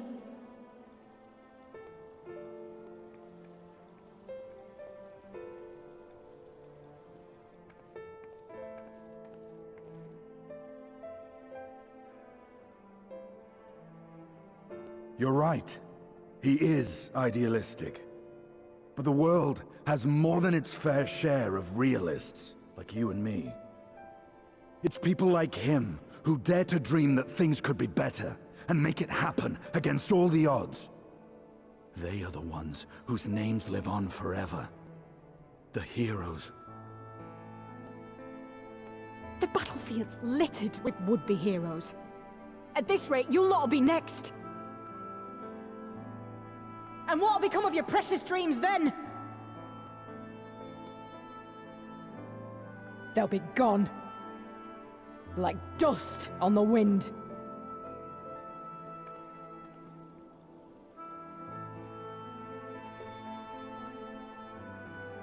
Dreams worth fighting for don't die so easily.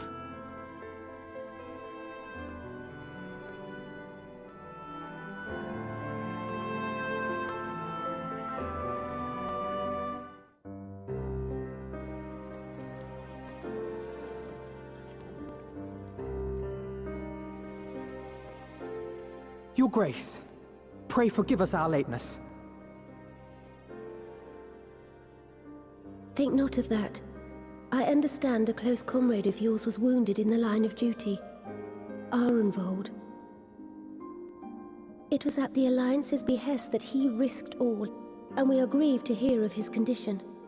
Rest assured, he will receive the finest care our chirurgeons can provide. On that you have my word. Now, we would share with you the findings of the mission. Pippin, pray relate to our guests the details of Fordola's account.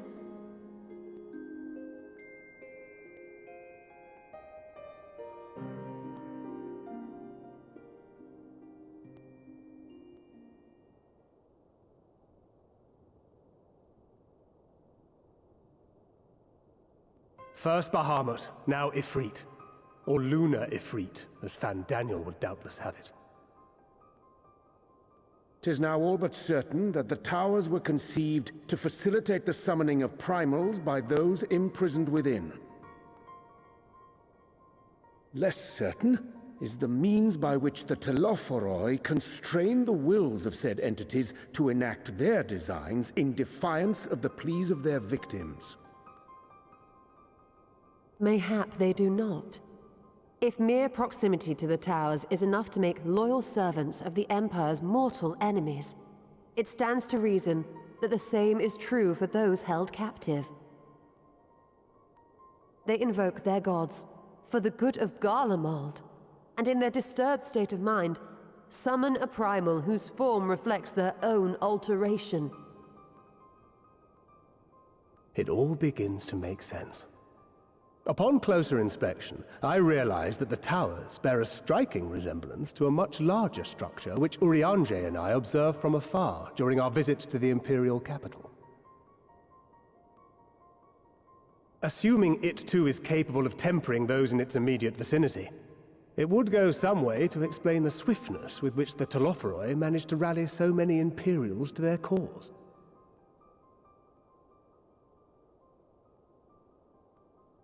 While the situation in Garlemald is indeed troubling, I fear we have more immediate concerns. Ifrit was not the only primal summoned. At approximately the same time, observers at several other towers bore witness to the emergence of further such entities.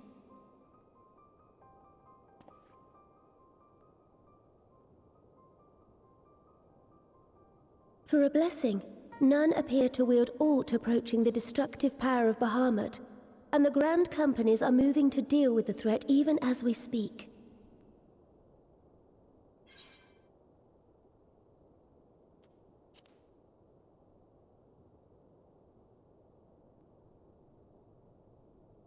Though we are aware that the task will not be easy, we would call upon the Scions only as a last resort. Pray, conserve your strength for now. After all, it was not so very long ago that you rid us of Bahamut. On which note, I am pleased to report that our talks with the Amalja have reached an agreeable conclusion. They have pledged their full support to our cause. It is our hope that this historic agreement will encourage other tribes to join us at the negotiating table. And I know that I speak for all of the Allied leaders when I say that we will welcome them with open arms at such time as they do. Of course, this was only made possible by the feats of heroism performed at Paglfan. Moreover, we shall not allow the sacrifices of those fallen in battle to have been made in vain. As hope leads to victory, shall victory lead to a new dawn for Eorzea. May these words ever be our guide, Your Grace.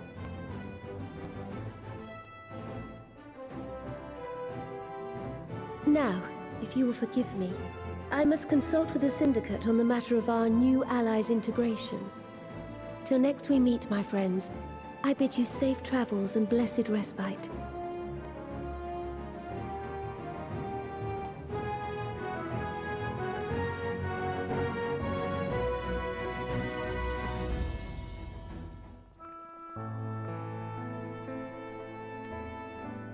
Welcome back. I expect you must all be exhausted. Ere you take your rest, however, I would beg a moment of your time. Thanks to Arenvold's selfless efforts, we may now be confident that we understand the function of the towers. But many questions remain regarding the reason for the summonings, and what lurks behind the looming edifice in Garlemald. Until such questions are answered, we will struggle to devise an effective strategy for thwarting the Telophoroi's stated aim. Nothing less than the destruction of this star. And so, given the gravity of the situation, I move that we petition the aid of Sharlayan.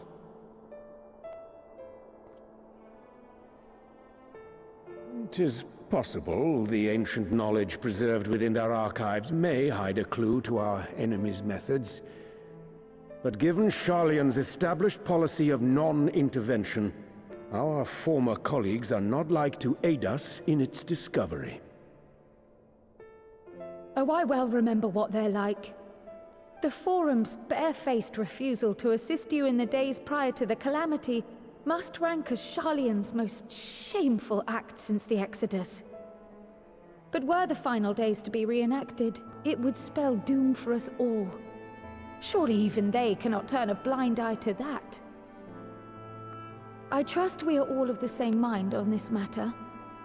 Urgent as it seemed, I took the liberty of petitioning the Alliance for leave to act as Eorzea's emissary, and have since received their blessing. I presume your role as a student of Baldessian will carry some weight with the Forum? One can but hope. If truth be told, our organization has been a shadow of its former self ever since the disappearance of the Isle of Val. But the name does still retain some degree of prestige. I only pray it will be enough. If there are no objections, I shall depart for Sharlayan at once. But before I do, I should also mention the other matter to which I would devote some time during my stay. After hearing what transpired in the first, I began to question the true nature of Hydaelyn's blessing. A topic I have discussed at some length with Y'shtola. We were wondering, when was the last time Hydaelyn spoke to you directly?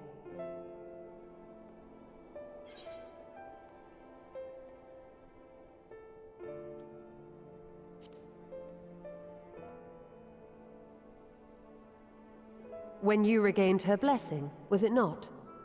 But never since. Not in all your time in the First, when you faced the Unsundered, the very heart of Zodiark. History shows us that Hydaelyn is able to awaken the echo in her chosen, convey her will directly, and grant the blessing of light.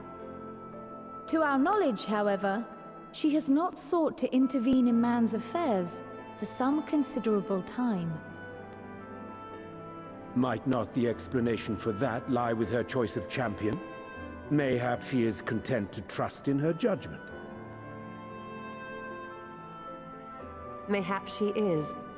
But following my initial discussion with Krile, I made inquiries of my own. And as far as I am able to tell, Hydaelyn has not made her will known to anyone.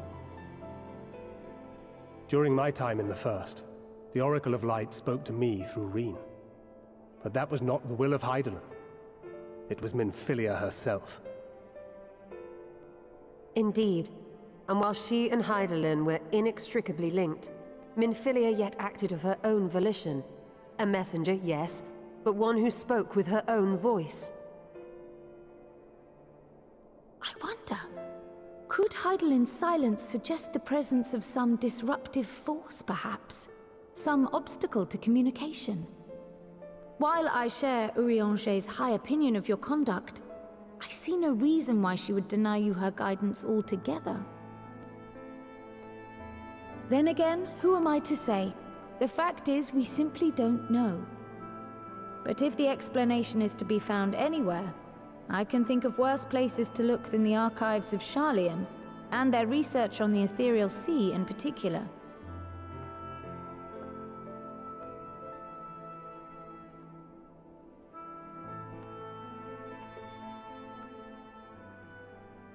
Resolved though I am to go, believe me when I say that I take no pleasure in the thought of leaving you a member short. Now, of all times. Estinian, we stand on the eve of a struggle that will decide the fate of this star. One in which we Scions may play a telling part, yet we are but few in number. And so I must ask you again, will you join us?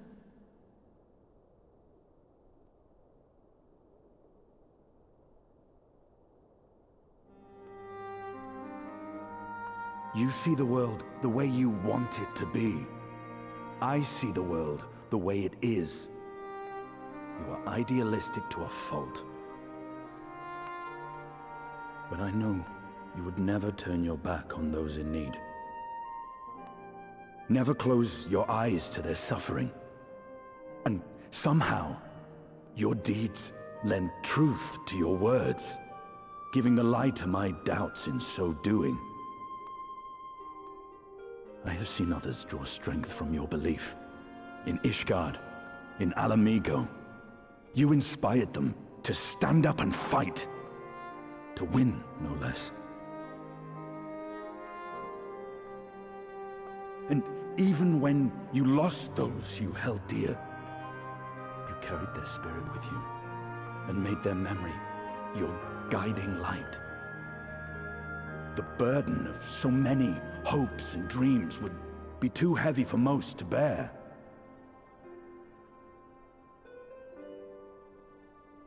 But you bear it willingly, as you have shown me. Some dreams are too important to let go. If you have need of my strength, it's yours. After all you've done, how could I refuse?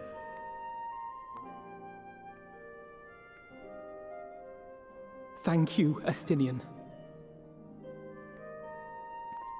Whatever challenges await us, I shall not falter. You have my word.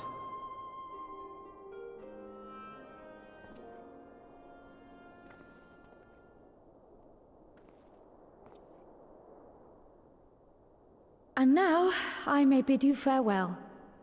Safe in the knowledge that all is as it should be. In this little corner of the world, at least.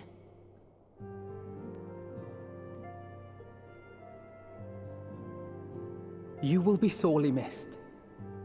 Tread warily in Sharlayan, and do try not to let the Forum embroil you in their politics. A forlorn hope, I know, given the individuals involved. I shall do my very best. Farewell.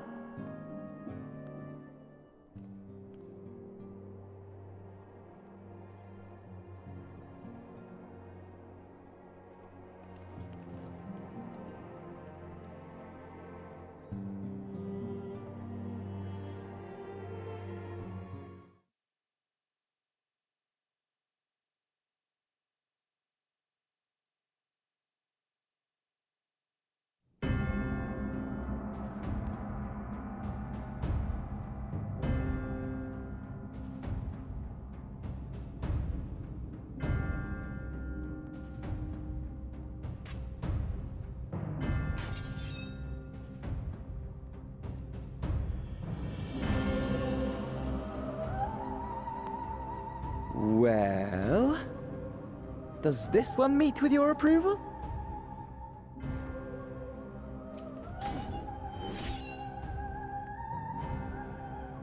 Apparently not. Or could it be that you're still upset about the dragons? You are unwise to remind me of so costly a failure.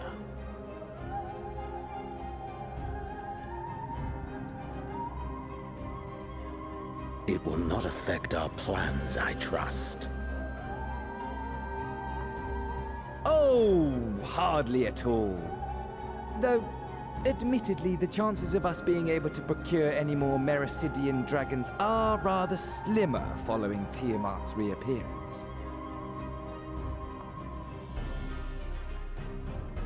Oh, but the seeds have been sown, my lord. We have only to wait for them to quicken.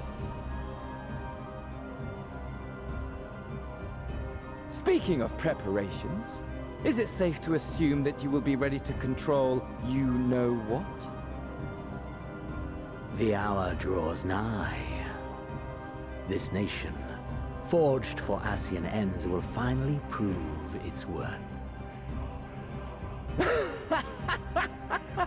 A mighty empire, now no more than an instrument of this star's destruction. What a pleasure it will be to put it to use. Which brings me back to our earlier topic. My lord, while I appreciate that it is not an easy decision, it really is past time you chose your weapon. There is one that I have been meaning to test.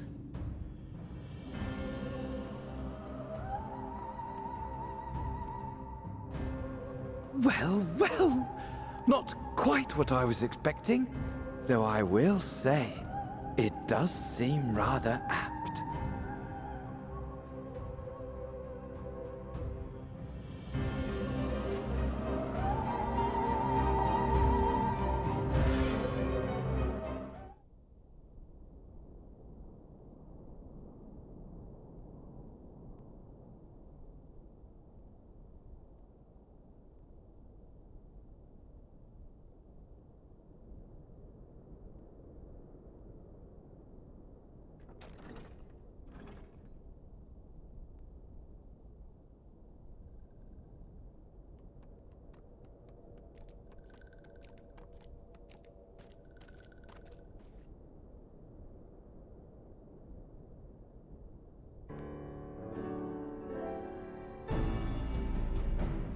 Esteemed guests, you honor us with your presence.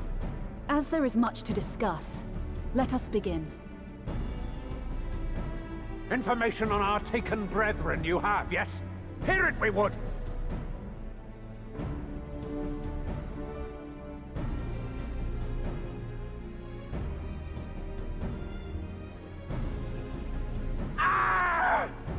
Beyond forgiveness these featherless ones are! With rivers of blood shall they pay! Freed our people must be! We too would see your kin liberated. But ere we attempt their rescue, we must first find a means to negate the risk of tempering. Without that, we will be unable even to approach the towers, let alone contend with their defenders. If all else fails, I've always found cannonballs quite effective. And what of the prisoners? Would you see them slaughtered? Think for a moment. Ponder, consider, think. If Merlwyb truly intended to bombard the towers, she would have done so by now. Remember, we came here to find a solution together, did we not?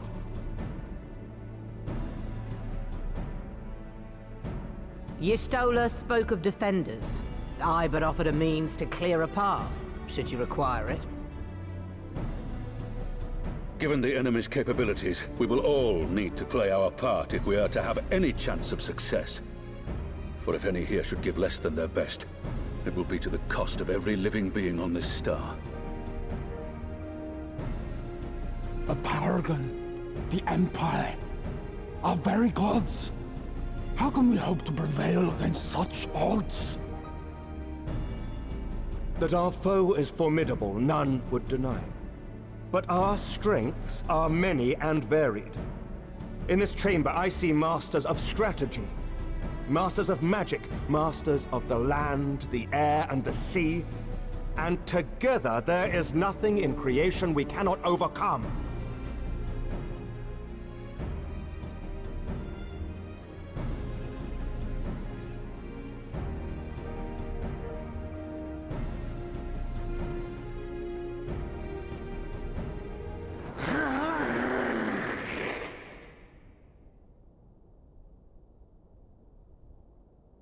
I beg your pardon?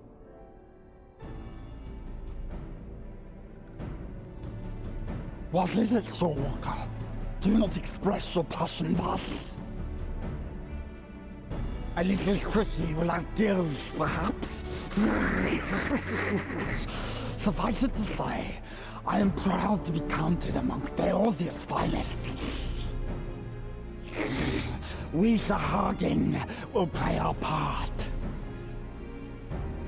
We kobolds have not forgotten the crimes the Overdwellers committed against us in the past. But today we look to the future, as allies united in purpose.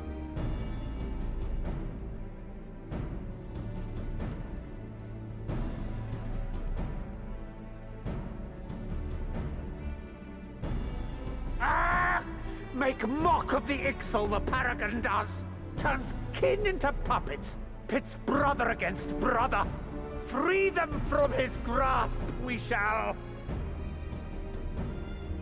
As Patriarch Zadar will attest, the Scions have granted us a means to free your brethren from their thraldom.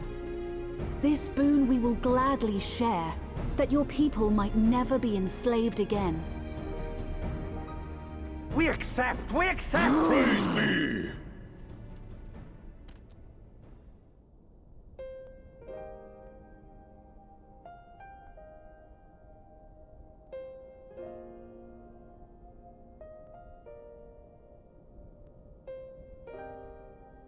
It's taken a while, but I do believe we might be one step closer to a world without primals.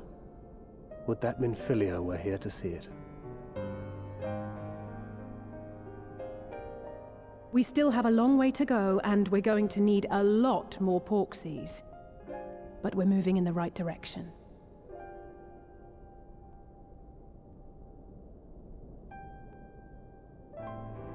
If I may have your attention, there is one other point I would like to raise.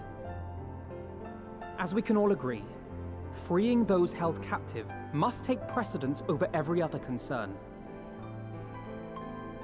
But experience has taught us that none save those with the capacity to resist tempering can hope to enter the towers unscathed.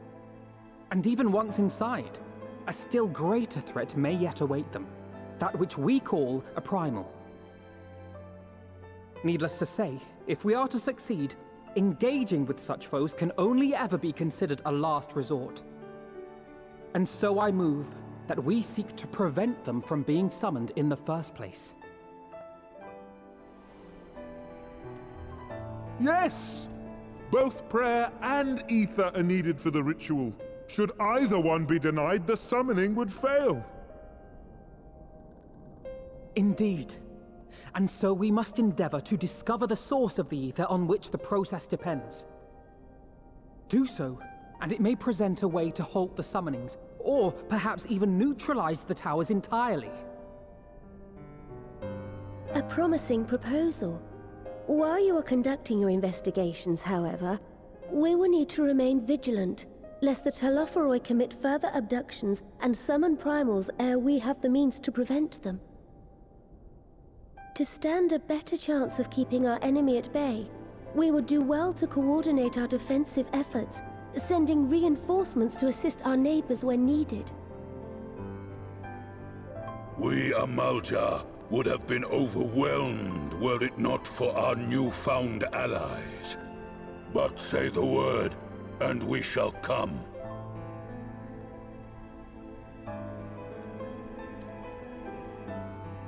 I see we are all in accord. But what are we to call this proud fellowship of ours? I submit that the honor of naming it should go to the Scion whose brave efforts have done so much to unite Eorzea. What say you, my friend?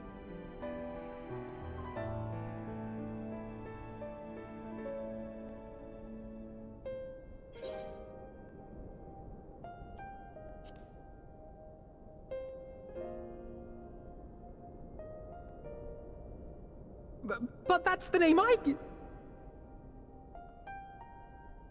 A fine choice, for there is none here who does not love Eorzea. Aye, in that we shall ever be united. United in our gratitude for the realm that gave us life.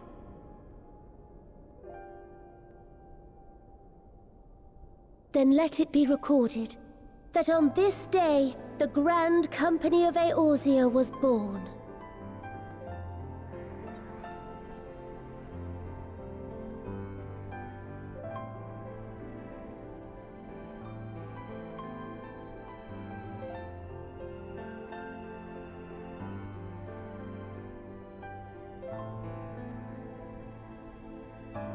How long have we dreamed of this moment? And now that it's here, Oh, forgive me. Might we speak outside?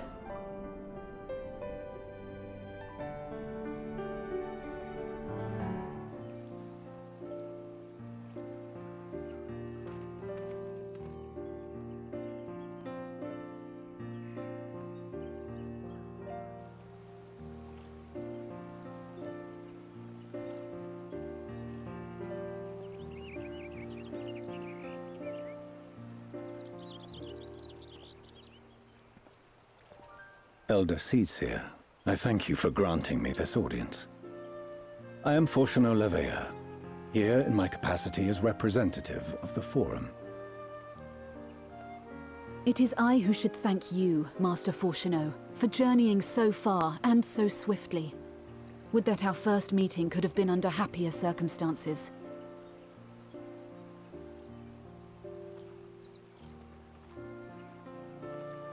It has been too long, Father.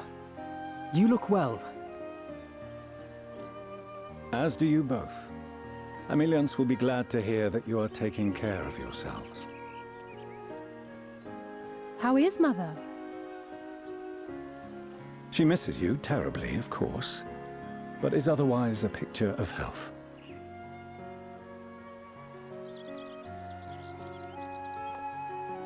Circumstances apart, I'm grateful that our meeting has afforded me the chance to be reunited with my children at long last.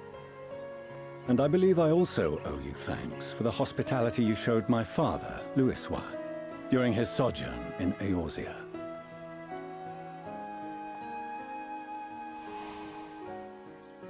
All thanks we owe to him.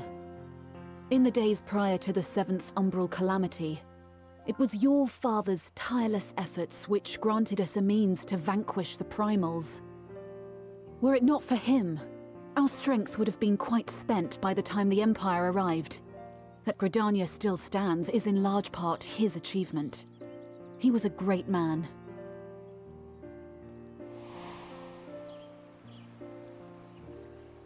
He would doubtless have been moved to hear you say so.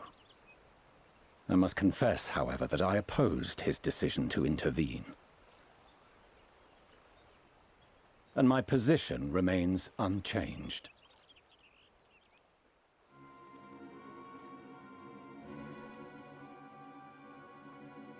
To chart the course of history, not to change it. I am familiar with the Sharlayan stance. It is more than that. It is our way of life. Who we are. But I came here not to deliver a lecture, but the Forum's answer to your request. Sharlayan will under no circumstances intervene in the conflict between Eorzea and the Garlean Empire.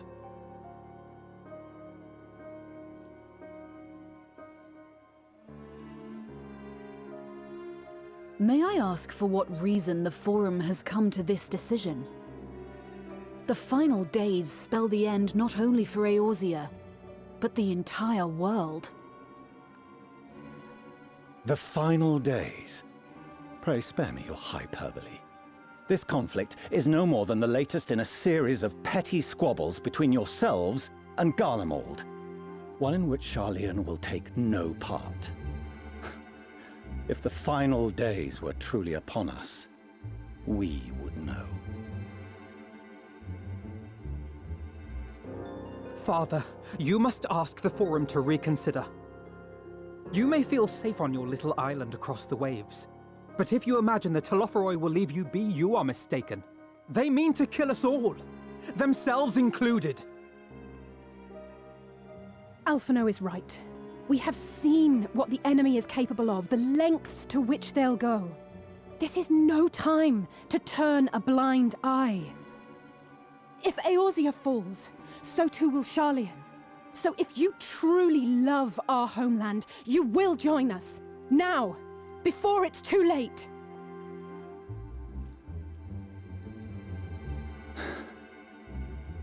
I thought you knew better than to raise your voice to your elders. It seems I was wrong. Wrong to ever let you leave, Sharlayan. I consoled myself that your time abroad would instill in you some hint of restraint, of discipline.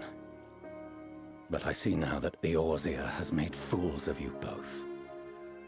Have you forgotten why it was that I so vehemently opposed your grandfather's departure? For all his wisdom, his only solution was to go to war. Death, devastation, ruin.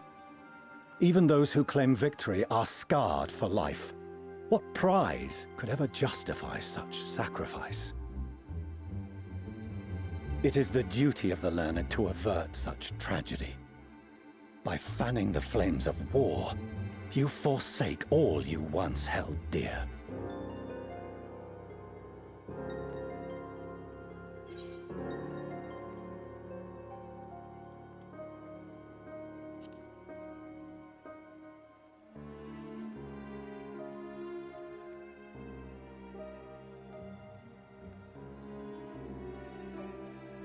I see your friend shares your misguided ideals. But unlike her, you should know better. By espousing such barbaric notions, you subvert the teachings of Sharlayan and place all we have worked for in jeopardy. Alphino, Alisaie, as of this moment, you shall no longer bear the name of Leveilleur. What? Father! How you choose to live your lives is no longer my concern. If you wish to walk the path of ruin, I will not stand in your way. Master Fourcheneau, while Sharlayan may have no intention of intervening in this conflict, we can still part as friends. Will you not stay and speak with us, that we might learn of Sharlayan's hopes for the morrow? I have said what I came here to say. Any further discussion would be meaningless.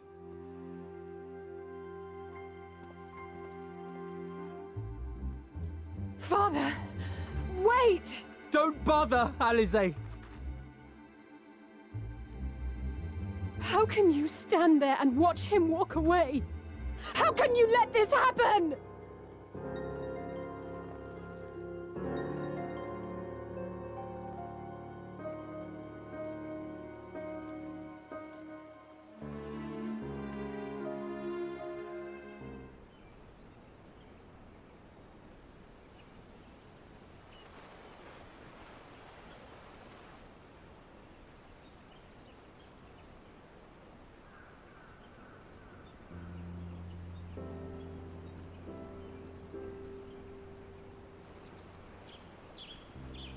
Arenvold!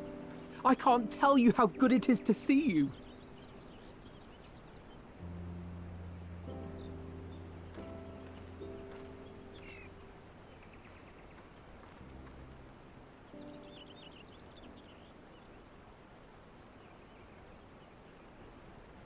It arrived a lot sooner than expected, eh? The day I craned my neck up at you. Only because you're sitting down. Unless...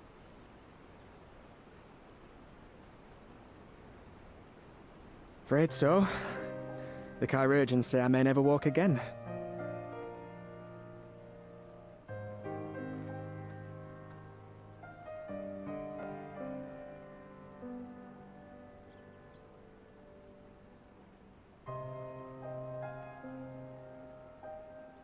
Come on, Alfino, it could be worse. Besides, I didn't come here to dampen the mood. Quite the opposite. All I've ever wanted was to fight for a cause I believe in. But my fighting days are over. So I want you to fight in my stead. Be the hero I can't.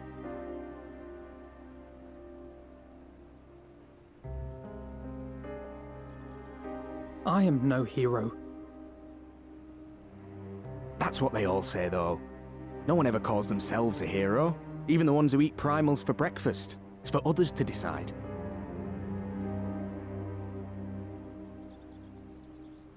Look, Alfino. You already are a hero. To me and countless others. We see you doing your damnedest to protect us all. And you're not alone, are you? There are people who believe in you, just as you believe in them.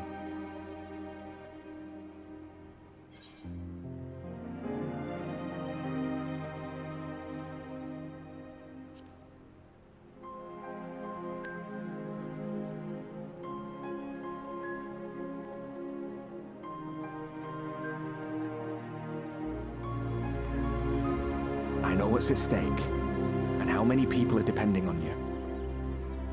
But I believe in you. Believe that you'll see it through. That's why I'm entrusting my dreams to you. Like Albert and Owley once entrusted their dreams to me.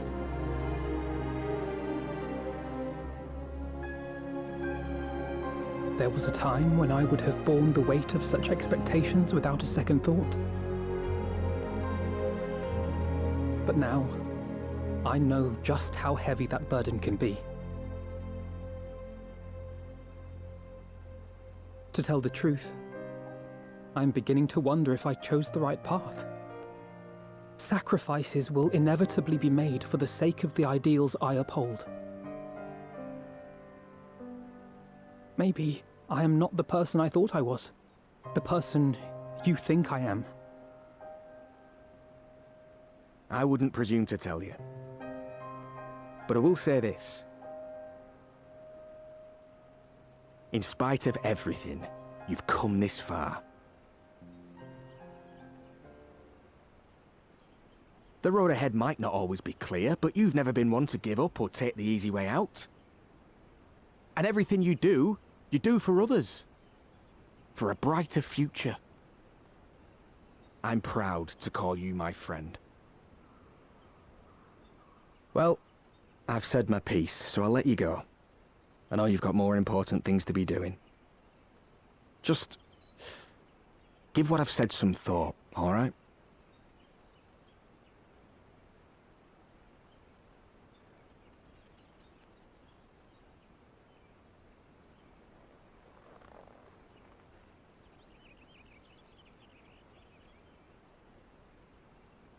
I shall, my friend. And we will meet again soon, I promise.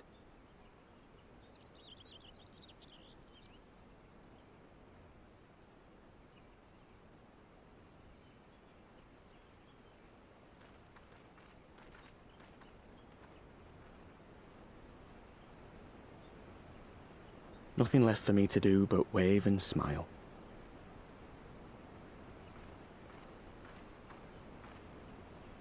You've got a pretty narrow view of what it means to be a hero, do you know that?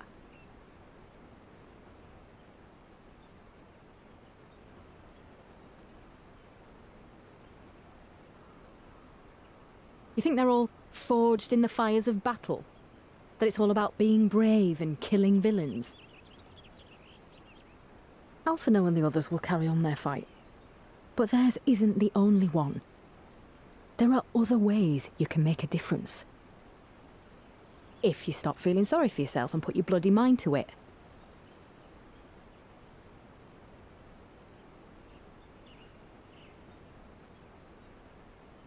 There's not much chance of me living the quiet life with you around, is there? If you're content to twiddle your thumbs thinking of what might have been, that's your lookout. But I reckon you've got some fight left in you. And I reckon you might be right. If there's a way I can still help my friends, I'll bloody well find it.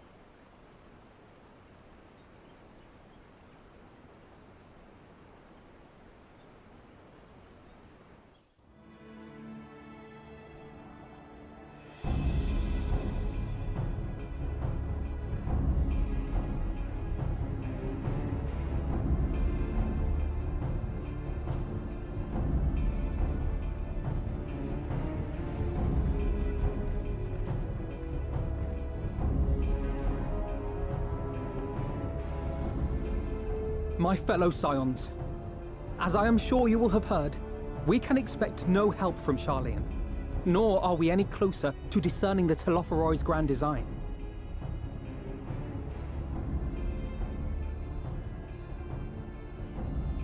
And now, our adversary moves against us in unprecedented numbers, compelling us to answer in kind. The outlook, in short, is bleak. Yet though our foes are many, and we but few, we may still tip the balance in Eorzea's favor. Of course. We will do what we always do. Deal with the ones our allies can't. A less than daunting prospect, judging by your expression. Could it be that you've dispelled your lingering doubts, Alphino?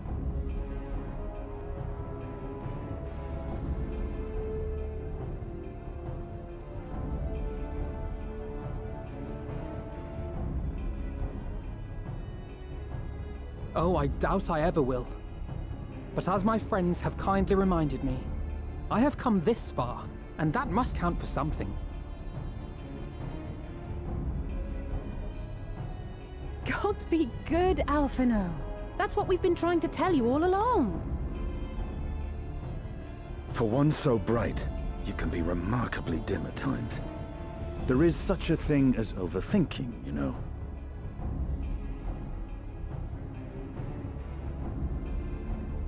Might I suggest that we continue this conversation after the battle?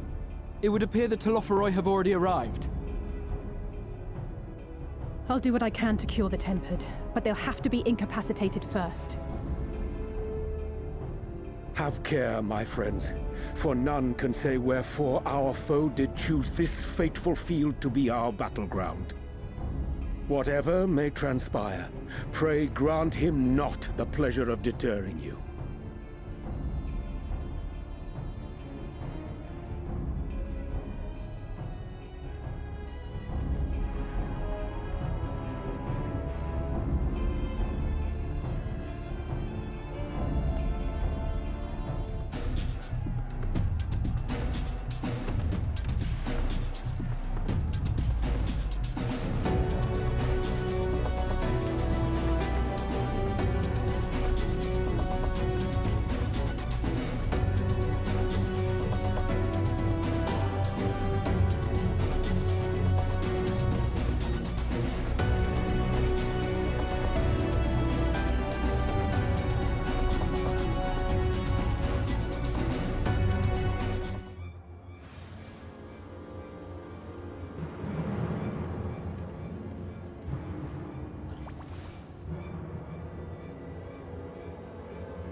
And thus another plan went up in smoke.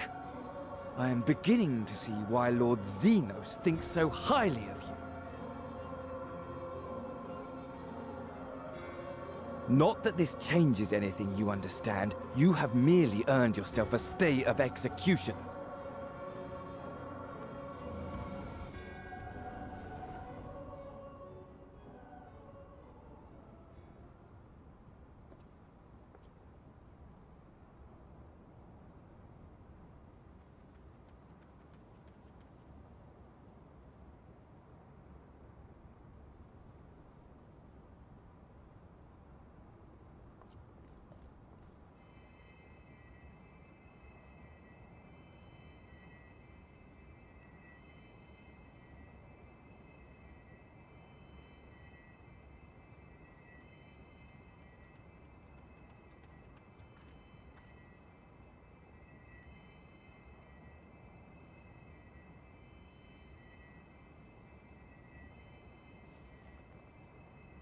Glory be to Garlemald.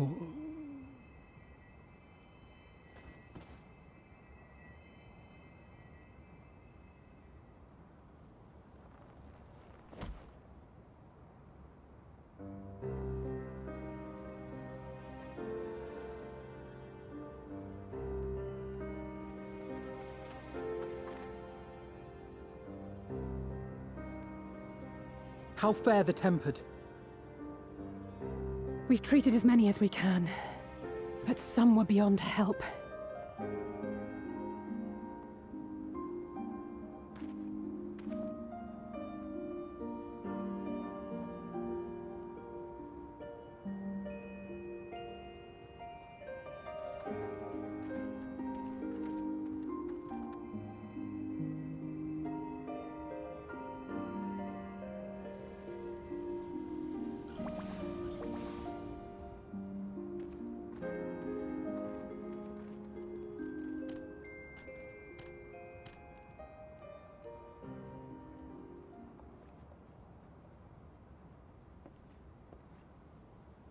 Do not hang your heads so, brave scions. Though not all of our captured brethren could be saved, we are grateful for those whose minds have been restored. You could do no more, and that is enough. So please hold your heads high.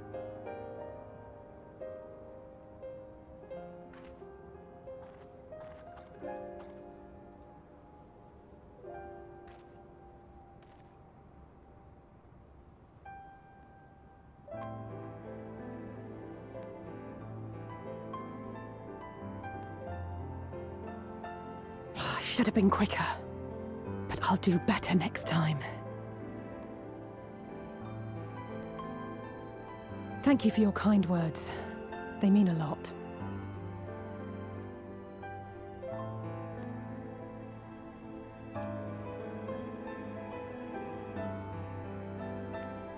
A victory at great cost, but a victory nonetheless.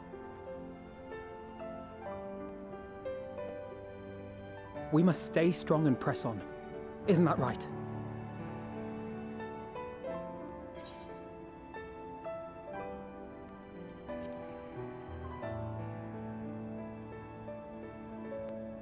That Agreed. we will.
those Eorzeans certainly are a stubborn bunch. Though I suppose you knew that already. My plan to redirect the ether from Cartano came to a rather less than satisfactory conclusion. It was, in many respects, an abject failure. Which does, of course, raise the question of where we are going to procure the requisite amount. The obvious solution would be to draw on resources a little closer to home, though that would require our dreamer to dream a trifle more deeply. So be it. The dreamer will not complain. Then let us begin the preparations at once. With the gateway of the gods complete, all that remains is to gather the necessary ether, and our prize shall be within reach.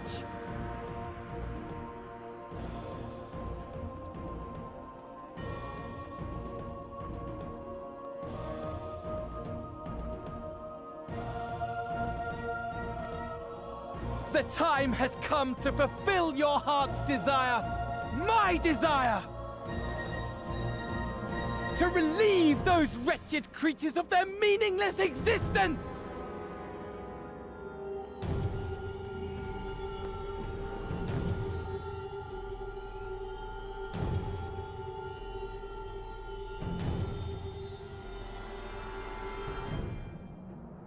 While I await you, I shall drink a sea of souls and gorge myself upon the darkened moon.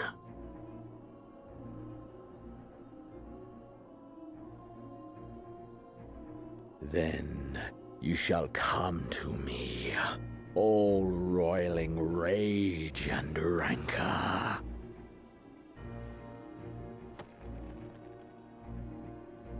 And the stars shall bear witness to our final contest.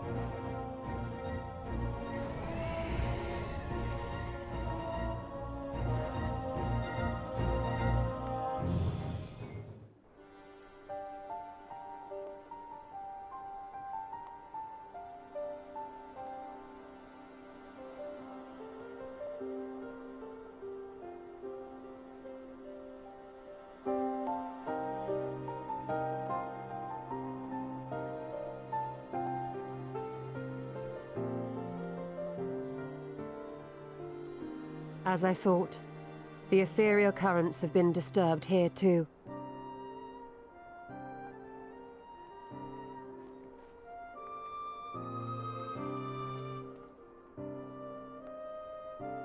It was the same in Thanalan.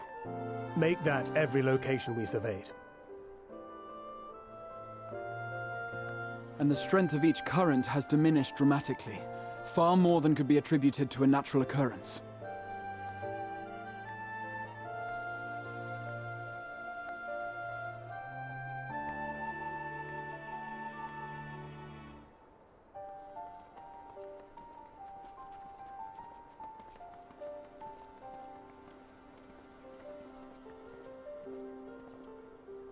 What tidings bringest thou from Dravania?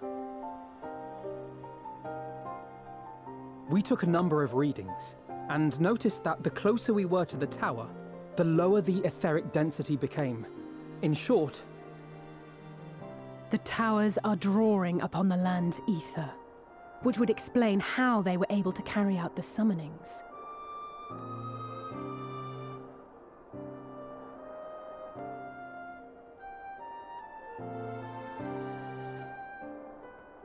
Our allies must be informed of this.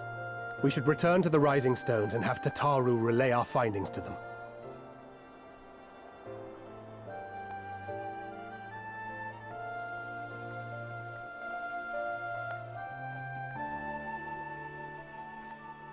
Hear me. Hear me. Hear me. Hear me. Darkness comes. And with it, the end. The fate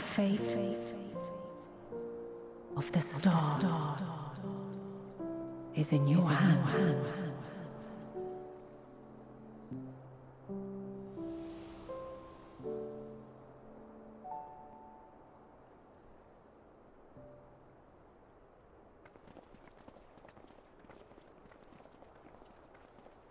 Everything all right back there?